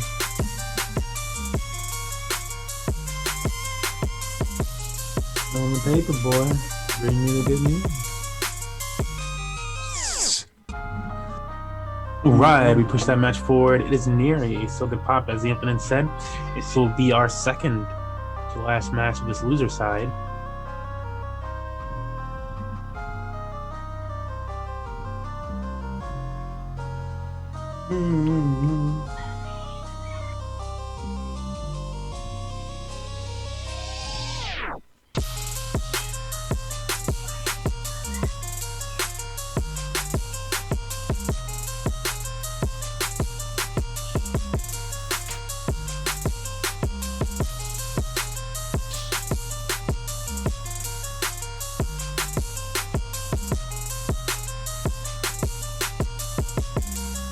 Any moment now, ladies and gents.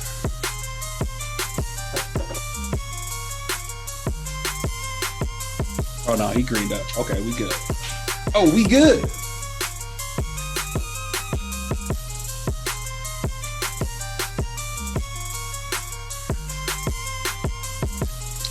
And Isabel versus Wii Fit. We are headed to stage. Wait for it.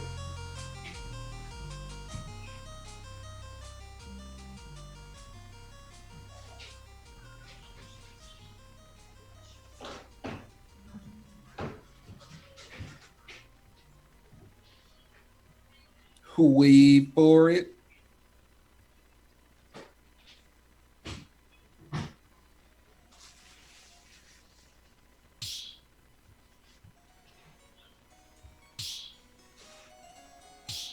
Pokemon Stadium 2. PS2, ladies and gents. As we head into the losers semifinals, Neri versus So Good Pop.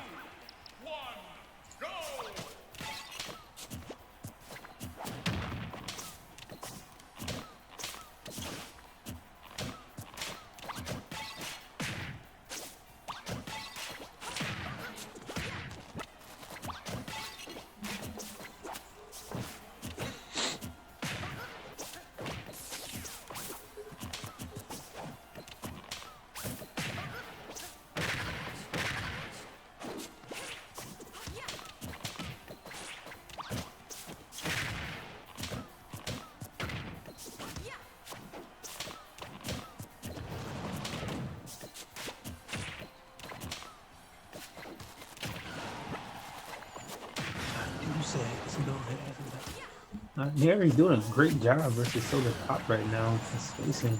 He's like, I don't know how he's, I guess, the setup of that mine is allowing him this extra space to get away with a lot of these setups. I'm not sure. Getting all the time they need, it seems, even if they take a little bit of damage.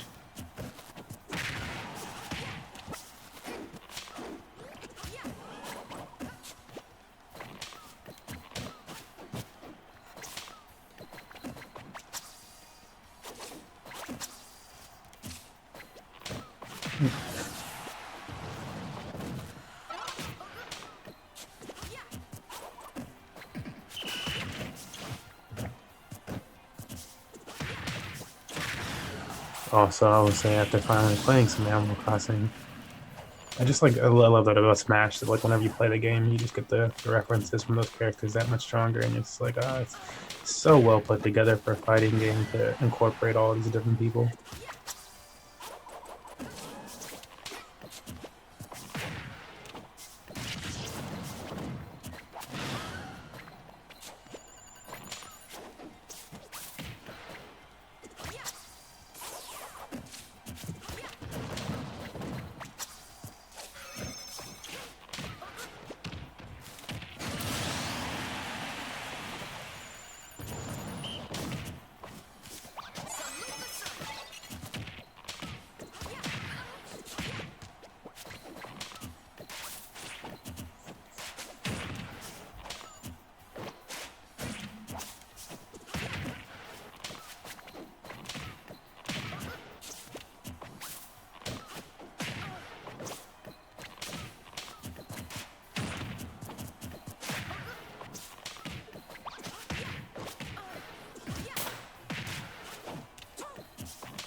Like this is like such a long grind out. I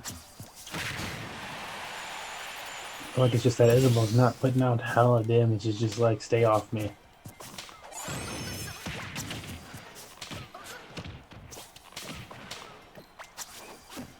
Okay, I thought she was about to not die there. Alright, not the right person to have in this situation. Could easily turn this around. I don't say easy, but could turn this around.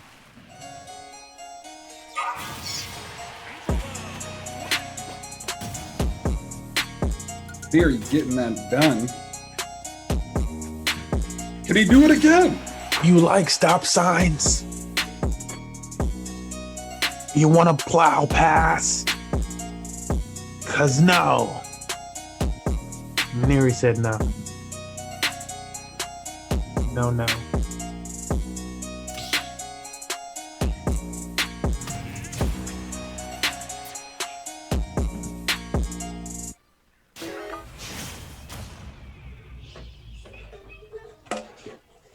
Our next match, Theory versus So Good Pop, round 2 of this best of 3. Get it. Skit it.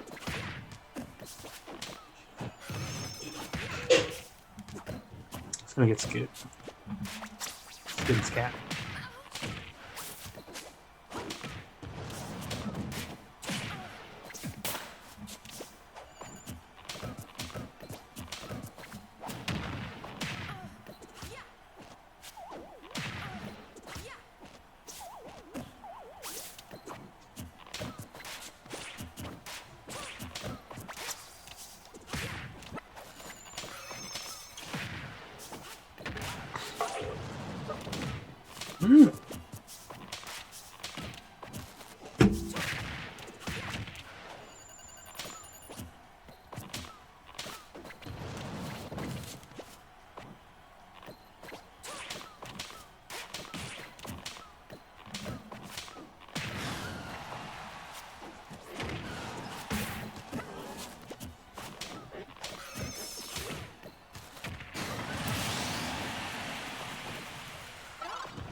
Okay. Bitch, I'm flexing on my DS. I ain't got no time for Doing it, ladies and gentlemen. I pull up Headed like to Brad. losers finals as Nero takes that. 3 dots on his head. Don't like how you come in, I let off the lead. Got your girl singing, she put me to bed. Ain't about the money, I'm running, I fled. Oh, he gon' stop me for taking a step. Execute niggas, I scramble their eggs. I want it pronto and I know my limit. It doesn't exist, therefore I'ma go get it. Pull it to the league like, who is you kidding? Squirtle and Bulbasaur, I'm water whipping. Cooking up embers when I'm in the kitchen. Fuck with me wrong, I'ma have to start digging. No Diglett, I come through with clips and extensions. Put you in the ground and roll out like I'm Whitney. Bitch, yo, Jim, I need my check. I need my badges, I'm here to collect. Boy, I look just like my champ, how I flex. Boy, I'm too fly, hit the ground, no effect. What it do? Bitch, I'm trapping right out of Mount Moon. Need a bad bitch with a pink pussy like Mew. I hit it and leave the shit dripping like gloom. Right over here, we don't fuck with that blue. I've been in the lab like, oh, I am too wavy. You gon' need a boat for the flow. Max IVs on my post, got a nugget and I'm surfing on the coast. I ain't never doing that. They be like, why your back tripping though? Missing no, missing no. Some guy. Wasn't I just seeing some guy in one of the Wi-Fi tier lists? Did you appear on the top 10 Wi-Fi tier list?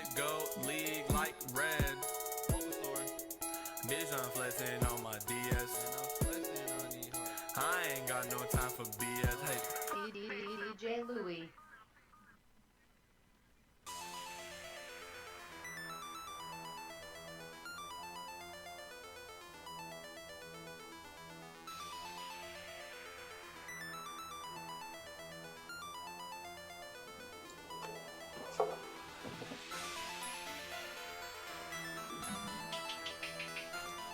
Let's just make sure.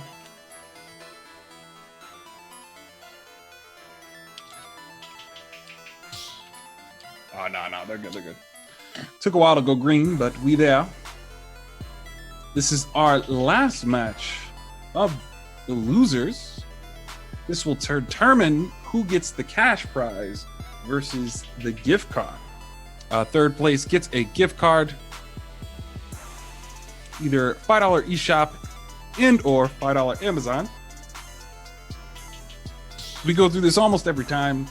You don't want the third place prize. Don't come in third. That's pretty much all I can say.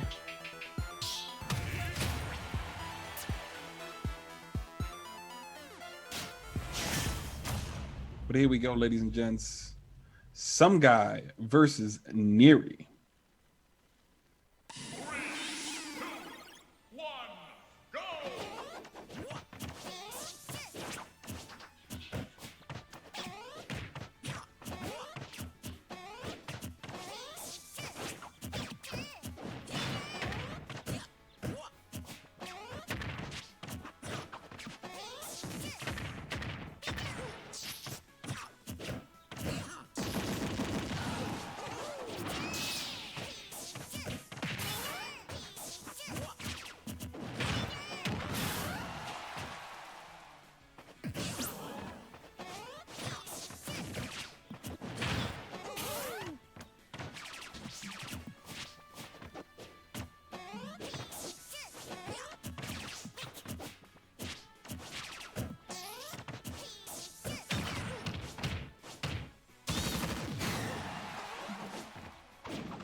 Well, you know, maybe we need to see that Isabel.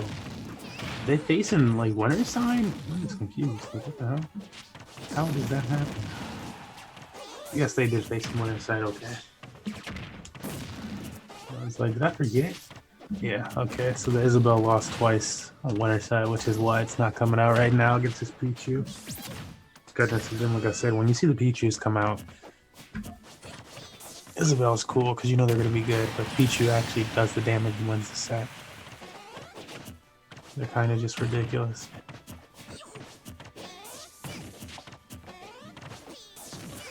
Okay. Tell it like it is.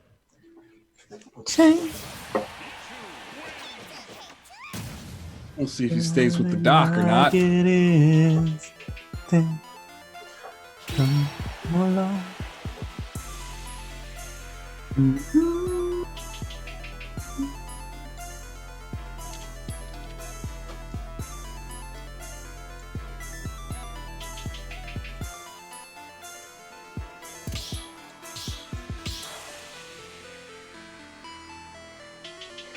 Falco. Falco.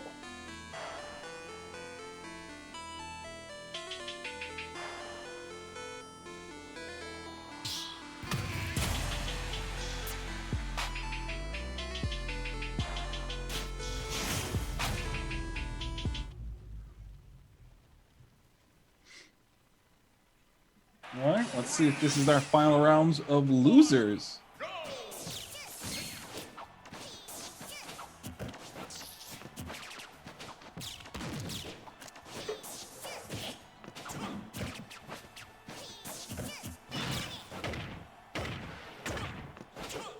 Switch up. It's like Mary just trying to find somebody that works. Got a Falco out there. What the hell are you doing out there, Falco? Work, apparently. Shit.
Can't get no free Randy.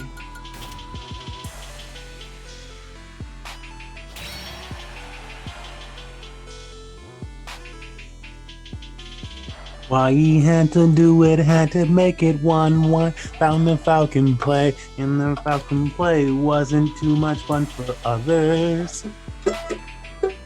Too much fun for others. Ouch, just broke my nose. It was already broken on, but you know, I did not help. Didn't help. I hope it didn't.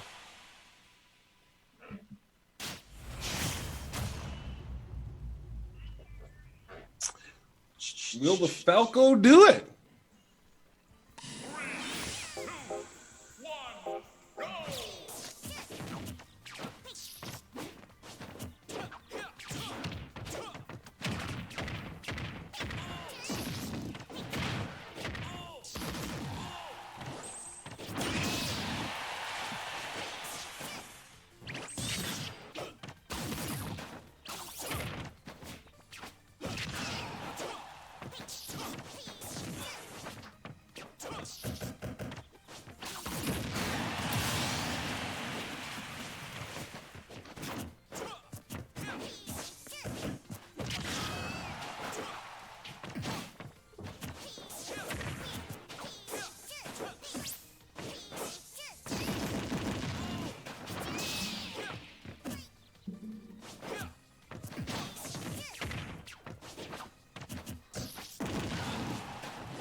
Well, some guy says no. That is mine, he says. It was close. I feel it could have gone either way. It'll be some guy on black screen. The finals. Can we get another Bowser in there? Can we get another Bowser? I mean, I'm not opposed to making a Pichu image either, because you know the Money Match Gaming trends. But with that said, it's that much more difficult to use Money Match Gaming colors in the image if Pichu's gonna be the exact same colors. And I gotta like shade it correctly. You got it there. Oh, you tell him. Gotta let him know. Gotta let him know. Think about me. So maybe you could play somebody else and we'll say that's your man.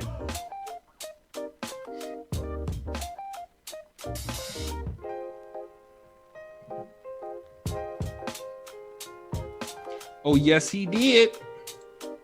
Oh, yes, he did.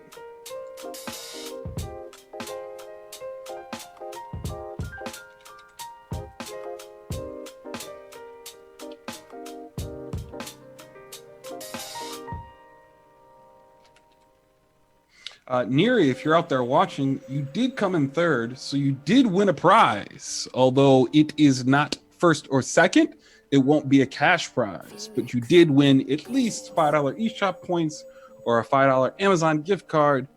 So if you would like to redeem that, we'll need you to hit up in the Discord to get you taken care of. Otherwise, not much we can do, man.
There we have it. Black screen versus some guy. Black screen going Ike.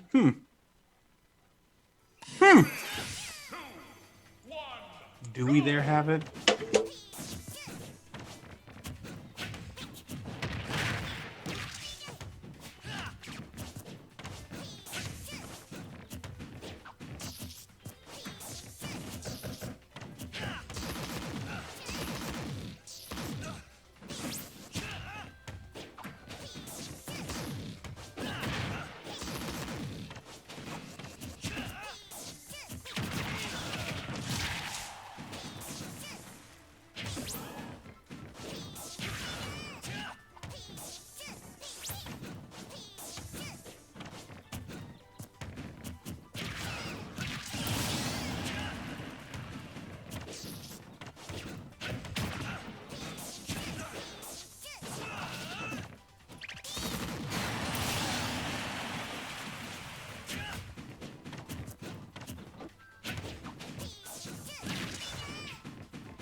That boy, some guy done pulled it out.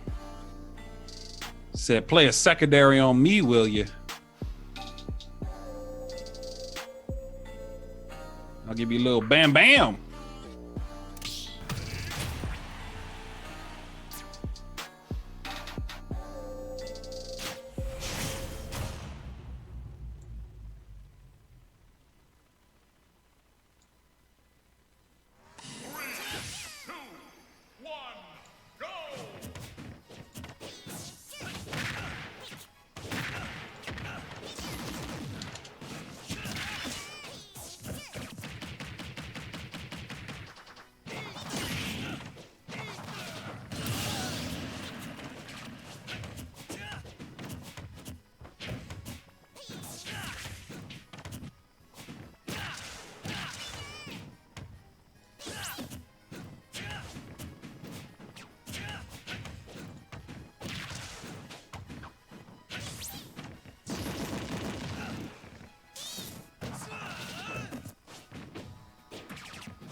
Will there be a reset?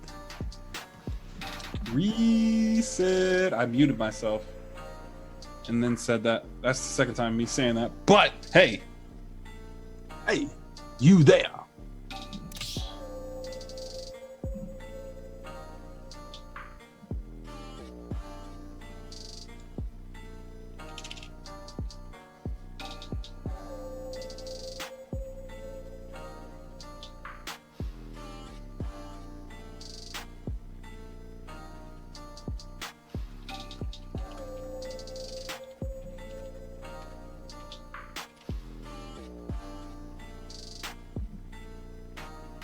I don't know why I can't think of that song, but it's obviously familiar.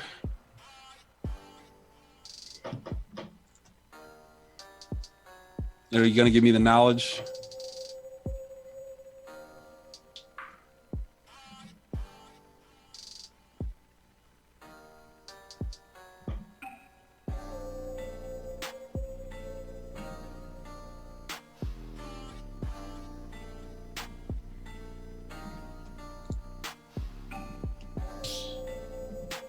No, he is still going Ike. He said, I'll die on this hill. You will not take this from me. That you won't do.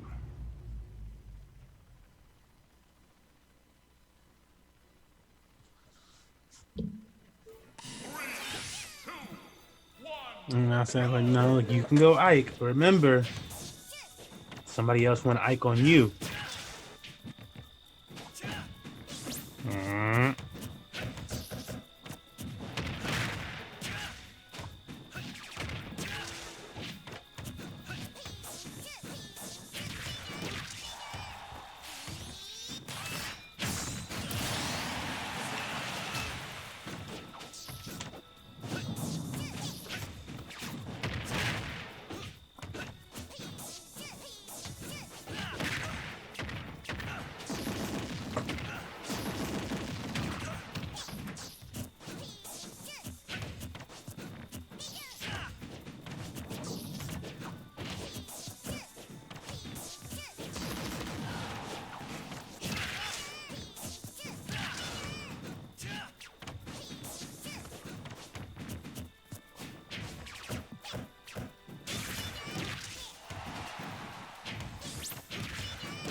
He said there was another level that I didn't show you guys in that first set. So let me show you. Advance then.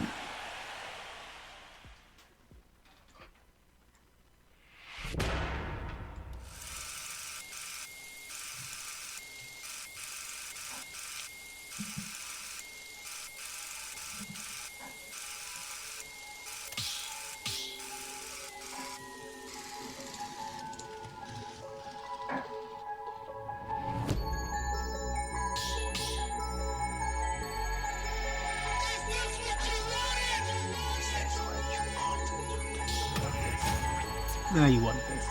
You want the Kalos.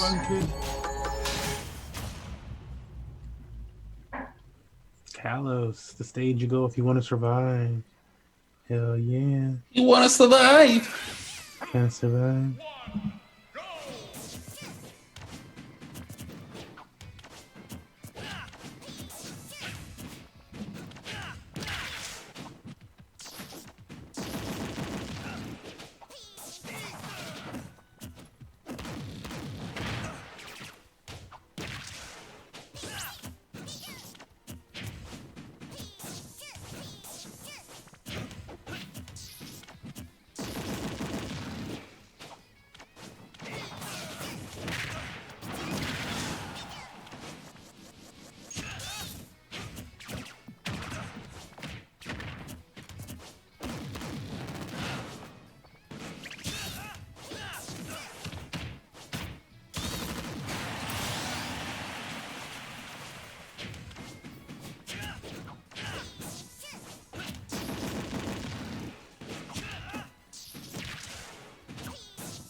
Damn, this stock is not going anywhere.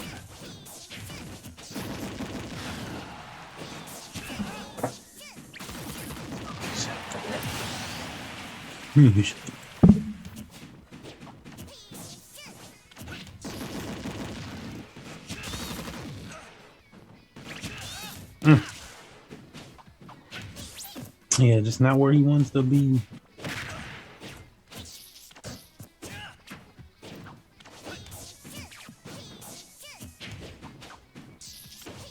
Turn around this whole stock here. We're gonna get a chance at this.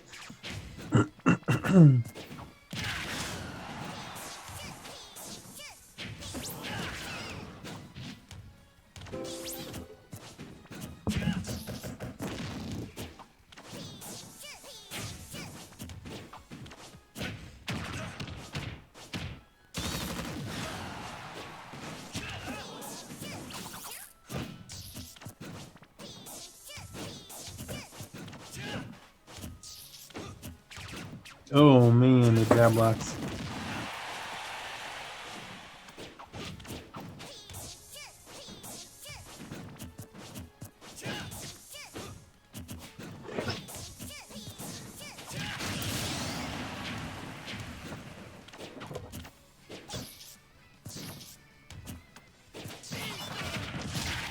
Black screen has a very compelling Ike. I could say that. But can he turn it around? I don't know. Yeah, he's not MK Leo, you know? That's like Aunt May saying you're not Superman. It's just his Aunt May situation. Oh, you're not MK Leo, you know? Damn it, Aunt May. Some guy says, I don't care that he has a nice Ike. This went all the way this set. They are entering the final round. The final bout.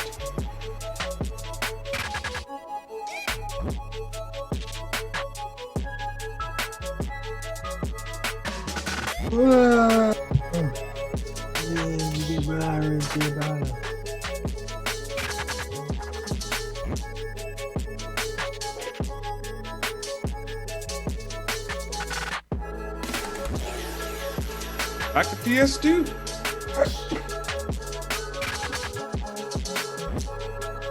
Still going with the Ike.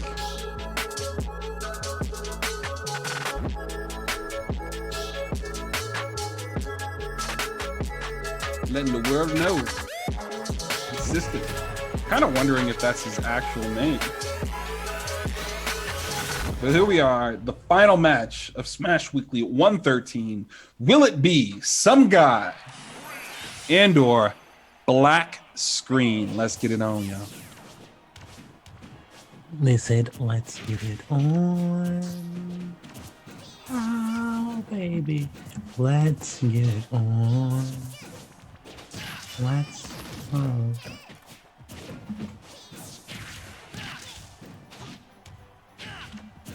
I'm like, I am surprised we still have Ike out here. I don't. It's still Ike, my boy. He said, I'm getting it with Ike, or I'm not getting it. That's just it. We like Ike.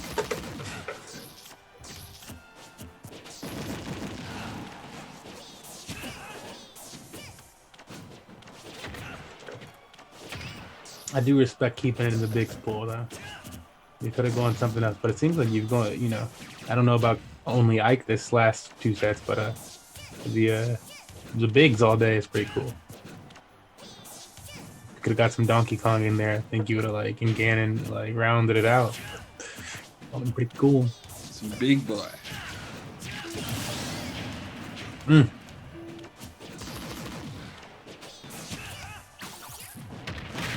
Looking solid in this one. I'm like, maybe that's the strat. The strat is, you know, I got 2 sets to figure it out. I'm gonna play all Ike and get him warmed up as fuck against this person. And that's just the strat.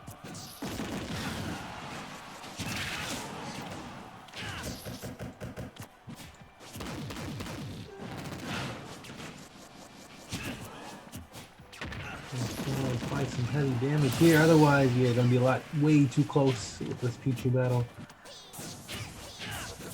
Well, my friend, you're on the edge of losing it all. This is when you definitely want to have stream pause when you don't hear shit like this. Potential choke.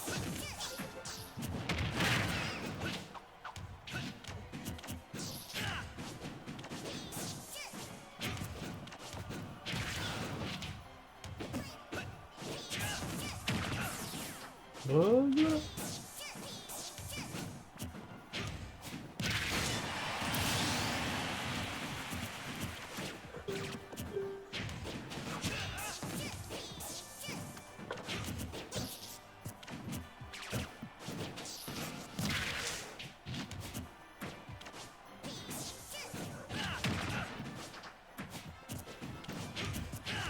For all the Pikachus with daisies. And either way, we got Pichu on the final graphic, and that's going to be nice to do.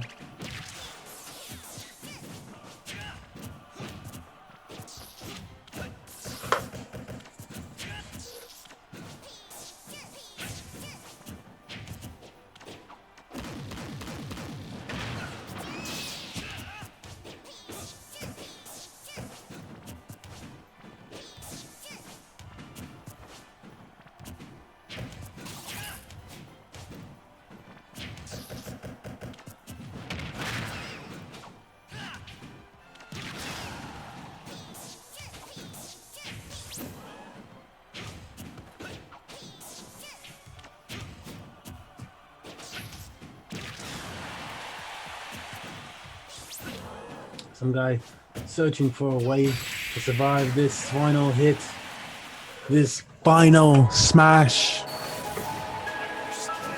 Tilt, you mean? Got.